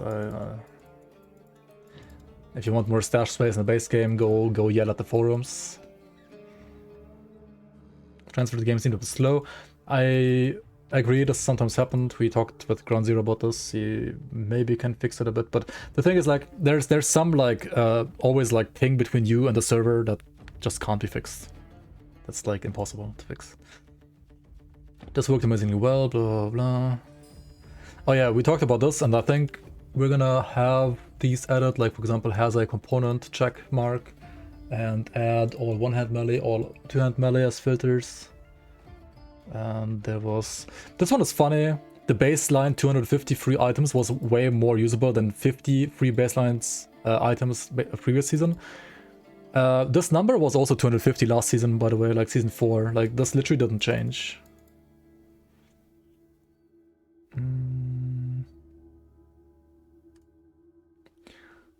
Skill conversion. Yeah, I think we talked to Ground Zero about most of this stuff, and he's gonna try to fix most of this.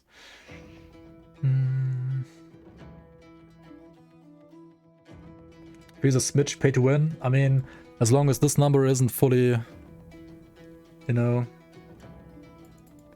gotten to, we have to keep it like this for sure. Blah blah blah blah blah. Okay, like nothing really of importance here, to be honest. Oh yeah, there were some ideas of like having like an app or something like that, maybe, or like a Discord thing that can like hook into the chat, and that would be cool in a way. I'm not sure if we will have the time, or like if Mr. Monday and Ground Zero are gonna have the time to make it work.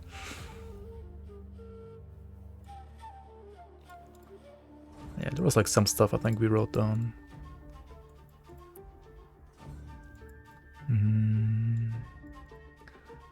Yeah, we're gonna try to improve stability for sure.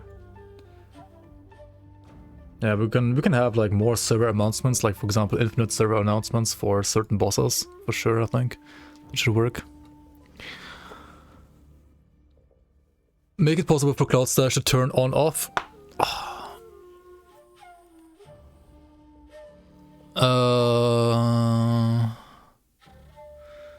What we're gonna do is we're gonna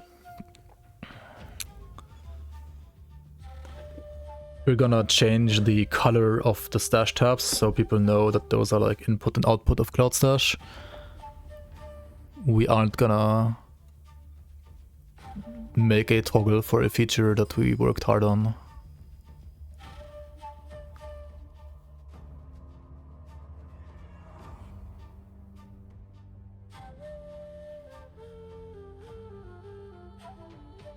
Can you rename Cloud Stash to more of Ugol, cause it's what it did entire league? Throw some items into it and still hunger for more?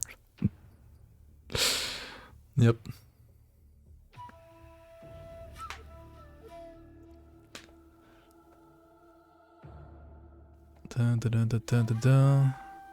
Just want to make sure, yeah.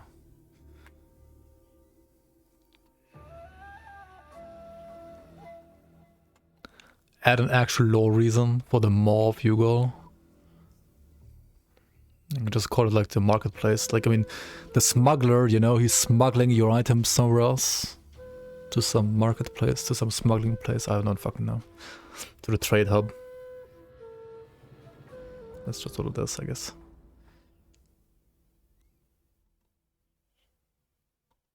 Wait, where was I? Chat?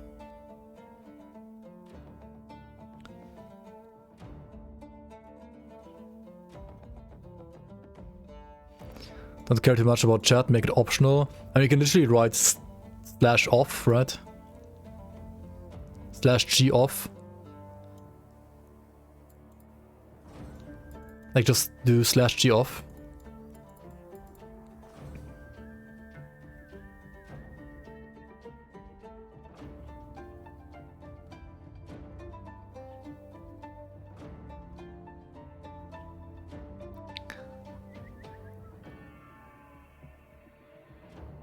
I mean, I guess, okay, so I think the starting message, like, it's off by default, right? You have to opt into the chat. Yeah, like, you have to actively write /g on to activate the chat. And Proteus, right, this NPC, this friendly NPC that you meet at the start of the game, he tells you, write /g on to activate the chat, or /g off to deactivate the chat. Like, huh? Make it what do you mean, make it optional? He's too smart to reading? Now, obviously, he did read that you can turn it on. What if you cannot read? I mean, you have to read to turn it on, right? You accidentally just wrote /g on by accident, yeah, sure. Veteran players were surprisingly helpful in chat. It took a while to get some weird bugs. Yeah, like the item posting, right, was a bit buggy. It might still be a bit buggy in some cases, but it's definitely less buggy than it was. Okay, this one is funny though. Hello guys, not trying to brag, just kidding, of course I am, but I'm thinking about becoming a pro. Yes, I'm on elite hardcore mode, level 70, haven't died once, not even on Cthulhu. You can also tell how good I am because I have positive resist and still do great damage. I'm playing a new build, a type of build that I created called a Vitality Cavalier's Castle TM. I can't link my build though because I don't want people stealing my creation. I feel bad for everybody else playing the game because they can never be bothered, can never be as good as me. This game is no challenge for me, guys. Sorry, I can't believe people actually die. Even since I'm level 70 and on elite, I'm pretty sure I have the knowledge and experience. I will be updating you guys every day, multiple times a day, non-stop of my progress in game, and I'm building a pro team of Grim Dawn geniuses, so hit me up. Yeah, I guess fuck, it's too long for copy pasta for Twitch.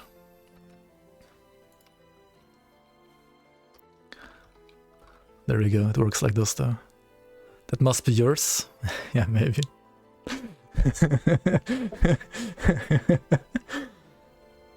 Okay, new copy pasta unlocked. I kept it the same way. People or Steam's... Oh, shit. I kept it the same way the people or Steam forums are. Disabled.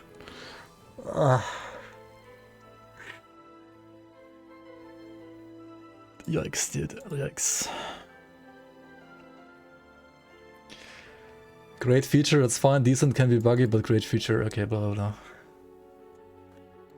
I feel bad for everybody else playing the game because they can never be as good as me. This game is no challenge for me, guys. Sorry, I can't believe people can actually die in this game. Yeah. Launcher. Which other launcher features would you like to see in the future? Yeah, there were some like Linux problems. The problem with okay, if you play the league on Linux and you would like to test the game on future seasons on Linux in like how do you say that? Like in advance, and or you have programmings or programming skills with like whatever they're using, C++ something, I don't know. C#, I have no fucking idea. And you know like how to make the stuff like work on Linux without bugs, then I guess just PM me on Discord and we can make you join the team and you can fix the problems, because nobody on the entire development team is using Linux. They're all like Windows mainstream nerds, I guess, and not Linux like real nerds.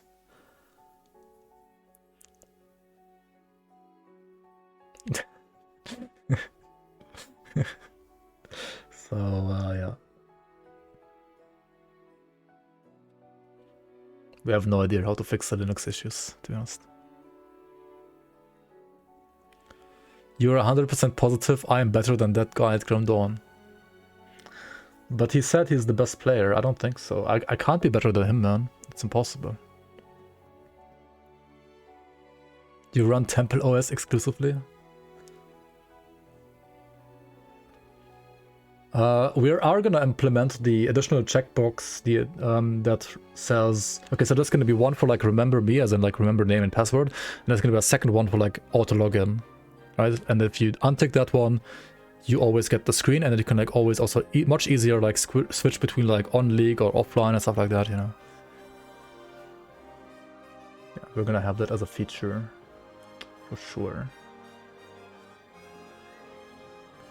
And that launcher should maybe also like have like London League as a like, you know, like hyperlink there somewhere.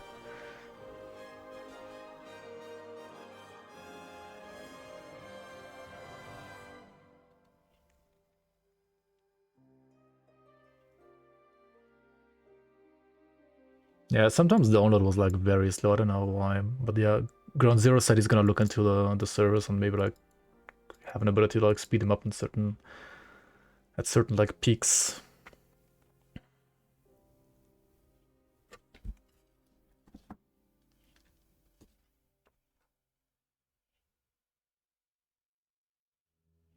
We can't really do this. A game info stored in your server to avoid cheat file loss. I mean, we don't store the entire game on the servers, obviously, but we do store all the relevant files now. Anything else? I think people had some interesting things in here, maybe. Recipe of Death Whisper is too expensive. I mean, that's like, I don't know. Just put this feedback on the forums, I think. It doesn't really belong here. In my opinion, actually. That's a base game issue. I think it's fine as it is to have like one or two being like more expensive, but yeah, that's kind of like a base game thing.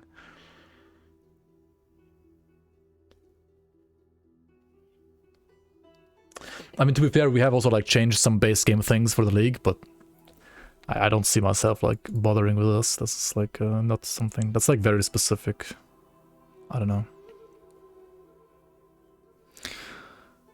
Multiplayer leaders, multiplayer leaderboards are like definitely never gonna happen. That's just how it is. Multiplayer is too unstable in this game. It is literally never ever gonna happen.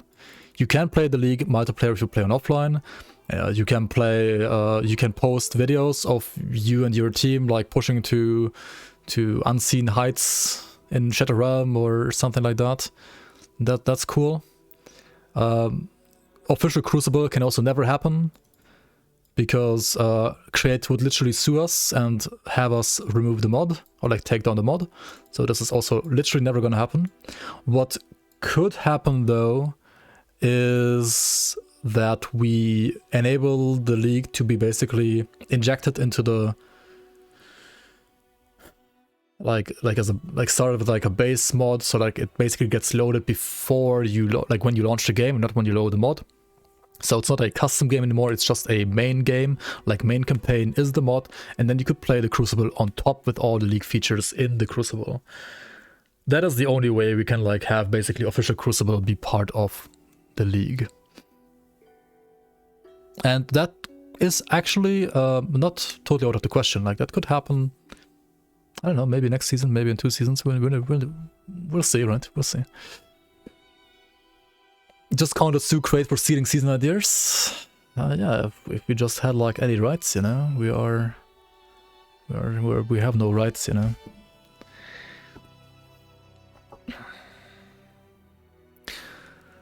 The recipe of death, yeah, we already read that. Please nerf the super bosses. Yeah, just make the game easy. Just make it easy, right? Call the next season the Fangs of Osterkorn, get big player base. The Fangs of Osterkorn. The Fangs of Osterkorn. Yeah. Okay. Blah, blah, blah, blah. Wonderful job. Cool, cool, cool. Thank you so much. I mean, I have already read like all of these, and I appreciate all of you guys writing this stuff. I'm just not gonna like read it out here loud because I don't wanna, you know, drag this into unforeseen lengths. It's already over 4.5 hours. Holy fuck. As someone who's never played any of the previous leagues, I feel very spoiled after all the new content and features. The new bosses were a great essence, should be in the base game. Cloud Stash makes my life much better, and shortcutting the tedious stuff like elite difficulty skipping felt really nice. I would love to see more real builds via MIs and legendaries. My personal request is something sweet for Judgment. Okay, I mean, yeah, there's gonna be new items for sure. Season 6 when? Soon, TM, at some point in this century. Loved playing the league, really enjoyed just what? Thanks, okay, cool. Thank you so much. Blah, blah, blah. I think the essences were the best thing you could add to the season, but for me, I would remove the low ones from the drop tape at max level. That already happened now, while you're in the Boundless Dungeons at least, not in the main campaign. It's debatable in main campaign. For me, they don't need to be nerfed, blah, blah, blah. Ultas, make Ultas work on greens as well. Yeah, we're working on that, but I think would be nice. More spots to farm in one dungeon. Yeah, we're working on that as well.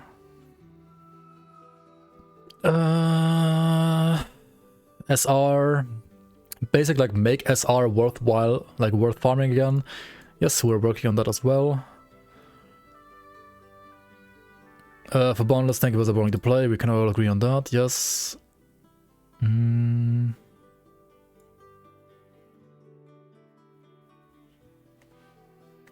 Maybe something with timer, yeah, maybe. What I learned from pushing some other game is that it's better to be limited by the timer than by incoming damage.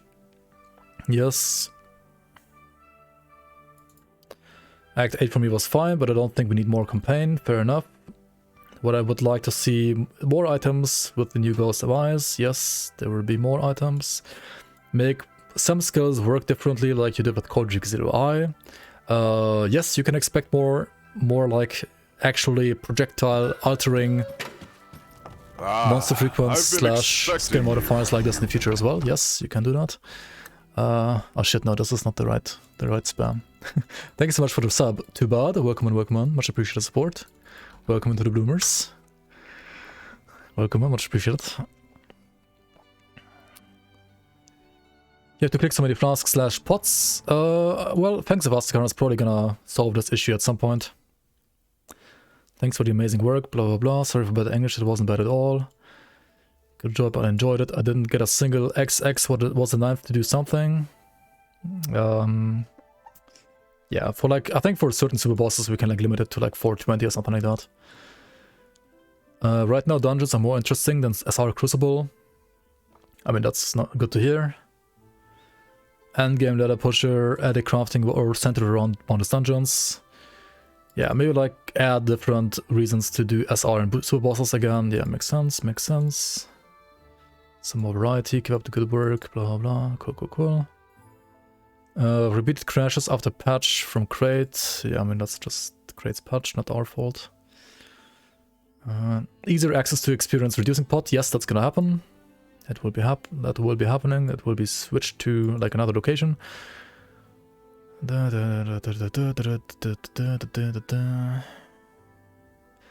Leveled multiple characters to 100, but didn't get to the endless dungeons. Looking forward to doing that next season. Yes, I'm looking forward to you getting there as well next season.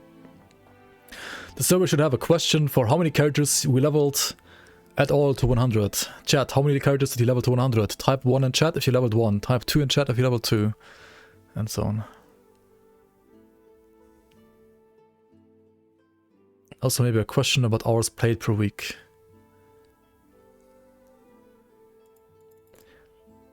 More localization, put localization files and crowd translation platform or open source. Yes, this will happen. We will have better translation support next season for sure. Or like definitely not during the season, but prior to the season this time as well, so that translators don't have to like translate when the season is out, but they can translate in advance actually. Super boss map item, somebody says. Yeah, there's gonna be arguably more super bosses, there's gonna be probably more maps, there's gonna be probably more items. There's gonna be more.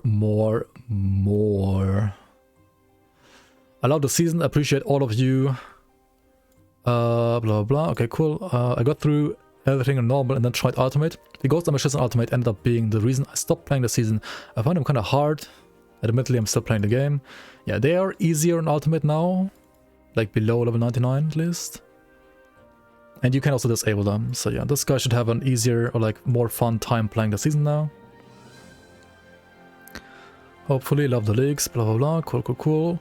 League super bosses represent a pretty significant difficulty spike over vanilla super bosses. Well, with all super bosses being able to sunder now and 1.2, maybe these are harder as well.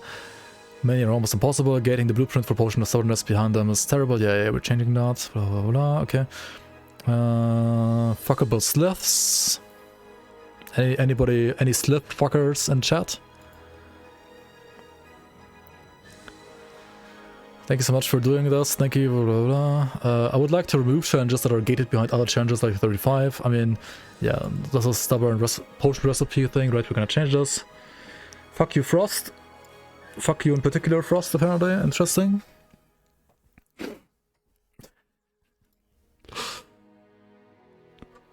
Elena feedpicks. Can't wait. Only Vanessa fuckers in chat. Monka. Best season so far, unfortunate timing with lots of big games coming out. What, Diablo 4? Yeah. More specific elemental damage, level blah blah blah blah. Yeah. I mean, yeah, there's gonna be ways for you to have more ways to craft your items maybe, or just, I mean, 1.2 already like changes loot a lot. It's already like a lot easier to get like certain gear. All single ability emites in the base game like Savagery and so on get another skill modifier on top. I mean, we're not gonna do that, we'd rather just make new items. Also, Crate is gonna like add modifiers for the Berserker class to already existing items, so we don't want to like mess around with their items too much. Otherwise we would have to like remake all the items again when the season hits, so I mean when the expansion hits rather, so that's a no. All non-base game mechanics and features should have a very clear and impossible to miss explanation available somewhere. What if I told you there's an NPC literally at the start of the game you can talk to that explains literally all mechanics and features? And you can just talk to him right at the start of the game. But yeah. But he can't read.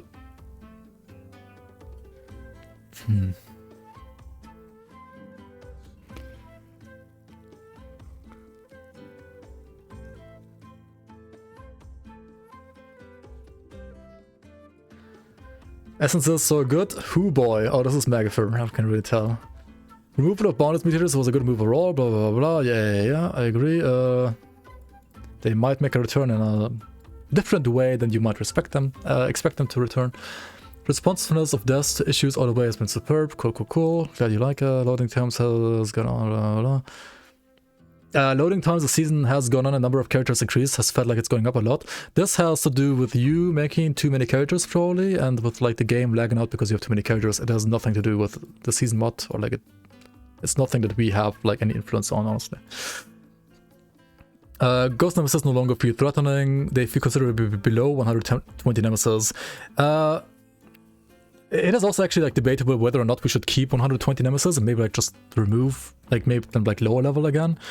And because they are already like lower level in bonus dungeons already anyway, and also they're not really like more rewarding for the higher level, and also because, well, there might be like different ways to like, you know, modify your maps anyway, and also like Ascended mode is coming next year, so yeah. And also with Sunder, yeah, I kind of agree with you, Hamilcar, and I've like thinking about this as well. I think Season 6, I think 120 Nemesis were fine for a long time now, because 1.1.9.8 is easy as fuck. But I think it might be time now to revert to like either base game levels or maybe like just slightly above base game levels and not 120 anymore.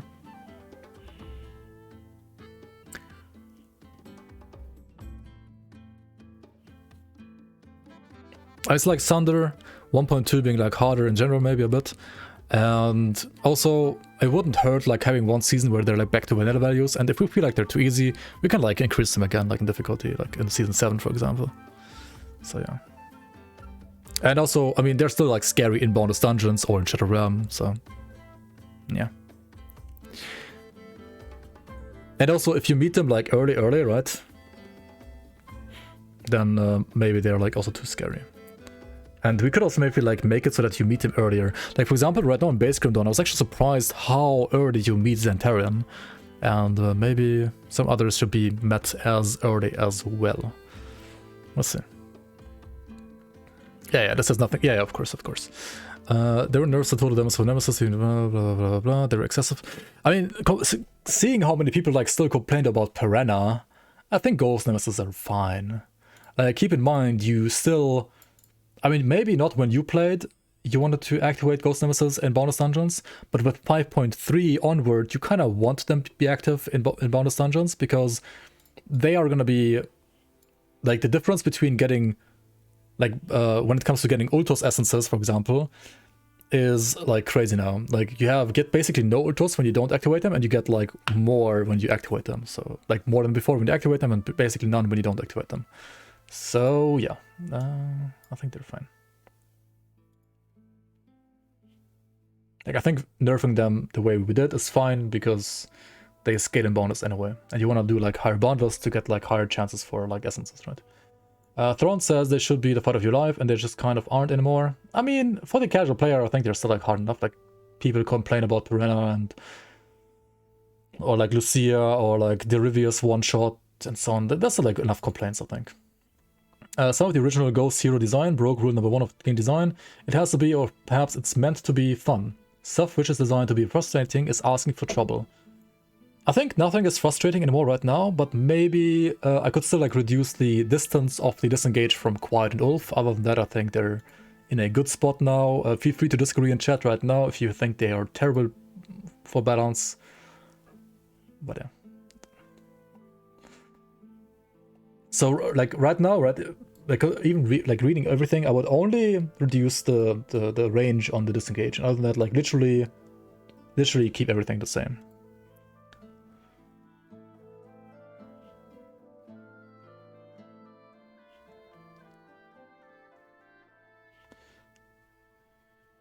There are items which make the player Sunder. No, sorry, you reflect Sunder debuff to the enemy with Mark of Torment. That's currently the only way you can apply Sunder to enemies. Website timers issues. Yeah, Ground Zero. Well, fix at 3. Fix level cap of amalgamation. I think this is fixed with 5.3. I think I fixed all of them. If there are still some that don't have their level cap fixed properly, please let me know and I will fix them properly.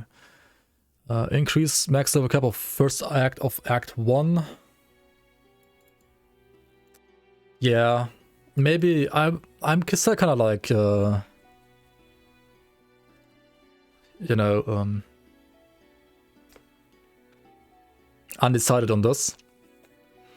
Like, I was thinking of like basic giving maybe like still one part of the game, like have one part of the game be like a safe zone, and that safe zone being Devil's Crossing until Shambler, and then after Shambler,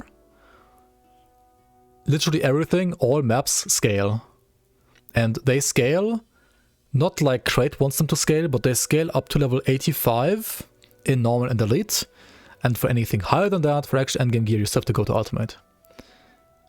I'm not sure if I want to do the same, like, scale everything to 100 that Crate is doing. I don't know about that. I personally am not a fan of that, to be honest, but feel free to disagree again in chat right now if you think everything should scale to 100 instead, and or if you think maybe there should be no safe zone at all, or maybe if you think they're, I don't know, things should scale more gradually, like they do right now in 1.2 in Grim Dawn. Let me know.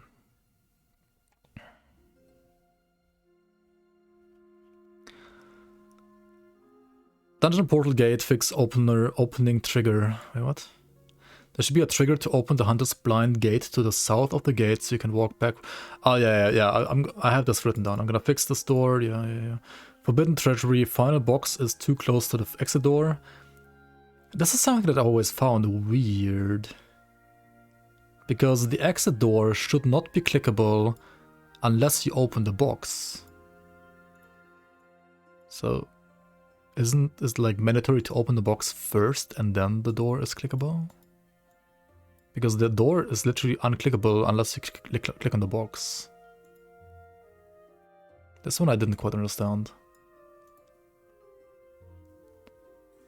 I mean, I understand that, like, if it is clickable, you have definitely doored before opening the box. Okay, try it again on 5.3 and let me know if it's still a thing. I know you're playing, like, a bit of the league, right? 5.3. Let me know if it's still the case, and if so, then I'll fix it. But yeah. Same with the old Portal Hunter's Blind. Oh, right. Like, interact can... Oh, yeah, okay. Like, interact is a cheat key, right? Can, like, interact with things even though they're not supposed to be interactable or something like that. Right. Yeah, but, like, still try it once more and, like, let me know and I'll fix it then.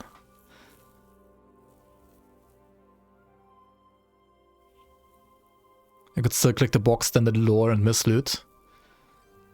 Oh, yeah. Humper's Blind, yeah. Refinements quest requires you to talk to Vanessa and Adrian in that order. Yeah, I can split this one up to be, like, I can split the quest up into, like, talk to Vanessa first, and then once that is ticked, then you get Adrian, and you don't get Adrian before Vanessa. To make this, yeah, like, this should force an order of interaction. Or, like, it's already forcing an order of interaction rather, and the quest should represent that. That's true, and it doesn't right now, so it has people going to Adrian first, then Adrian saying, why the fuck are you here, right? Go to Vanessa, and then it's like, what? Right, it kind of feels bad for the player. I agree. This is still scuffed. Yeah, like this. Yeah. Jonathan in Humper's Blind says peak main powder, but potent is listed before regular. I can fix the order, I guess.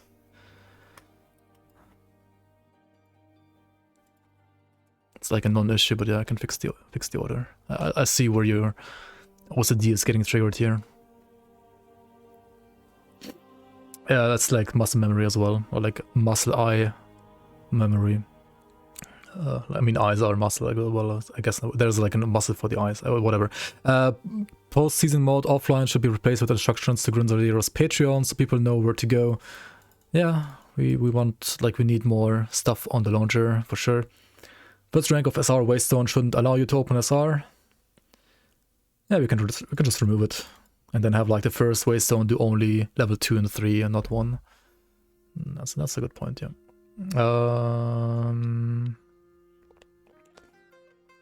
Mid-league buffs and nerfs is a tricky one. Couldn't really answer it as in a binary selection. Okay, so I read this, right, and your point was basically that, like, you would rather retract points from people that used OP items when the item is getting nerfed than to have it feel bad for the people that can't use the item anymore. And I've been thinking about this a lot, and I disagree. Because I think you would have, like, retracting points is a whole another level of angry nerds than people that can't use an item anymore. Because you could say, in a way, the people that figured out the OP item and used the OP item in the OP way first, like, I think it's better to have them be rewarded in some way by, like, you know, having them, I don't know, have cleared a certain boss or Shadow Realm, whatever, in an easier way than the people after the nerf, than have them get punished for using the OP item. I know you said you, I mean, yeah, that's why I said you would rather want this to do than the other thing. Obviously, you never want to do any of this in a perfectly balanced game, but sometimes you have to do it, right? Skylar of the Ram kind of stayed the entire league, and the damage was only 50% of what? Yeah, I mean, the thing is, like, you have seen the 5.3 nerf to Skylar of the Ram, right? I had that nerf to Skylar of the Ram also ready during the league, but I didn't push it through. I rather just, like, push, like, that's the other thing, like, just don't nerf it, or, like, only nerf, like, things in a minor way.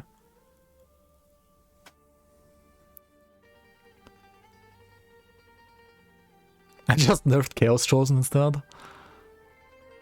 But, like, it was also, like, just a minor way, right? It's, like, the same way, right? Was it not?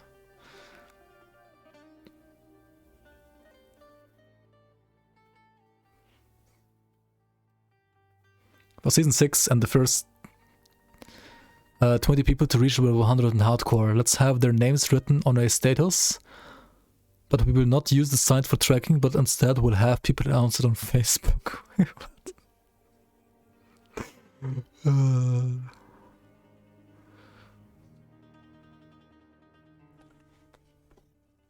But must sustain.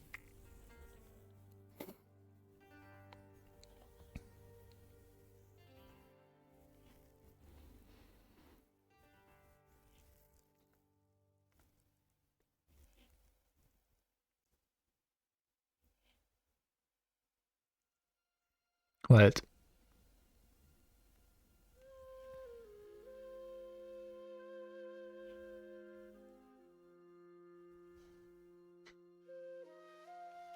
Just post it on Twitter and X and Facebook and Reddit. Make like a bot that like auto posts whoever like kills Moira on Reddit, something like that. Just hire Megan Fox to celebrate top 20. True.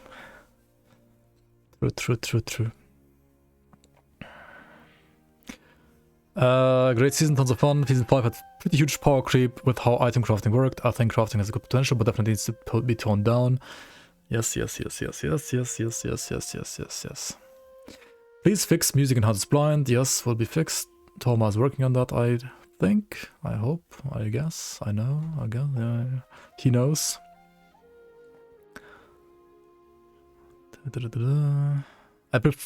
Okay, this guy is funny though. I would prefer if vanilla builds still worked. So if anything, there should be buffs to things that create nerfs for no reason, like pet builds, which apparently aren't even best in the game, but still get nerfed every single patch. It's annoying. Okay, so first of all, the builds that won, right? They have actually not used a single MI from the league. They were all vanilla items. There were like some like top 3 that were using MIs from the league, sure, but like the actual like usual winning build was just like base game, either lightning or acid grasping vines.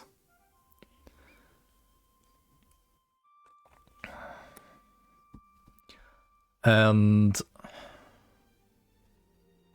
the thing that obviously like made those builds stronger were like essences. And then pet builds, I don't know, like flippin' beast collars, still like brain dead OP, I think. Sure, it might not have exactly worked as well as like acid grasping vines for pushing bonus dungeons, but it was still like in there in like the top 10, like in the top 3 even. Like people still use that build to like push and farm SR, for example. Yeah, there was like one Gaul acid dog build as well. That was pretty good as well.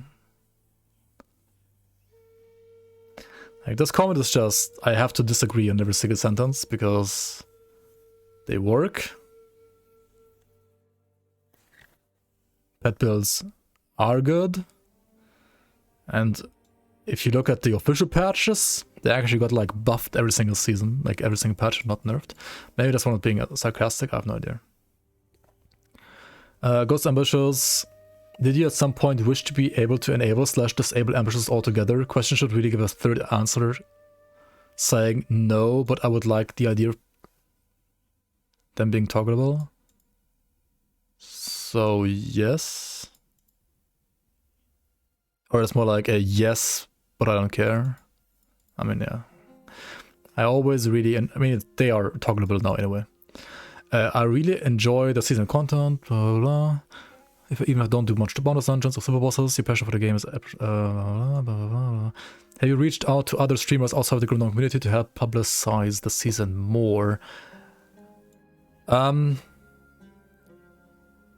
should do that, yes. I should really finally do that. I'm not sure how many streamers would do that without getting paid, though.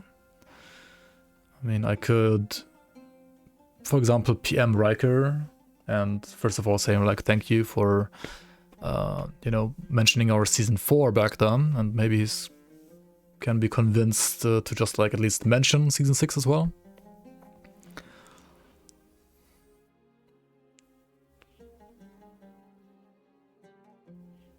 Just pay as 1 gold for a day. You know, like paying as 1 gold for a day is like literally all of this money and probably more.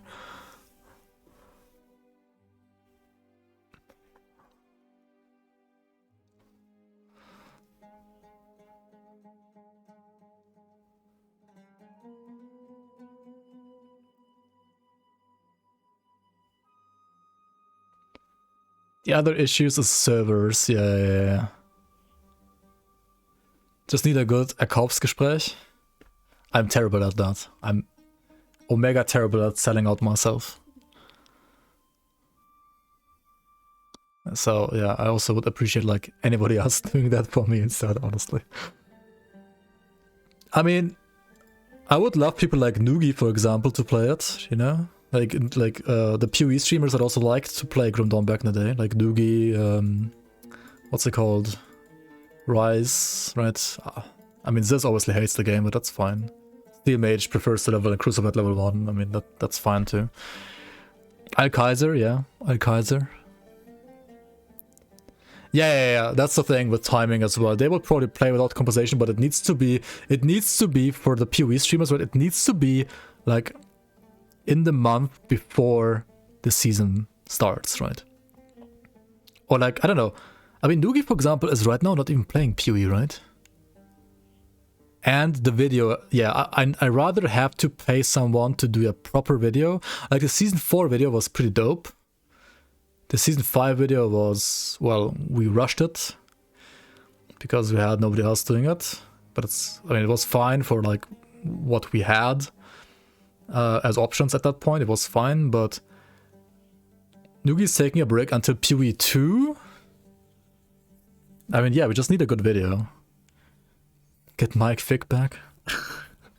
I mean, Mike Fick doesn't really like... I mean, as much as I love Mike Fick, and it would be amazing to have him back to streaming, obviously.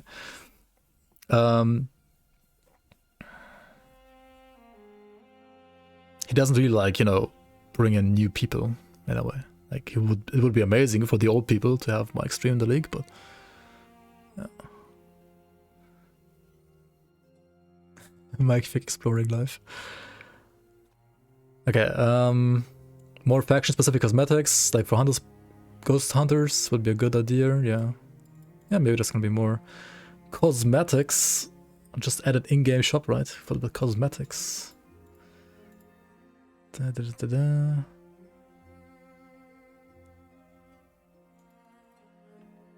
Please add a 1-point talent note to every active buff, like Blood of League and others, to make the buff passive so that the healing effect is gone, but it doesn't need to be reapplied every 30 seconds.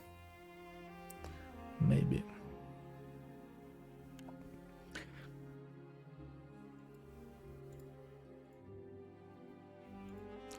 More class balanced items. Certain classes come with a ton of support, while others have almost none. Yeah, for example, I feel like Archon right now, like in the league at least, has like support through the roof, right? Like Archon is a class that doesn't really need like more support anymore. Like Archon is like decked out.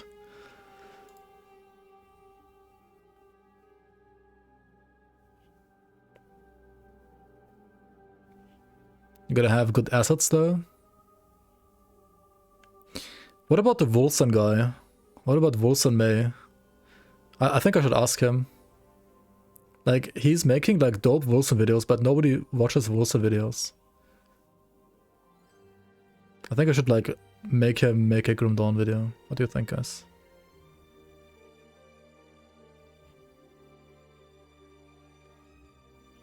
He would also need good assets though.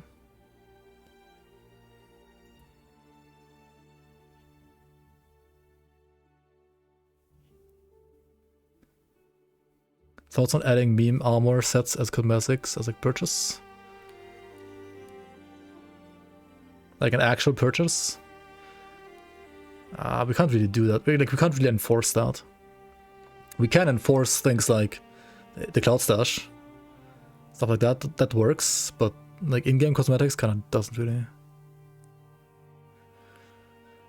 I think making the video is not hard. I mean, then do it. I don't know.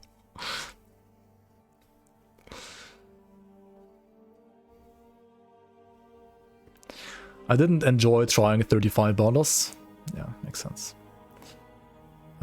Please avoid updating / create vanilla items and focus instead of making new items. It will take away lots of potential content when focusing on vanilla update every time. New season, new stuff added on top of previous seasons. That would be the best. Okay, cool. Please consider scaling down all the inventory icons to 1 by 1 and then resizing the actual items. We wouldn't be so desperate for Cloud Stash if all items took up only one slot. Yeah, this is unfortunately just a no in my opinion, because like imagine having a 2 by 3 big armor in a tiny 1 by 1. Like the thing with like icons is you still have to like know what item it is by looking at the icon.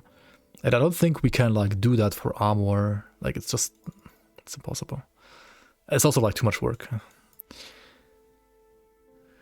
Would personally love to see more alternative full conversion support in items for random stuff like full chaos TSS. What? I mean okay, this example already obviously works. It exists. And has been played a lot. But having like more alternative conversion support, kind of like conduit style, I think could be interesting on like maybe some different mechanic. Or maybe like Ultos even. Broccoli on pizza is good. I actually agree. Broccoli on pizza is good. Maybe being able to play with a friend without losing stuff in the league, like the essences and stuff, blah, blah, blah. Okay, please let us play duo. I mean, you can play duo, you can play multiplayer, just play offline, right? Just do it. There's not gonna be ever a ladder environment for multiplayer. That's like literally impossible. Anyway, thanks so much for watching this one. If you have any other suggestions, questions, answers, whatever, feel free to just, you know, put it in the Discord or in the comments or in chat. I will read everything, even if I disagree.